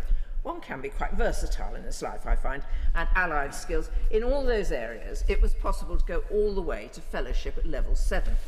I then moved on to look after the senior awards, Levels 4 to 7, with post-nominal letters and gowns and hoods to indicate their parity with university degrees. Sadly, City and Guilds has been betrayed by the then Chairman, Chief Executive and Finance Officer, who managed to bypass the Trustees, Council and President, the Princess Royal, of this long-standing Royal Charter charity founded by the City of London and livery companies in 1878 and highly regarded around the world for the quality and standards of its work-based qualifications, because they sold the awarding part to a foreign-owned commercial company, PeopleSearch. A small team has been left under the title of the City and Guilds Foundation to continue to support the charitable activities and sustain the Royal Charter. 2 of the 3 perpetrators were given lucrative welcomes and subsequently sacked. How strange life can be. Anyway, the Charity Committee is investigating how this could happen, as is a growing band of staff, members, fellows and friends of the Institute. But what is crucial is that candidates do not suffer for this. The qualifications they're working for will continue to be delivered because they do not deserve to be deflected by machinations of people who should have known better. And we have been assured that this will be the case and that the qualifications will continue to be to the highest standards as they always were. Now, my lords, there is always a problem with vocational, practical, technical qualifications, that most parliamentarians and civil servants have gone the university route. They don't know about further education colleges and the amazing work they do, nor the very wide range of qualifications and individuals they support. So they meddle in a way we don't see with GCSE or A-level. We do continue to have BTECs, understood by students, universities, employers, and crucially, many parents. But they're now under threat as the newer, shinier T-levels, technical, you understand, is so much classier than vocational, arrive on the scene to be followed by V-levels. Well, come back vocational, all is forgiven. My lords, it takes a while for any new qualification to be understood and valued, more so for practical than academic ones. So just as T-levels have taken a while to find their place, who knows how long it will be for V-levels to be the talk of the town. We should thank the University Technical Colleges, Lord Baker's valuable UTCs, which provide a clear path to skilled employment, because a number of them have developed particular expertise in supporting the creative industries, where employers continue to face skills shortages. And, my lords, the creative industries are among the most valued and valuable of our industries. The UK leads the world in many of these skill sets. The Heritage Crafts Association produces a regular list of endangered crafts, some continued by a sole trader, where taking on an apprentice would severely affect their ability to earn a living. Yet anyone who embarks on silversmithing, clockmaking, enamelling, basket making, upholstering, knows the immense satisfaction in creativity. And I won't talk about music because Baroness Keeley has spoken so eloquently about that. But again, music and dance are vital skills which really enhance life. And if we lost any of these skills, it would be a real loss to our quality of life, as well, my lords, as to the economy. So we should venture with extreme caution in changing qualifications which are valued and understood. Why not put effort into attracting the young and not so young into sporting crafts in danger which could enrich their lives? So can I ask the Minister why the government is embarking on V-levels when there are already established qualifications for the creative industries? Many are under threat and need support, not a pointless exercise in rebranding. There are level 3 diplomas and extended diplomas with some 84,000 students who do not need to be distracted by the arrival of a new kid on the block in the form of mysterious V-levels. So please, will the Minister commit to pause defunding of existing creative levels 1, 2 and 3 qualifications until creative T-levels and V-levels have been fully designed and piloted and are shown to deliver work-based standards and comparable outcomes for progression. And this is particularly important for SEND learners and disadvantaged students, many of whom may have talents in creativity far in excess of their abilities in other subjects. I look forward to the Minister's reply, and like others, I welcome her back to her brief. My Lords, I remind the House of my education interests, in particular as a member of Pearson's Qualifications Committee. It's always a joy to follow the noble Baroness Garden, and I also pay tribute to Baroness Keeley for securing and for her introduction to this debate. And I want to add that I am delighted that the Minister is still in her place after the reshuffle. My Lords, my first job at 13 was in the West End production of Oliver. 7 years later, I co-founded a theatre company with Sam Mendes and went on to manage art centres. My wife, after drama school, spent years delivering creative partnerships in schools. My daughter Ruth is now a successful opera director. All three of us have done well thanks to the vocational pull of the performing arts. But this is an industry that can't be measured by productivity and earnings at 30. It is about vocation and about weaving the cultural fabric that binds us together. Witness the connection between the fans and the players created by Wonderwall at the World Cup.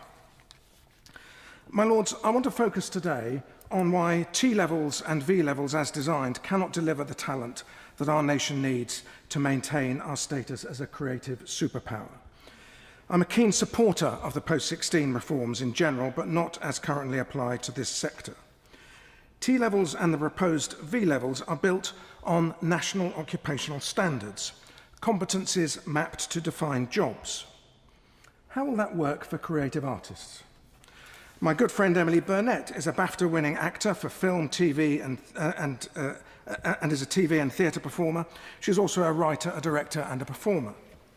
Steve McQueen is a Turner Prize winner for video installation, has been shown at the Tate and the Serpentine, and won an Oscar for the film 12 Years a Slave.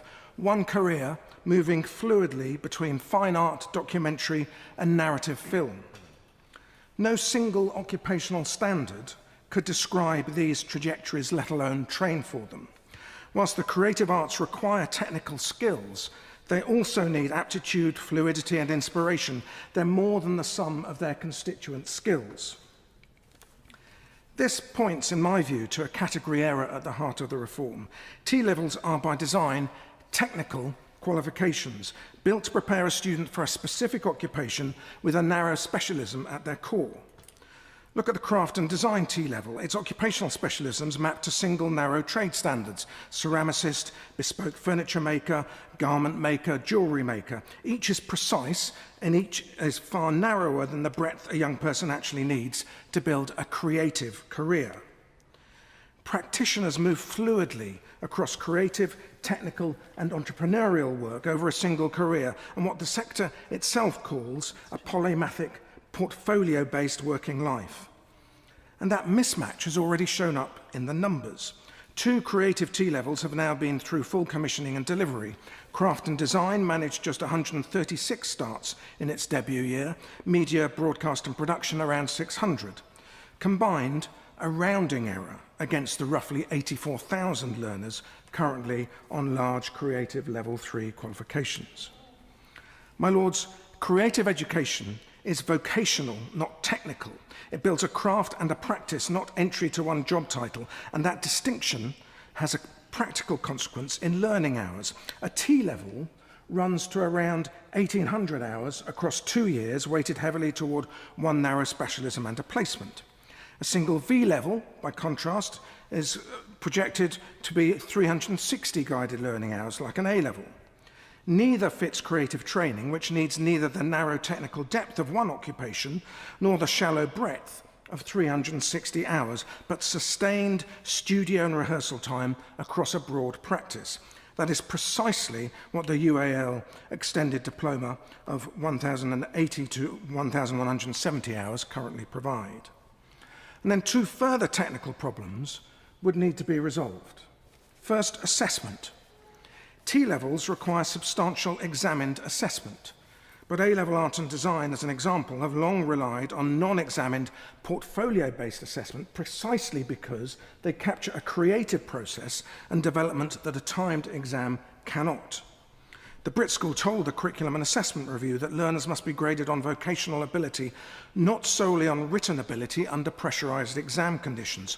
Push creative qualifications towards examination and we repeat a known mistake: students writing about practical outcomes instead of producing them.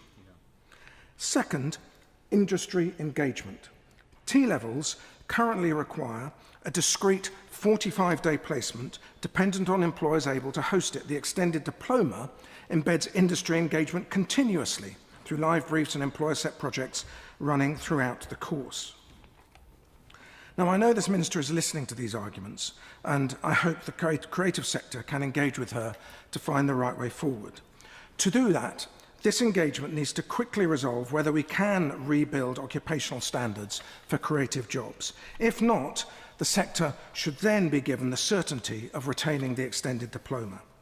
This existing qualification already delivers the right hours, the right assessment, continuous industry engagement, and with progression into higher education that nearly 3/4 of the creative workforce holds. Ministers can then confirm its funding on a permanent footing, not a repeated reprieve to 2030, and then let T levels and V levels find their place alongside it, not in place of it. My Lords, I thank my noble friend Baroness Keeley for introducing this debate in such a thoughtful and compelling way, and I'm delighted to follow my noble friend Lord Knight. My Lords, this House has many times focused on the importance of the creative industries in the economy and in our social fabric. It can't be emphasised enough how much creatives enhance our reputation and soft power across the world and our productivity at home. In theatre, film, dance, music, computer games, craft, design, visual arts, indeed any area where individual creativity, skill and talent play a key role.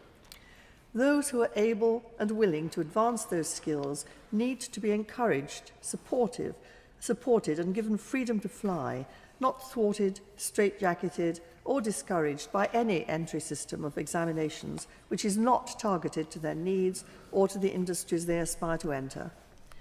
My Lords, others in this debate have real knowledge of the requirements for entry into these subjects and the impact of the specific changes currently being considered, as we have already heard.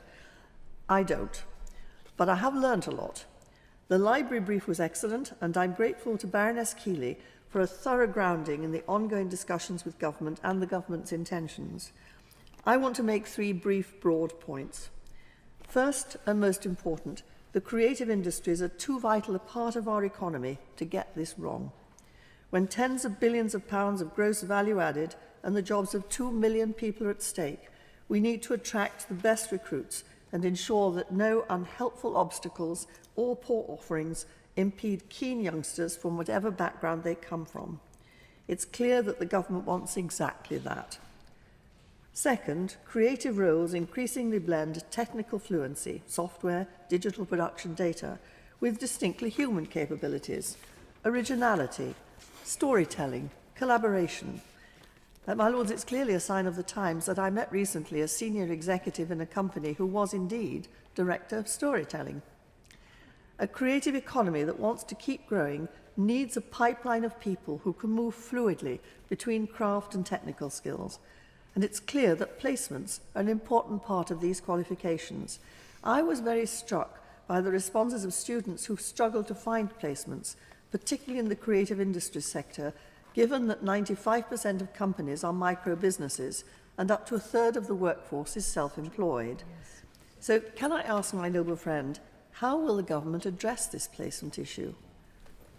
Third, digital technologies and AI are increasingly being used to create exciting opportunities, but there'll need to be continuous learning opportunities to enable them to update technical skills. And that's linked to the growing demand for collaboration across disciplines. Creative professionals now often work alongside software developers, engineers, marketers, and data analysts. So communication, teamwork, problem-solving, adaptability, and leadership skills need to be developed. And I think anybody who's seen the film The Odyssey and been through what must be at least 5 minutes of acknowledgements at the end of the film for all that the crafts and skills involved, I think would echo that. My Lords, all of these point to the need for close consultation and cooperation with those charged with developing the courses, exams and assessments for these subjects. It's clear that providers want to work with the government to get this right, but it's also clear they have significant concerns. Many students who thrive on coursework-based learning may find the structure of T-levels less accessible. There are concerns about the number of guided learning hours in V-levels, with industry and higher education stakeholders anxious that it won't be enough to assess levels of applied experience and practical competence. UK Music has argued that national occupational standards are not appropriate for creative careers. University of the Arts London called for the government to allow flexibility of content. My Lords, I know higher education institutions support a diverse post-16 qualifications landscape with multiple pathways beyond A-levels and T-levels, particularly in creative and practice-based disciplines. But arts and vocational subjects have already been squeezed by previous policy decisions. Reforms need to strengthen, not reduce, creative pathways, ensuring parity of esteem between vocational and academic qualifications and protect progression opportunities into creative careers. So finally, can I ask my noble friend, and echo one of the points made by my noble friend Baroness Keeley, whether she will pause decisions on funding existing successful creative level 3 qualifications until the new T and V levels have been designed, piloted and shown to deliver comparable or even better outcomes. My Lords, I thank the noble lady, Baroness Keeley, for securing this very well patronised debate in our last debate before recess. It was pointed out in the last debate that I'm taking part in all 3 debates today, and one of the advantages of that is that you can make links between them. So I want to link to the first debate where the noble lady Baroness Kidron talked about digital sovereignty and link that to constitutional weaknesses in the UK, to this debate, and point out how constitutional weaknesses are affecting the subject we're discussing here, creative education. The first past the post electoral system has traditionally produced a seesaw between 2 parties, 2 sets of policies and plans, if not always much ideological difference. And creative education has been very much a victim of this seesaw. We saw Lord Gove, now a member of your Lordship's House, make an active attempt under the previous administrations to suppress creative subjects in schools with the EBAC, to push for a focus on a handful of subjects and exam results. That saw many creative subject teachers leave education, certainly leave schools, move on to other careers, an active discouragement of new teachers coming into the area.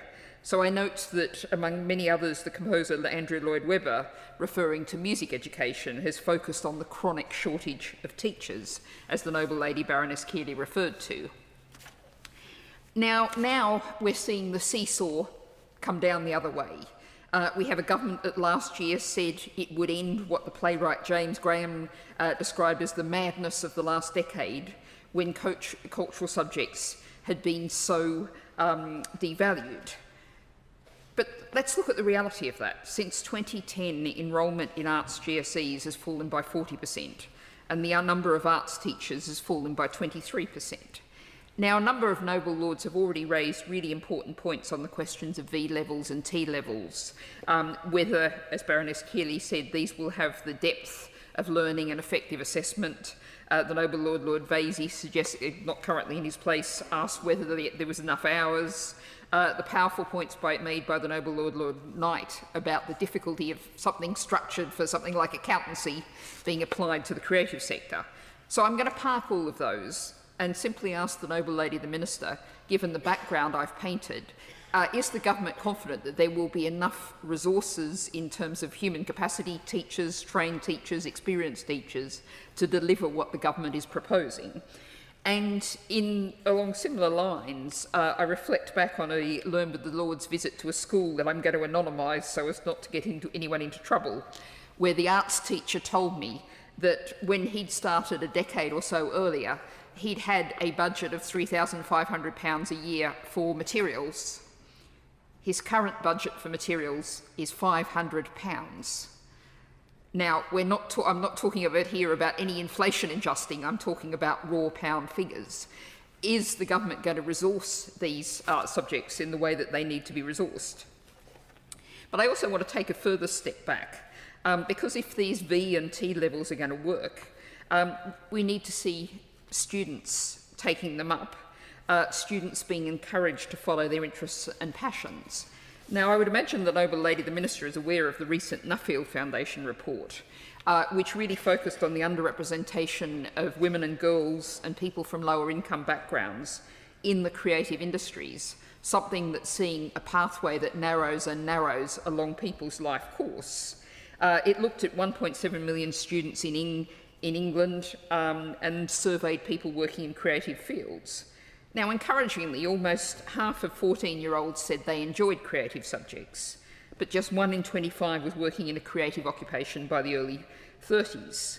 At every stage, GCSE, post-16 and higher education, there was a fall-off, but particularly a fall-off among poorer students and girls, with girls from lower income backgrounds being doubly affected in those figures.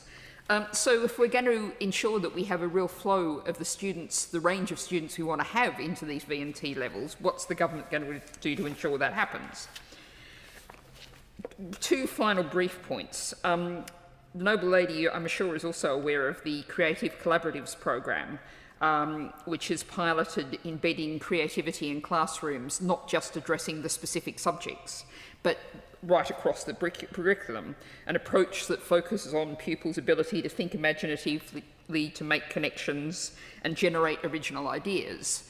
Now again, if we have that education right from the start of primary school and onwards, that potentially could feed pupils into these T and V levels. Is that going to happen? And I just want to make one final point, because I think there's been a lot of focus in this debate on the importance of the creative education and sector to the economy. I want to actually focus on something more important. We often see talk of STEM subjects as providing solutions to our polycrises, the climate and nature emergencies, poverty, inequality, dissatisfaction with politics, the sense of disempowerment in communities. But solutions very often must come from the creative sector, from people coming up with new ideas, new solutions, new approaches to living on this battered planet, to people getting together and cooperating. So it's really crucial that the government gets this creative education right. It's heading in the right direction in reprioritising it, but there is many, many questions that your lordships are rightly asking. Grateful to the my noble friend Baroness Keeley for initiating this really important debate on the future of post-16 creative education, an area that's often neglected when we focus often on universities. The Cinderella sector, as has been noted by many, many people before me. I declare an interest as the Chair of Governors of the University of the Arts London. As you will have heard, the Arts University, which runs the awarding body for the current diploma and extended diploma system. As my noble lords have heard today, the arts are central to our cultural life, and I have spoken about that on many times in this chamber. It's central to our economy, to social mobility, and the general well-being of society. It fosters, as we've heard, imagination, collaboration, and, most importantly, innovation. And that's why the government has rightly identified the creative industries as one of the 8 priority growth sectors in its industrial strategy. Yet since 2010, the number of pupils taking GCSE creative subjects, as we have just heard from the noble Baroness Bennett, has fallen by 40%, and the number of specialist arts teachers in state schools has fallen dramatically too. It's therefore vital that post-16 education provides strong pathways into employment and further and higher education for the diminishing number of students who wish to develop their creative skills. My lords, this debate is not about undermining apprenticeships, T-levels or V-levels in my view, or indeed A-levels. It's about ensuring that in simplifying post-16 qualifications, we do not damage the established creative pathways that already serve students and employers well. Creative Level 3 courses, as we've heard, must be broad, they must be practical and portfolio-based. They must allow time for experimentation, rehearsal and studio practice. They are essential to developing successful artists, designers, performers, filmmakers and media professionals. The names that we've heard this afternoon, Steve McQueen, Adele, but also Tracy Emin and Grayson Perry. We also need the creative industries to draw on talent from every background. Existing qualifications provide opportunities for disadvantaged students, young people with SEND, and those at risk of becoming NEET. Together with A-levels and foundation courses, they are important routes into the workplace and in higher education. And in relation to higher education, in 2023, 96% of applicants holding the UAL Level 3 Extended Diploma received a higher education offer, and I'm delighted that 85% of those offered accepted places. So I fear that the new arrangements mean that fewer creative students will qualify for university, or they'll be able to develop the skills that employers need. The UCAS tariff for T-levels means students must achieve a distinction to secure the points many extended diploma students routinely attain, and some universities, as I understand it, are already declining to accept T-levels for certain creative degree courses. There are also questions about capacity and scalability. This year, only 814 students started one of the 2 creative T-levels, compared with 84,000 studying level 3 creative diplomas and extended diplomas. How will we address the scalability issues and address those particular challenges? I'd be happy to talk to the Minister to explore that with her and her colleagues. Colleges are also saying that current T-levels are too narrow and they do not replace existing qualifications. Exeter College is a case in point. There, the college tells us that T-levels and extended diplomas are both on offer to their students, but that the creative media course as a T-level lacks artistic context and focuses only on technical skills. We also know that the Becky Francis review recognised that, as currently anticipated, creative V-levels will not fill that gap and they're too narrowly defined. So, my Lords, until T-levels and V-levels can demonstrate the same breadth of learning, progression and outcomes as current creative qualifications, there's a compelling case for retaining successful Level 3 creative diplomas. Without that safeguard, these reforms risk, I fear, narrowing opportunities for the next generation of creative talent. Our young people, our creative industries and our country deserve better. My Lords, I warmly thank my noble friend Baroness Keeley for securing this debate and warmly welcome my noble friend the Minister back to her place. To add to the statistics, Skills England estimates that the creative industries will need to fill around 1 million vacancies by 2035, a significant increase. Crucially, 82% of those roles will require qualifications at level 4 and above, compared with an economy-wide average of 62%.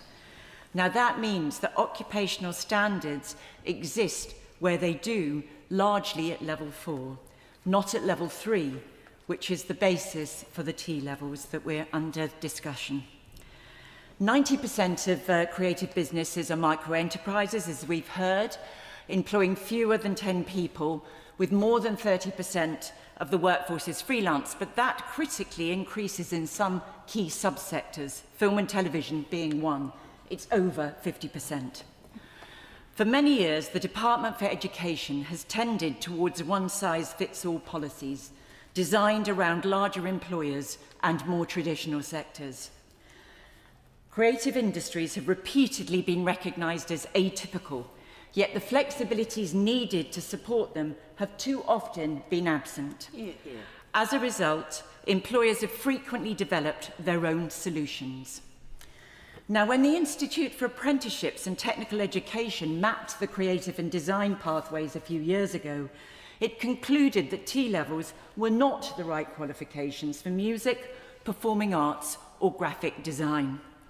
2 technical T-levels were introduced, craft and design, as my noble friend Lord Knight has mentioned, and broadcast media production, with 678 students over 2 years now studying it.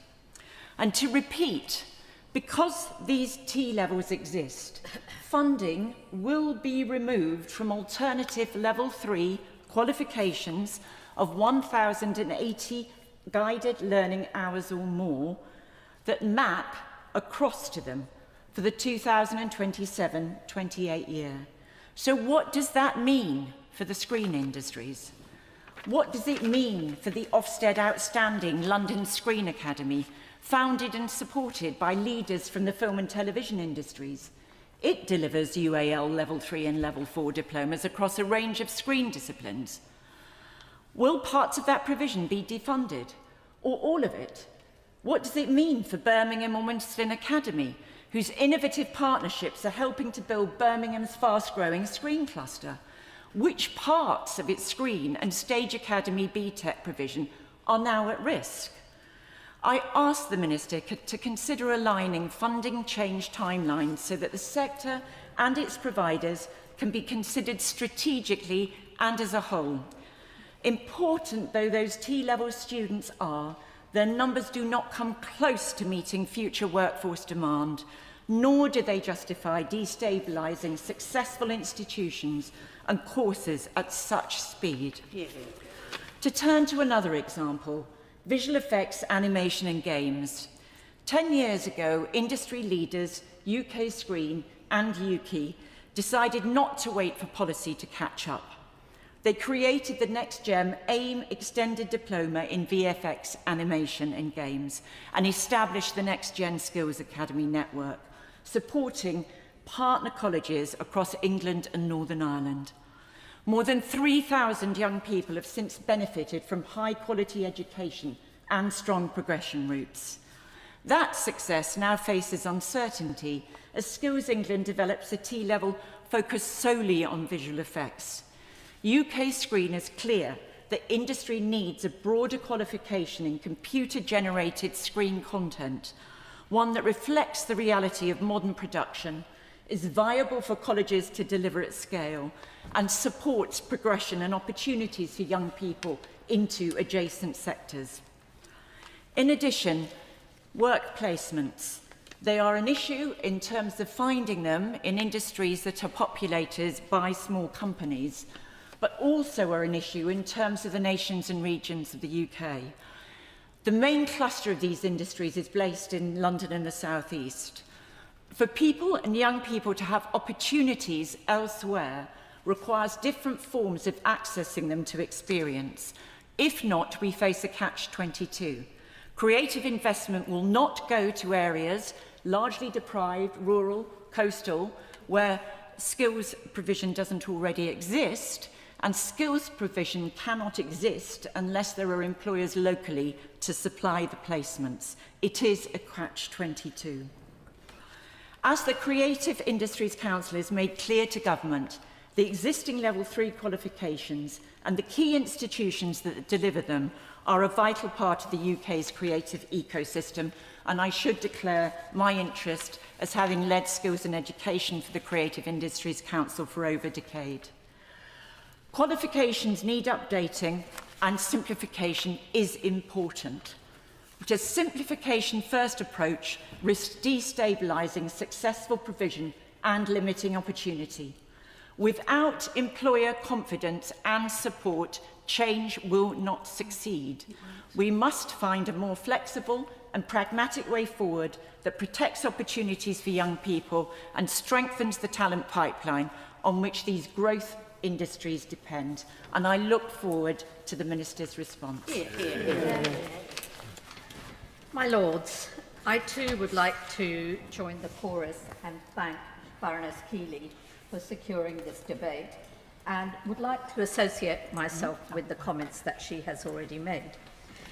My Lords, it is indeed an honour to follow Baroness Kane with her track record in terms of leadership at Goldsmiths College, and it's thanks to that college that my son is in the creative sector, and I get this knowledge. But so the UK film and television sector is a global powerhouse, and the government's commitment to securing its future pipeline is highly commendable.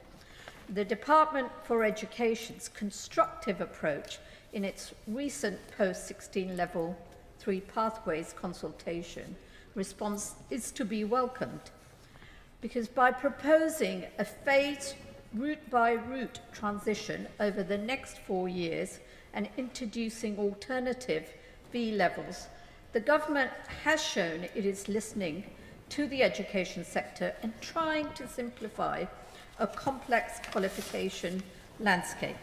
However, as the DOV moves towards publishing its upcoming implementation plans, we must ensure that the unique project-based reality of the British film industry is fully integrated.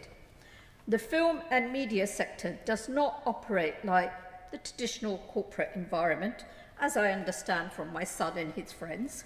It thrives on collaborative, deeply immersive and fluid craft skills that cannot easily be retrofitted into standard technical boxes. Our current level 3 landscapes, specifically large-scale qualifications like the diploma in creative media production, succeeds because it provides the immense studio hours, creative freedom needed to write, shoot, edit and produce a film portfolio. So as we look to the newly designed T-levels and single A-level sized V-levels, a dialogue between government and industry experts, I believe, is really vital to address some of the structural challenges around recognising that film and high-end TV productions are overwhelmingly staffed by short-term freelancers and micro-businesses operating on project-by-project basis. And as it's already been stated, finding thousands of structured, mandatory 45-day T-level industry placements within this highly transient ecosystem is a massive logistical challenge for colleges. Leading sector bodies, and your Lordship has today, have expressed concerns that the standardised 360-degree guided learning hours proposed for V-levels may not provide the deep, practical immersion required for technical film crafts. A student cannot master cinematography or advanced visual effects as a minor part-time component of a broader curriculum. And we've already heard a lot of concern expressed here about the Department of Education's decision to list Level 3 Extended Diploma in Creative Media for defunding because of the overlap with the T-levels. This risks, as we've heard, dismantling a highly valued industry-approved talent engine before the new 2029 and 2030 creative qualifications are fully mature. And like other noble lords, I would also like to mention the success of the Brit School and the education that they provide for many children with SEND, and the success they've had in placing them in full-time work. So the government's recent updates allowing for placement flexibility, such as utilising group projects, remote elements or multiple employers, show an excellent willingness to adapt. We now need to build on that flexibility to co-design a framework that protects our world-class film sector. To help strengthen this transition and support the Department's Ambition Skills Agenda, I have a couple of questions to the Minister, but first may I congratulate my noble friend on her reappointment. So my question, given that the film and television workforce is overwhelmingly composed of freelance crews and temporary project-based productions, how can the department work alongside Screen Skills and major UK studios to design a bespoke, flexible placement model that works for independent film sets without placing an unmanageable bureaucratic burden on independent producers? Secondly, while I welcome the introduction of V-levels to provide vital vocational choices alongside A-levels, many universities and film colleges worry that the standard 360-hour model lacks the practical studio depth of current extended diplomas.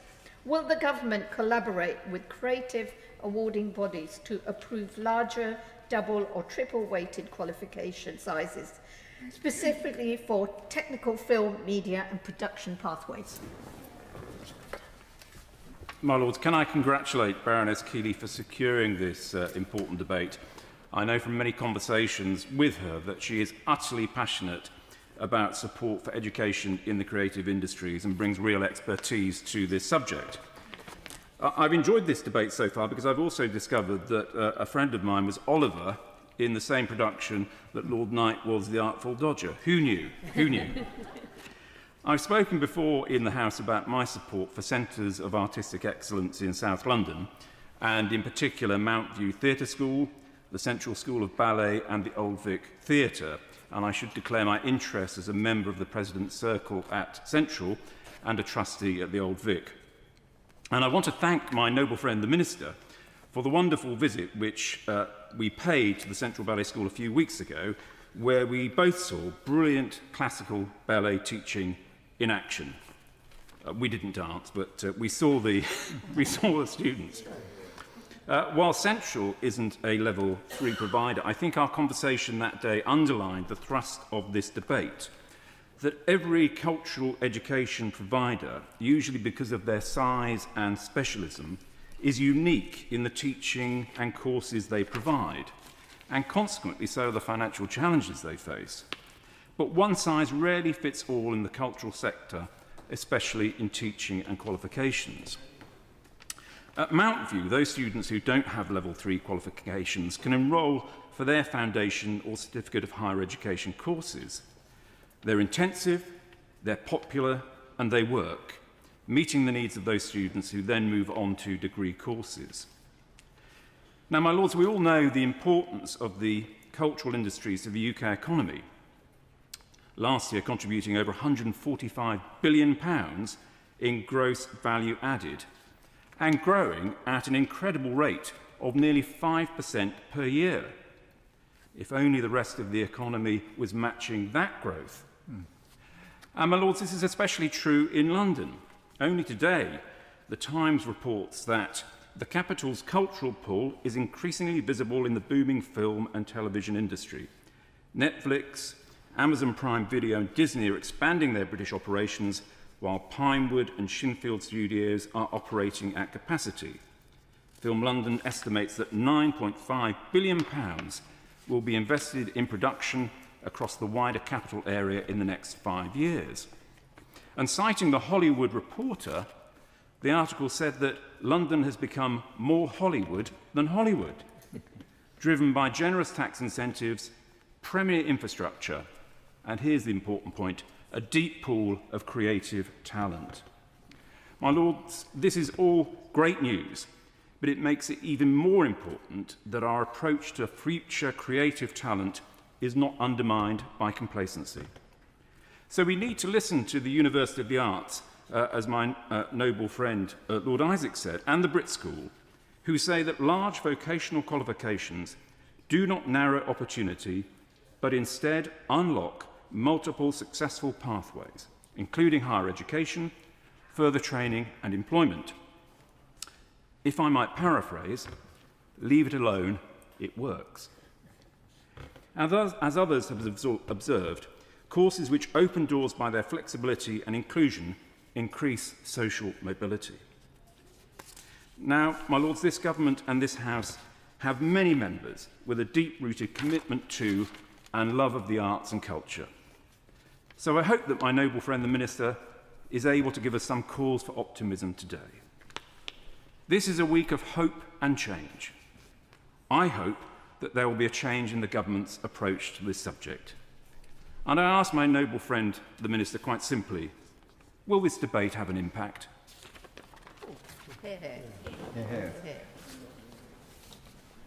I'm delighted, my Lords, to be participating in this debate. I am by no means an expert in the field in which we are debating. I know very little about creative qualifications, but I have been involved in the creative industries for most of my career. My first first career, I suppose, before I became a lawyer, was in the fashion industry, where I spent 7 years working with designers and with photographers and with all sorts of other creative people. And I am currently, and I declare an interest, I'm concurrently back in the fashion industry and have been for the last 10 years as a director of Inditex, otherwise known as Zara. And furthermore, I declare an interest in this specific area as a trustee of the Conran Foundation, having been a member of the board of the Design Museum for very many years as well. The United Kingdom has enjoyed for a very long time the reputation as being one of the greatest creative economies in the world. And yet we too often discuss it as though it was simply a matter of cultural interest rather than a strategic national asset. The facts tell a different story. Our creative industries now contribute almost 126 billion to the economy. It supports around 2.4 million jobs and generates a substantial trade surplus through exports of services, intellectual property, and digital content. They are growing significantly faster than the economy as a whole and are rightly recognised by the government of one of the United Kingdom's priority growth sectors. These industries are also a powerful source of Britain's soft power. Around the world, people know the country through our music, theatre, film, television, architecture, which hasn't yet been mentioned, architecture, publishing, design, fashion, and increasingly our digital creativity. They strengthen tourism, attract investment, and encourage talented people to study, work, and collaborate here. That success, however, depends on one essential ingredient: people. If we wish to remain a global leader in creative industry, we must ensure that talented young people continue to have a clear and credible roots into creative careers. That's why Level 3 qualifications matter so greatly. I welcome the government's recognition that a broader pathway is needed alongside A-levels and T-levels. The proposed introduction of V-levels represents an important acknowledgement that creative careers rarely follow a single narrow occupational route, but qualifications alone will not guarantee success. We must ensure that creative education continues to value practical learning. We must recognise that portfolio development, collaborative projects, and interdisciplinary skills matter just as much. We must recognise further that many creative businesses, as has been mentioned, are small, project-based, freelance, and therefore must also be part of the system. It cannot always be recognised that it's only large employers that should be concerned. Above all, we have to avoid the unintended contradiction in public policy. If government identifies the creative industries as a priority growth sector within its industrial strategy, then the education system must actively support the pipeline of talent on which that strategy depends. Creative education should therefore be seen not as a cost, but as an investment in one of Britain's strongest competitive advantages. Investment in studios, specialist teachers, technical facilities, and high-quality vocational pathways should be regarded in precisely the same light as investment in scientific research, advanced manufacturing, or digital infrastructure. Our competitors certainly understand this.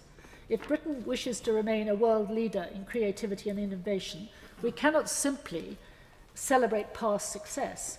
We must constantly renew the talent that sustains it. I therefore hope ministers will continue to ensure that qualification reform, industrial strategy, and regional growth policy move forward together. My question to the Minister is this: what mechanisms are in place to ensure that the Department for Education and the Department for Culture, Media and Sport jointly assess whether Level 3 qualification reforms are strengthening rather than weakening the future workforce of one of the United Kingdom's designated priority growth areas.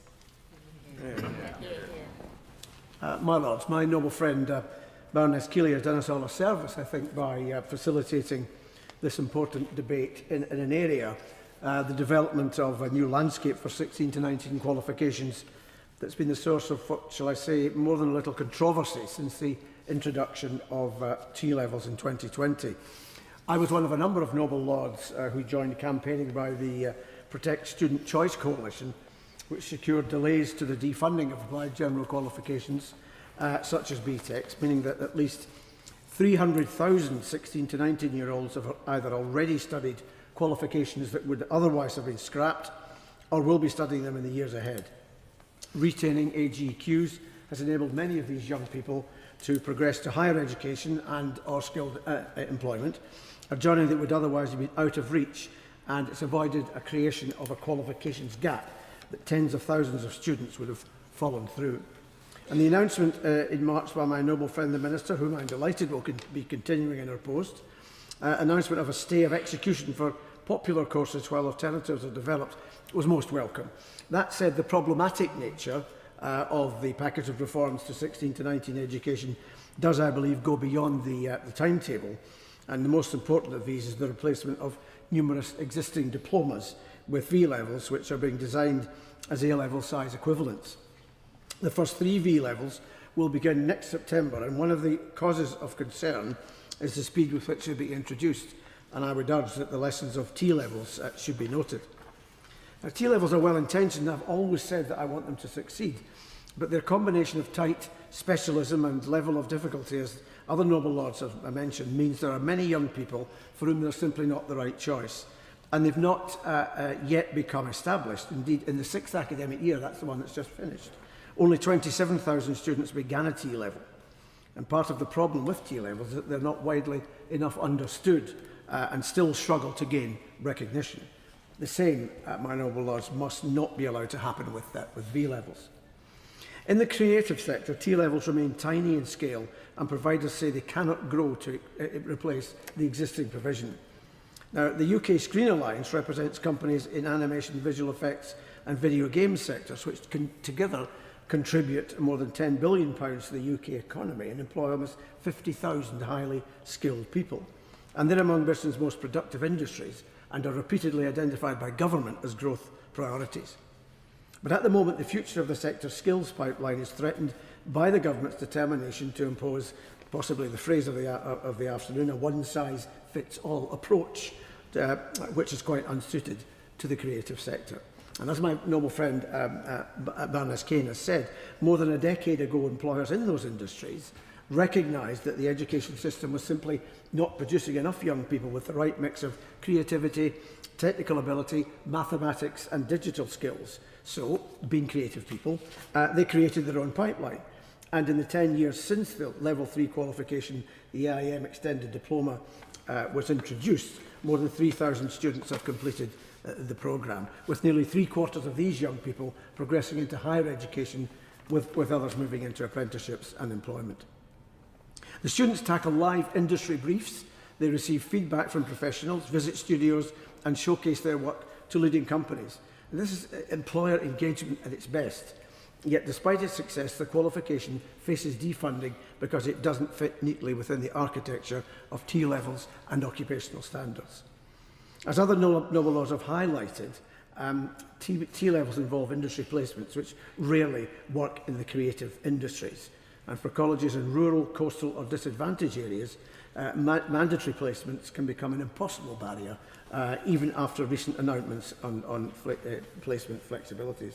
Now, my noble Lord Knight, still I should say an artful dodger after all these years, spoke of the use of portfolios in assessments. Creative employers don't recruit on this basis of exam performance alone, of course. They use portfolios, collaboration and demonstrated ability. And the sector's own qualifications reflect that reality through continuous assessment and group project-based learning.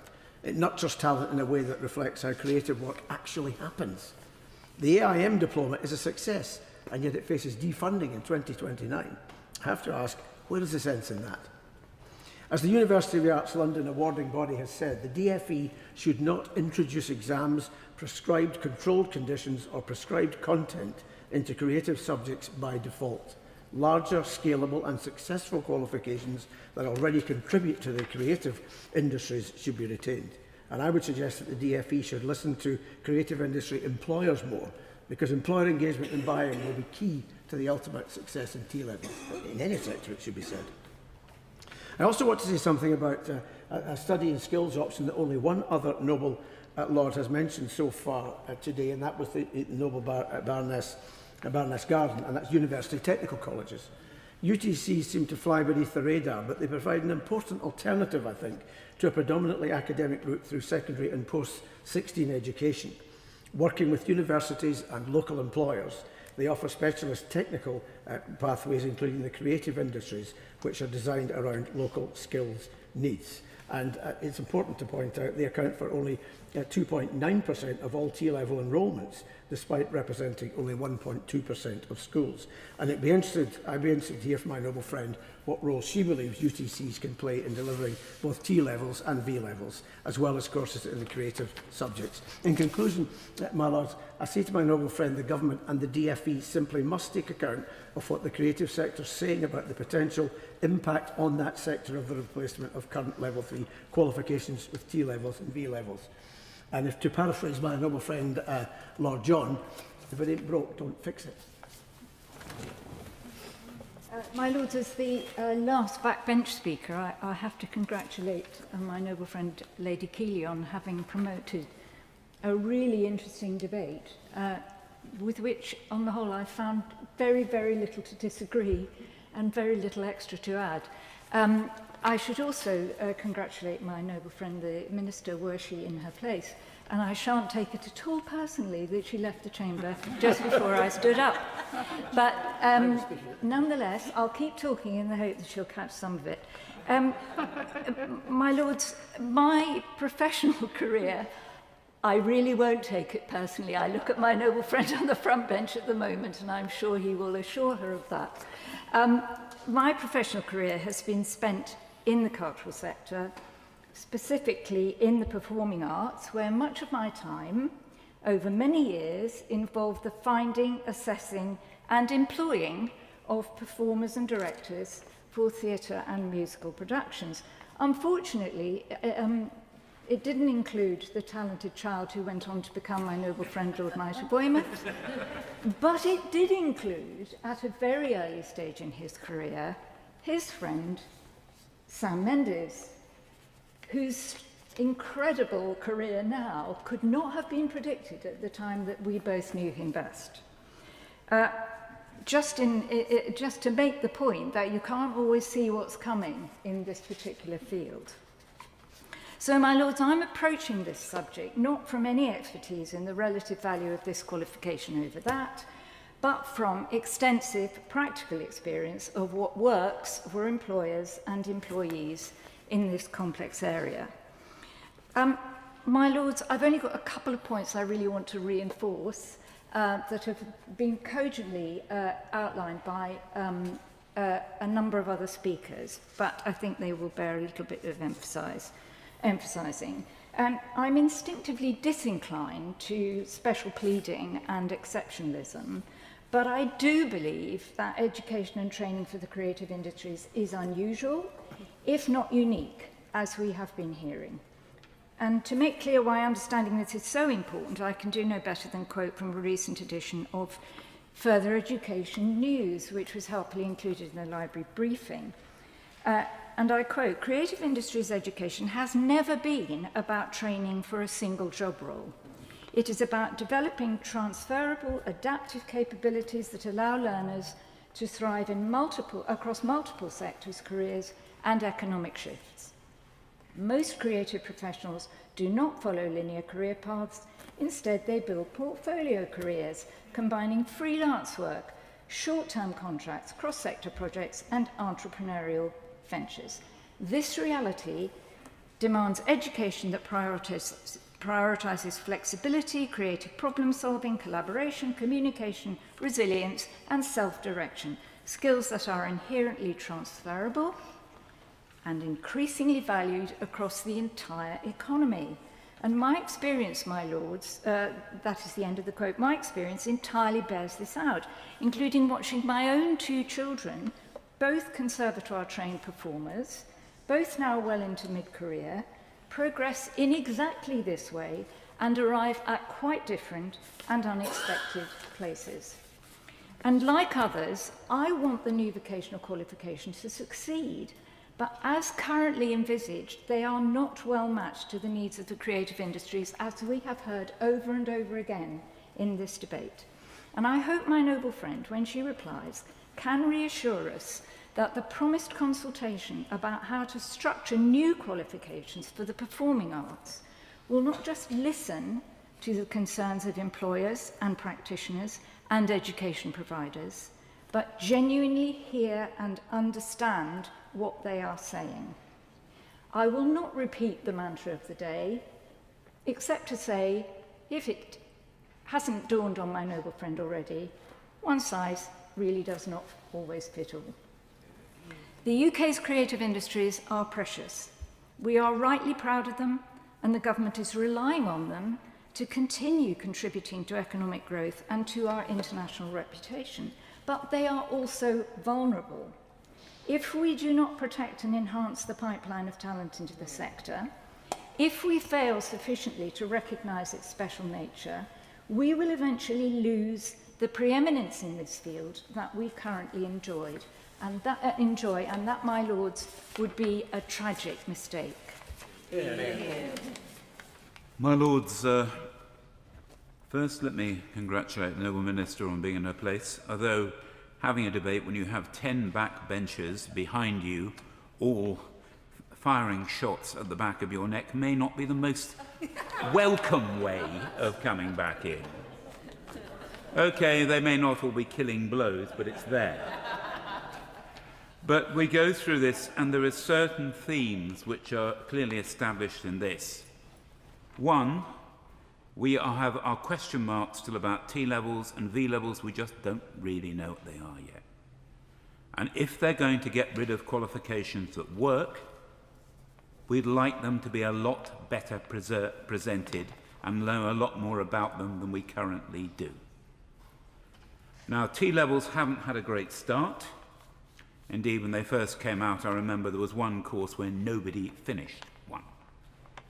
And going through, and the fact you've got this big block that means you can't do anything other than a T-level was one of the most scary things about it. V-level doesn't have that. It fits in with the A-level structure. This may be a strength, it may be a weakness. We don't quite know yet. But it is certainly an idea of a new examination is coming in to do a job and maybe removing examinations and structures which are achieving. Could it be better? Could it be worse? We don't know. But one thing that goes with this and goes with the structure and changes, there's something that hasn't been touched here. What is careers guidance going to do about telling pupils and, more importantly, their parents about what this is going to do for you in the future? Because if you get that wrong, I don't care how good it is, it will fail because nobody will do it. Or people will only do it as a last resort. And that does happen to exams. You come down, this is the established pathway, we're going forward. Now, GCSEs and A-levels are your absolute solid standard. Government reforms of the previous government have actually made them even more solid, in my opinion. What are we going to do with them? How do you fit into this structure? This is something which I hope the Minister will be able to answer, because unless you know how they work together, the opportunities they are seen to create, you can't really give that advice. And much of the discussion here, and I have learnt quite a lot in this debate, not only about the noble Lord Knight's ability to pick a pocket. Sorry, I couldn't resist that. Is that we've got a structure here that works very well, but most people will not hear about it. I'm sure people bypass very good training processes because they don't know what's there. And when I looked at this debate initially, I was thinking about those supportive services for things like film and other forms of creative activity, those things that go round it, those technical support structures and innovations, which I have done through work in the DCMS brief. How do you actually get these skills, which are universal skills, which can be taken across the world with you?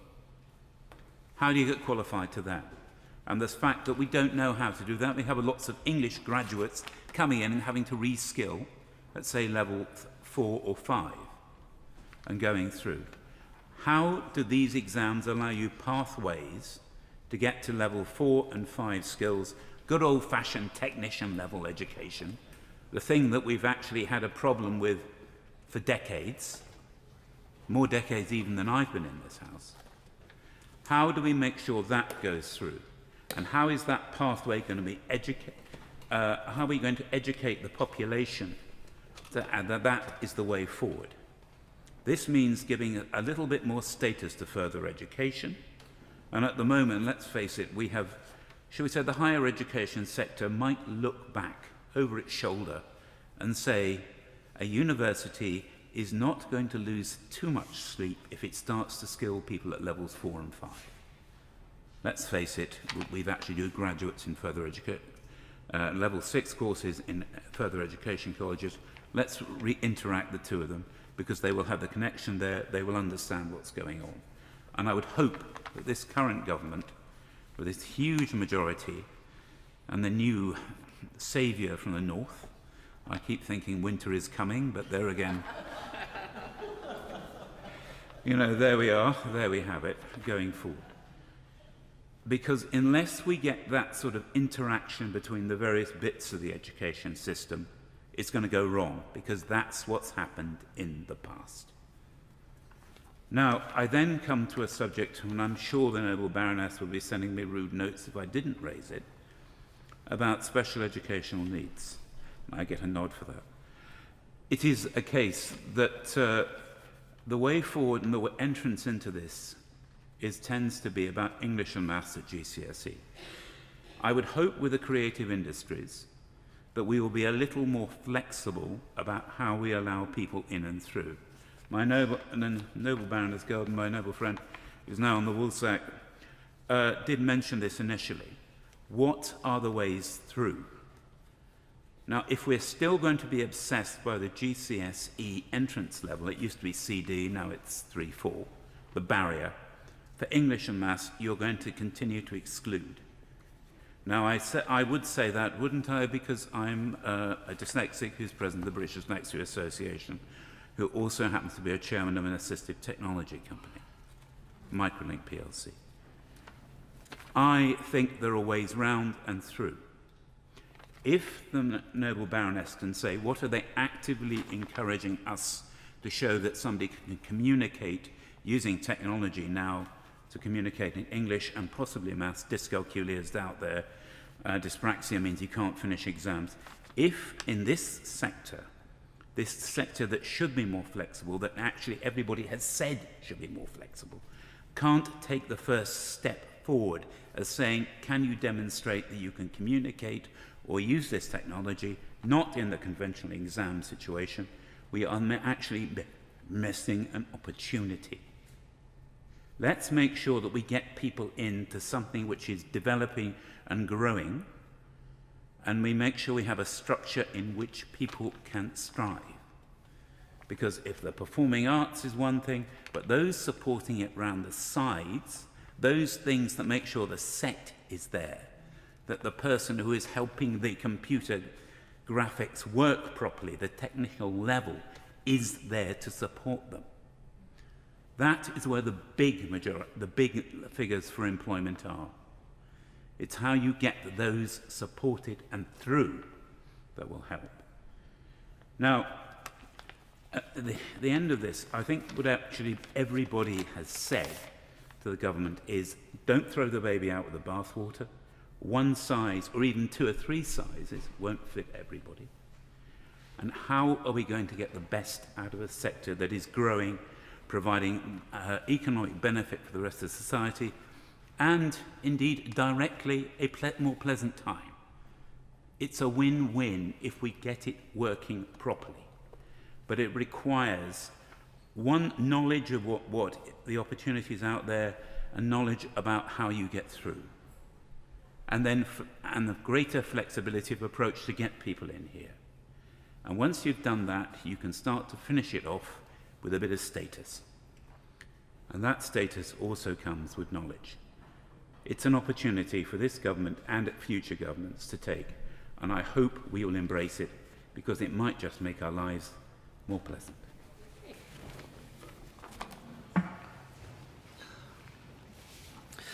My Lords, we thank the noble Baroness Lady Keeley for securing this debate and for her long record of work with the arts on protecting copyright for creators against generative AI, championing inclusive music and arts education, and advocating for the financial resilience of the UK's theatre and cultural sectors.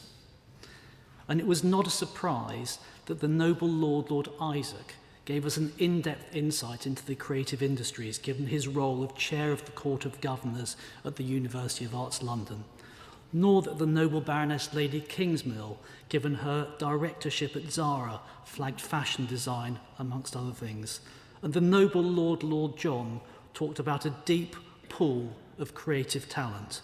And the creative industries combined does contribute £124 billion to the economy.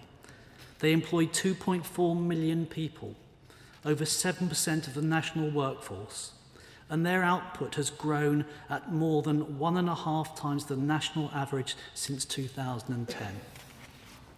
Creative education is valued. That is not in doubt. The question is whether these reforms will produce qualifications that actually enable people for jobs, for university, and for higher technical study. This process does have cross-party parentage. It began with the noble Baroness Lady Wolfe's report in 2011, which found that too much post-16 vocational provision had little or no market value. When in government, we started to remove overlapping qualifications, and the current government have continued.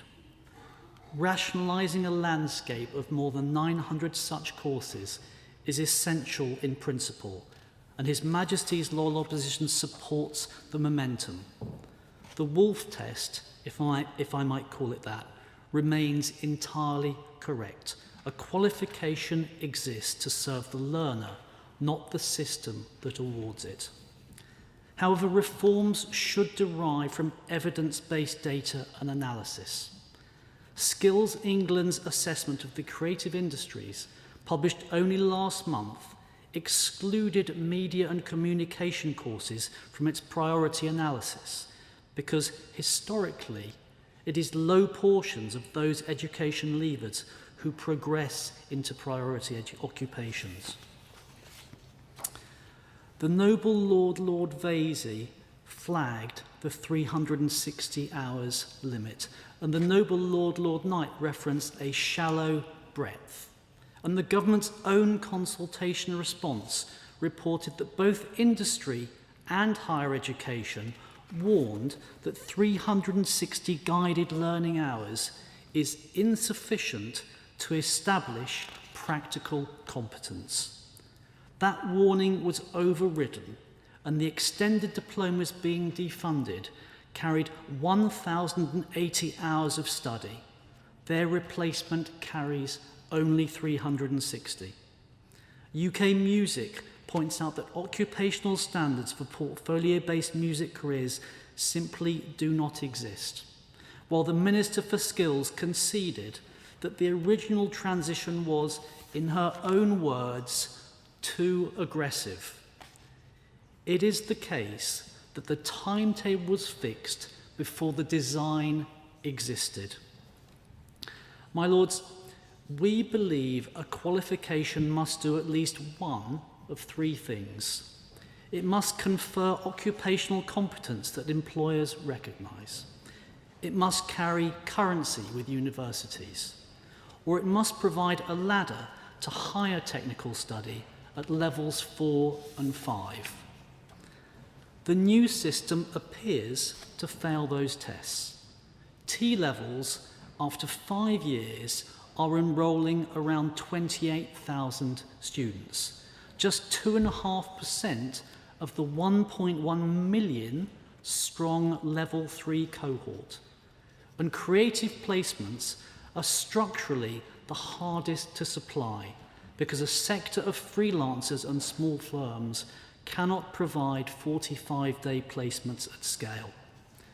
V-levels will be classroom only and one A-level in size. They cannot realistically confer occupational competence. Their currency with universities is untested, and no progression route to levels 4 and 5 has been published. Prima facie, this looks like simplification, not reform, which is the failure that the noble Baroness Lady Wolfe identified. My lords, 78% of creative employers report shortages in their 3 highest occupational groups, against a benchmark of 31% across all other industries. The government's skills audit, published in May, highlights the shortage occupations of software developers, graphic and multimedia designers, and advertising and marketing executives, with 63% of creative employers expecting digital skills demand to rise, driven by artificial intelligence. And the noble Baroness Lady Kane referenced Skills England, highlighting that over 1 million new workers would be needed. Some 60,000 creative workers currently are not proficient in their roles because technology is outpacing the training. And Skills England has projected this large number of workers needed in priority creative occupations by 2035, many requiring qualifications at level 4 and above. Based on that evidence, the pipeline the country needs is technical, creative, digital, and higher level.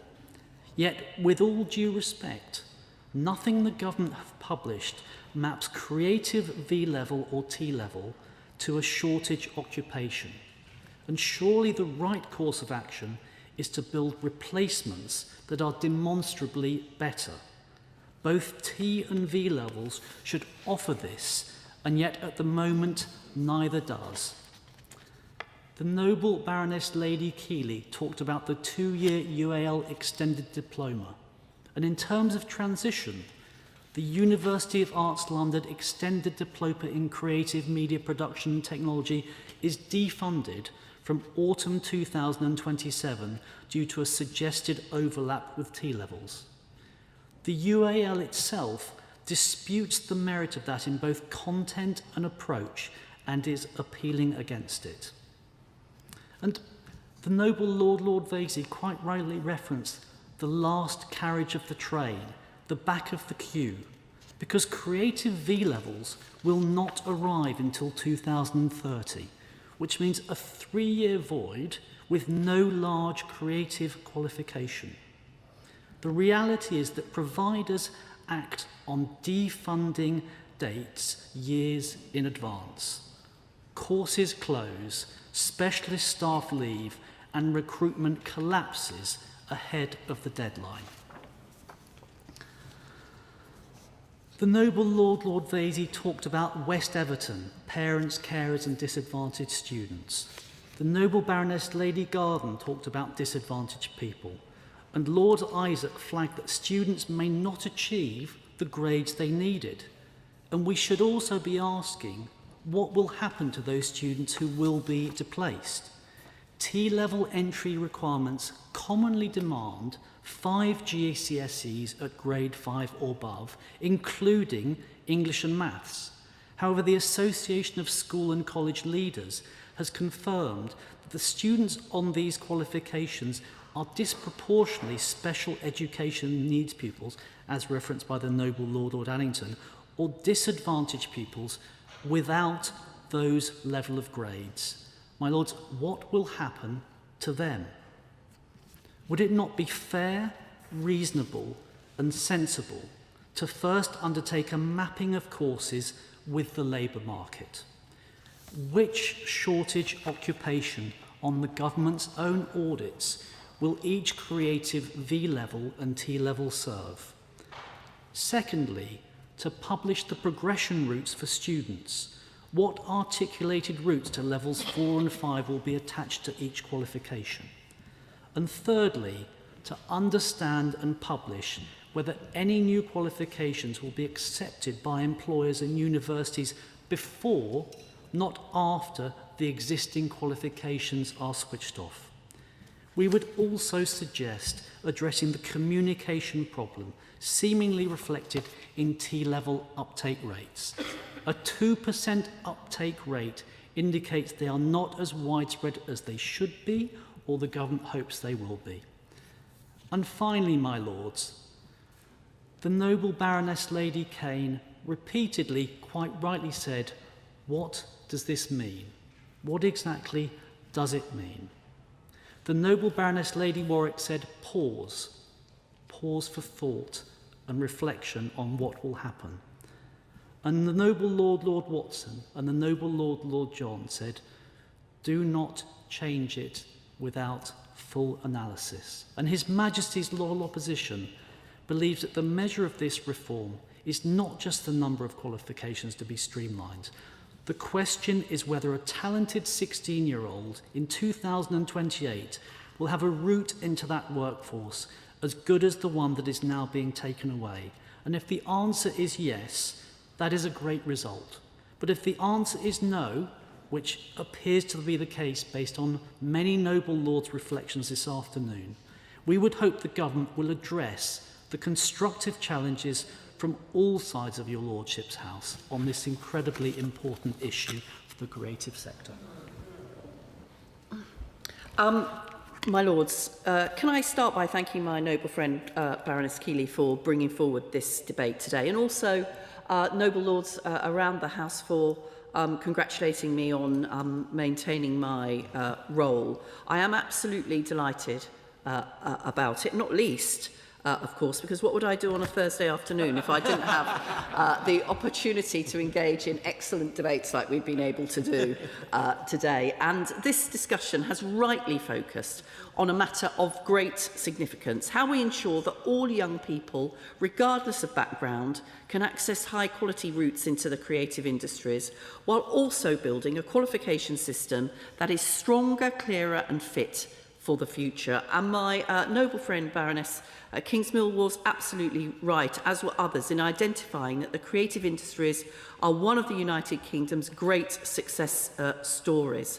They contribute approximately £145 billion to the economy and have grown 4 times faster than the rest of the economy since 2010. I think those figures are slightly higher than some others have suggested, but demonstrate the success of our creative industries. And that's why the government's industrial strategy recognises the creative industries as one of the growth-driving sectors that will help power our economy in the years ahead. And that success does depend upon a steady pipeline of talent, and that's why the education and skills system must work for this sector.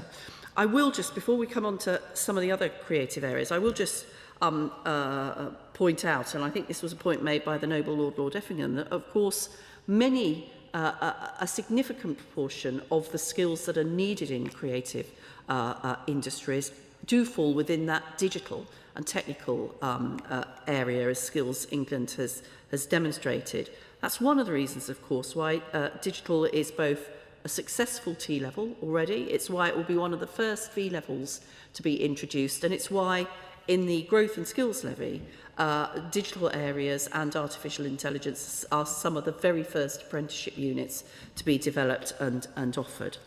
But it is a case that a key part of this plan is a continued commitment to specialist education to develop the next generation of music performers, producers and industry professionals. And I know that noble lords, I'm sure, will have noted the government's publication last week of the music plan, the commitment that showed to a wide-ranging approach to supporting and developing music in this country, including through our education system. But I have to begin by being clear, and I was even before this debate, that the government recognises the concerns that have been expressed about qualification reform and the future of creative education for 16 to 19-year-olds. We're listening carefully to creative industry employers, education providers, awarding organisations, higher education institutions and representative bodies. We understand that the creative industries have distinctive characteristics and that qualifications must reflect those realities.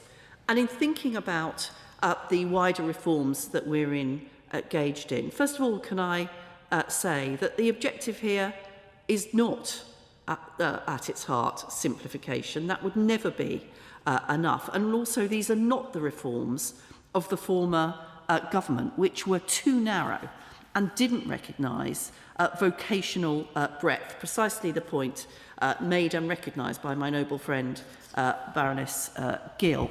The priority for level 3 reform is a system which provides high quality options, whether you study better academically or want more applied learning and assessment. And the latter, of course, has not been well enough served within our education system, with lower status, however high quality, but lower status vocational qualifications and confusing routes for young people to where they want to get to in their lives. And that's why in the future young people will have 3 distinct level 3 routes. A-levels will remain the academic route, V-levels will become the vocational route, supporting broad study and progression. And I think my noble friend Baroness Warwick was absolutely right in talking about the breadth of study that increasingly we need to provide for our young people. That's the reason why we have designed vocational V-levels as the same size of an A-level, so that a young person can develop a broad vocational set of qualifications, including linking them and partnering them with academic A-levels as well. But T-levels will be it is right, I think, if somebody is choosing to take a large qualification because that's the area that they really want to focus on, we have to make sure that that qualification is most likely to be able to deliver them with the sort of progression that Noble Lords have talked about this afternoon. That's why we believe that T-levels should be the large technical route for students who want to specialise in a particular occupational area. T-levels, which we are reforming, as I will come to later on. And of course we are as well in this reform taking a phased and careful approach to implementation. No qualifications will lose funding approval during academic year 26-27. We'll introduce new qualifications in the creative and design route for the first teach in September 2030. And there are no further plans for removal of funding for qualifications in art, creative and design until 2030. And the noble Lord Vasey questioned whether or not creative areas were at the back of the queue, but he also provided the answer. They're not at the back of the queue, recognising many of the points made in this debate today. We will take our time whilst maintaining the existing qualifications to get this right for young people and for the creative sector. And we will work closely with the sector to ensure that that change is manageable, supports stability and delivers what is needed. So, I can say that with the Department for Digital Culture, Media and Sport, we will work with the sector, taking into account their expert advice, and I have asked the department to convene a creatives advisory group for qualifications reform, led by those with knowledge of what has worked for the sector, and we will bring that together in the autumn to be able to address many of the points raised today. On the point about T-levels are already delivering strong outcomes. Across the programme, 92% of students progress into work or further study, and around 2/3 progress into the same broad subject area as their course. More than a quarter of those entering employment do so with the organisation that hosted their industry placement. But we know that reform was needed. And one of the reasons relates to the point made by my noble friend Lord Watson and others about the levels of prior attainment that you needed in order to access T-levels. And I'm sure noble lords will therefore be reassured that young people with a range of prior attainment are accessing T-levels. In fact, now the GCSE grade split for students receiving T-level results is very similar to those receiving results for applied general qualifications. The proportion of T-level students without 4s or above in both GCSE English and Maths has also increased each year, showing that T-levels are becoming more accessible. And given the challenge rightly from the noble Lord Addington, we're also seeing an increasing proportion of students with special educational needs and disability taking T-levels as well. We already have T-levels in media, broadcast and production, and in craft and design.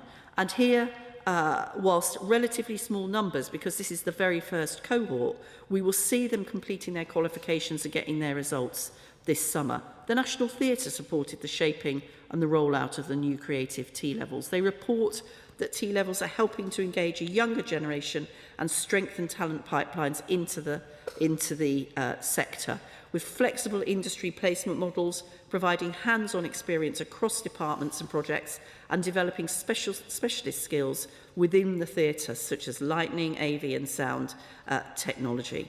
We're expanding T-levels, though, so that more young people benefit from their progression opportunities and outcomes. And that's why we're considering further creative and design T-levels in art and performing arts and visual effects subjects for introduction from 2029 or 30. As I've said, we will do that working closely with employers, providers and the creative sector to ensure the content accurately reflects what employers want and what delivers what the sector and young people need. And that's why I think the noble Lord Effingham was wrong to say that we are defunding prematurely, because as I've already pointed out, there will not be defunding up to the point at which those T-levels and V-levels are introduced. I do take the point, I think my noble friend Lord Knight does make a very important point in the creative sector about the nature of the sector, the nature of the breadth necessary for those who are engaged with it. We recognise as well that many creative careers involve portfolio working, self-employment, movement across multiple occupations throughout a career, and we know that the future qualification landscape must reflect that reality. And that's why we're in ongoing discussions with Skills England on occupational standard development, where there are gaps in future T-level areas, with a view to developing standards that are needed to support future skills pipelines.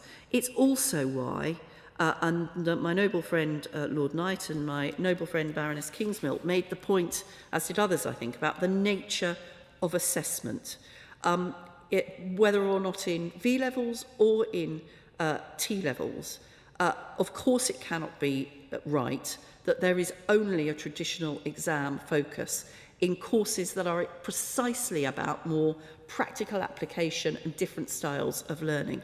And that's why we're already working on how we can develop new forms of assessment, and doing that carefully with Ofqual in order to ensure that those remain high quality. Sorry, I just want to make sure I do answer everybody's questions. I think there's also an important point about how we get the message out about new qualifications. Our network of over 1,400 T-level ambassadors champions T-levels and industry placements across the business community, including the National Theatre, which acts as a T-level ambassador for the creative industries.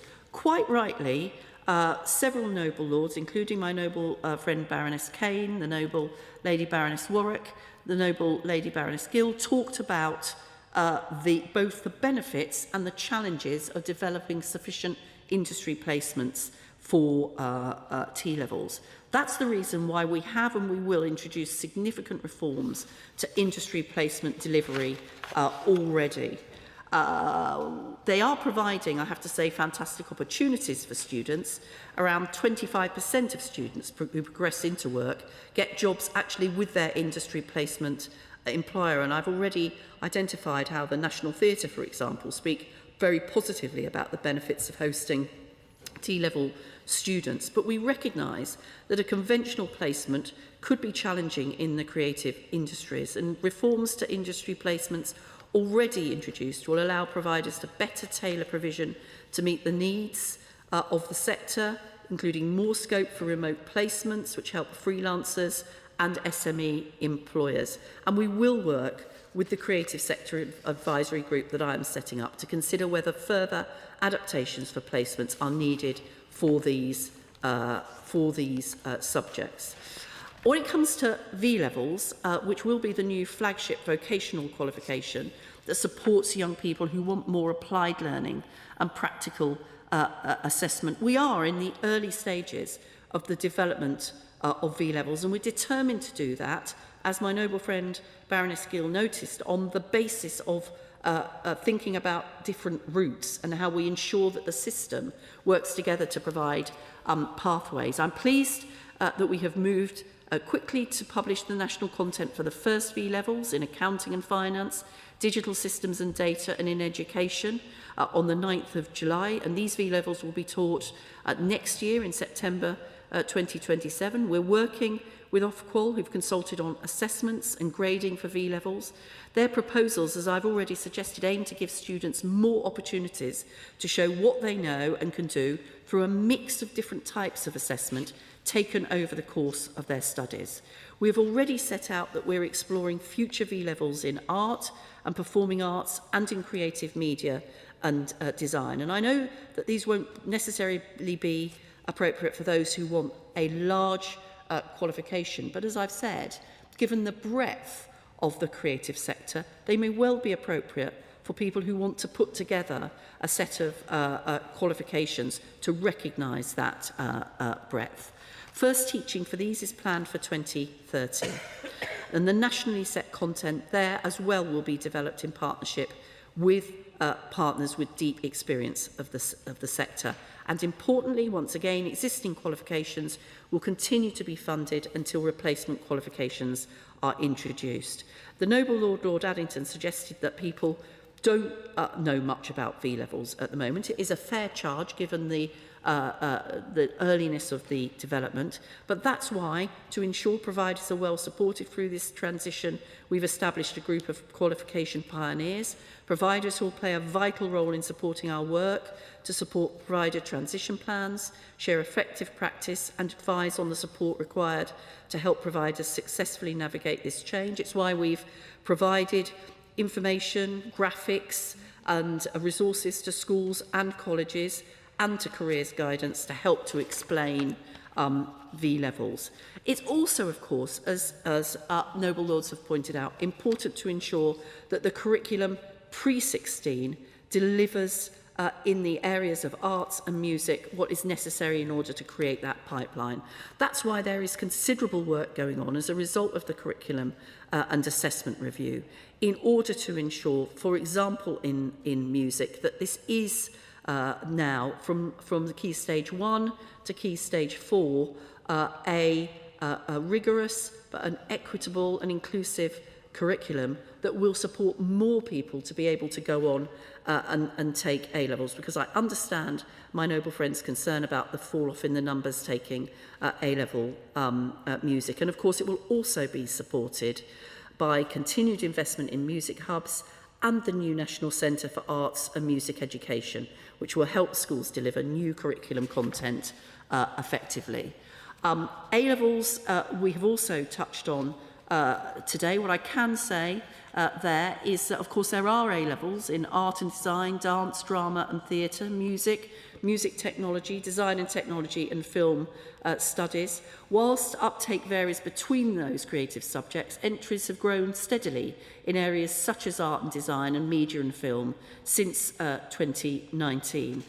We will, of course, whilst the the Curriculum and Assessment Review concluded that A-levels are generally working well, we will certainly want to make updates where necessary to ensure that A-levels remain coherent, particularly with the revised GCSE qualifications. And we will be updating AS and A-levels ready for first teaching in 2031 and 2032.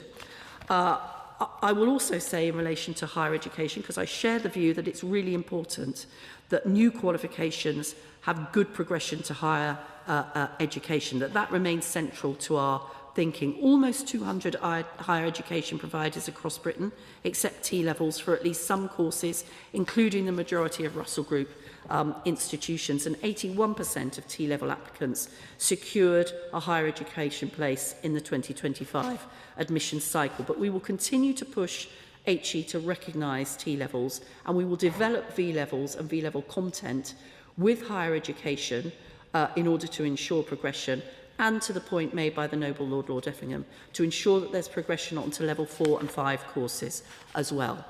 We cannot deliver this change, the Noble Lady Baroness Baronet is right, without the workforce and capacity to deliver them. And that's why this government is significantly investing in relation to level 3 and further education. We've announced additional funding for this academic year of 120 million, rising to 365 million in the next academic year, to help to support particularly the workforce that we need. And together with wider post-16 funding increases, that means funding for 16 to 19-year-old students has increased by more than 12% over 2 years. At the same time, our increases in teacher pay are helping us to deliver that 6,500 target for additional teachers that we have set out, and we will provide a new technical and vocational subject-specific professional development programme to help to support our teachers to deliver the new qualifications. My Lords, we all share the same goal, ensuring that young people can develop their talents, pursue their ambitions and contribute to the continued success of our creative industries. The government is committed to a qualification system that is ambitious, coherent and responsive to the needs of learners, employers and the economy. And we recognise the strength of feeling across the creative sector about maintaining high quality progression routes. That's why we're proceeding carefully, engaging closely with stakeholders and investing in the workforce, the creative sector, the qualifications and institutions that will support the next generation of creative talent. I again thank my noble friend Baroness Keeley for bringing this debate before the House, and all noble lords for their valuable contributions, and I look forward to continuing this important dialogue as we build a qualification system that serves both learners and the creative sector as they deserve to be served. Yeah. Noble Lords, my Lords, I welcome the Minister's, my noble friend, the Minister's reappointment, and I was so glad to hear almost everybody else, I think, did mention that. We are so glad to see her back with us, and thank her for what she's just said. If I just reflect on for a moment or two on the debate, I mean, Lord Vasey raised earlier on about In Harmony scheme, which I hadn't heard of, but that could be a good descriptor, I think, for this debate, because we have been very harmonious in what we've said.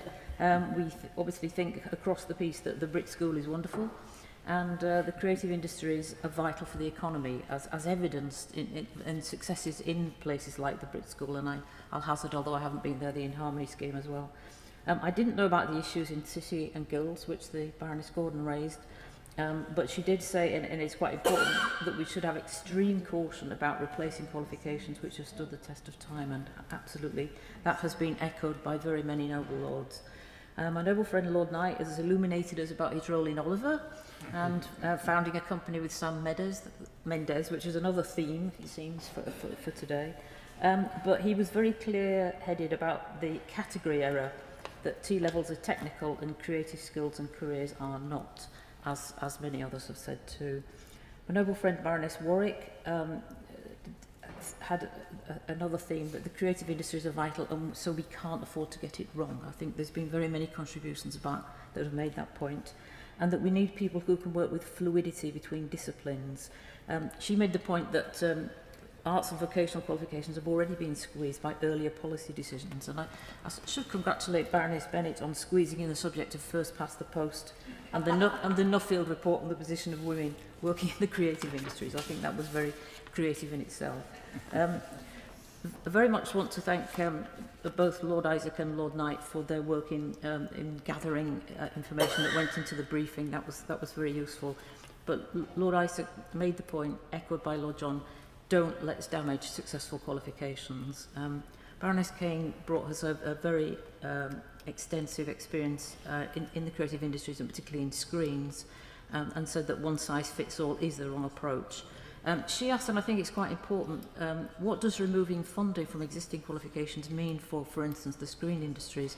And could it put regional clusters such as those developing in Birmingham at risk? And that's an important point, I think. From Baroness Gill, we heard about the project-based reality of the film industry, and that has to be recognised. And made the point that collaborative skills, deeply immersive craft skills are what's needed, and that single V-levels will not provide that fluidity which is needed. Baroness Kingsmill, I guess we shouldn't be surprised. Baroness Kingsmill was a roommate of mine, but I didn't know that she had this fashion industry experience, but looking at her, I'm not at all surprised. But the very important point was made about DCMS and DFE really need to jointly assess whether these qualifications are suitable. That's an important point, I think. Lord Watson of Invergowrie, I congratulate him on working on that Protect Student Choice campaign, which clearly did do some good and meant that thousands, tens of thousands probably of young people were able to do courses and that they weren't defunded. And also asked what role will UTCs have, I think, which is an important point. And Baroness McIntosh also had a link to San Mendes, which has been an interesting aspect of this, but really made the point that creative industries are unique and they have never been about training for particular job roles. It's not one size fits all. So I very much welcome what the Minister has said, my noble friend the Minister has said about the Creative Advisory Group. I would urge her to include the music industry in that because they're very insistent that they want to be heard.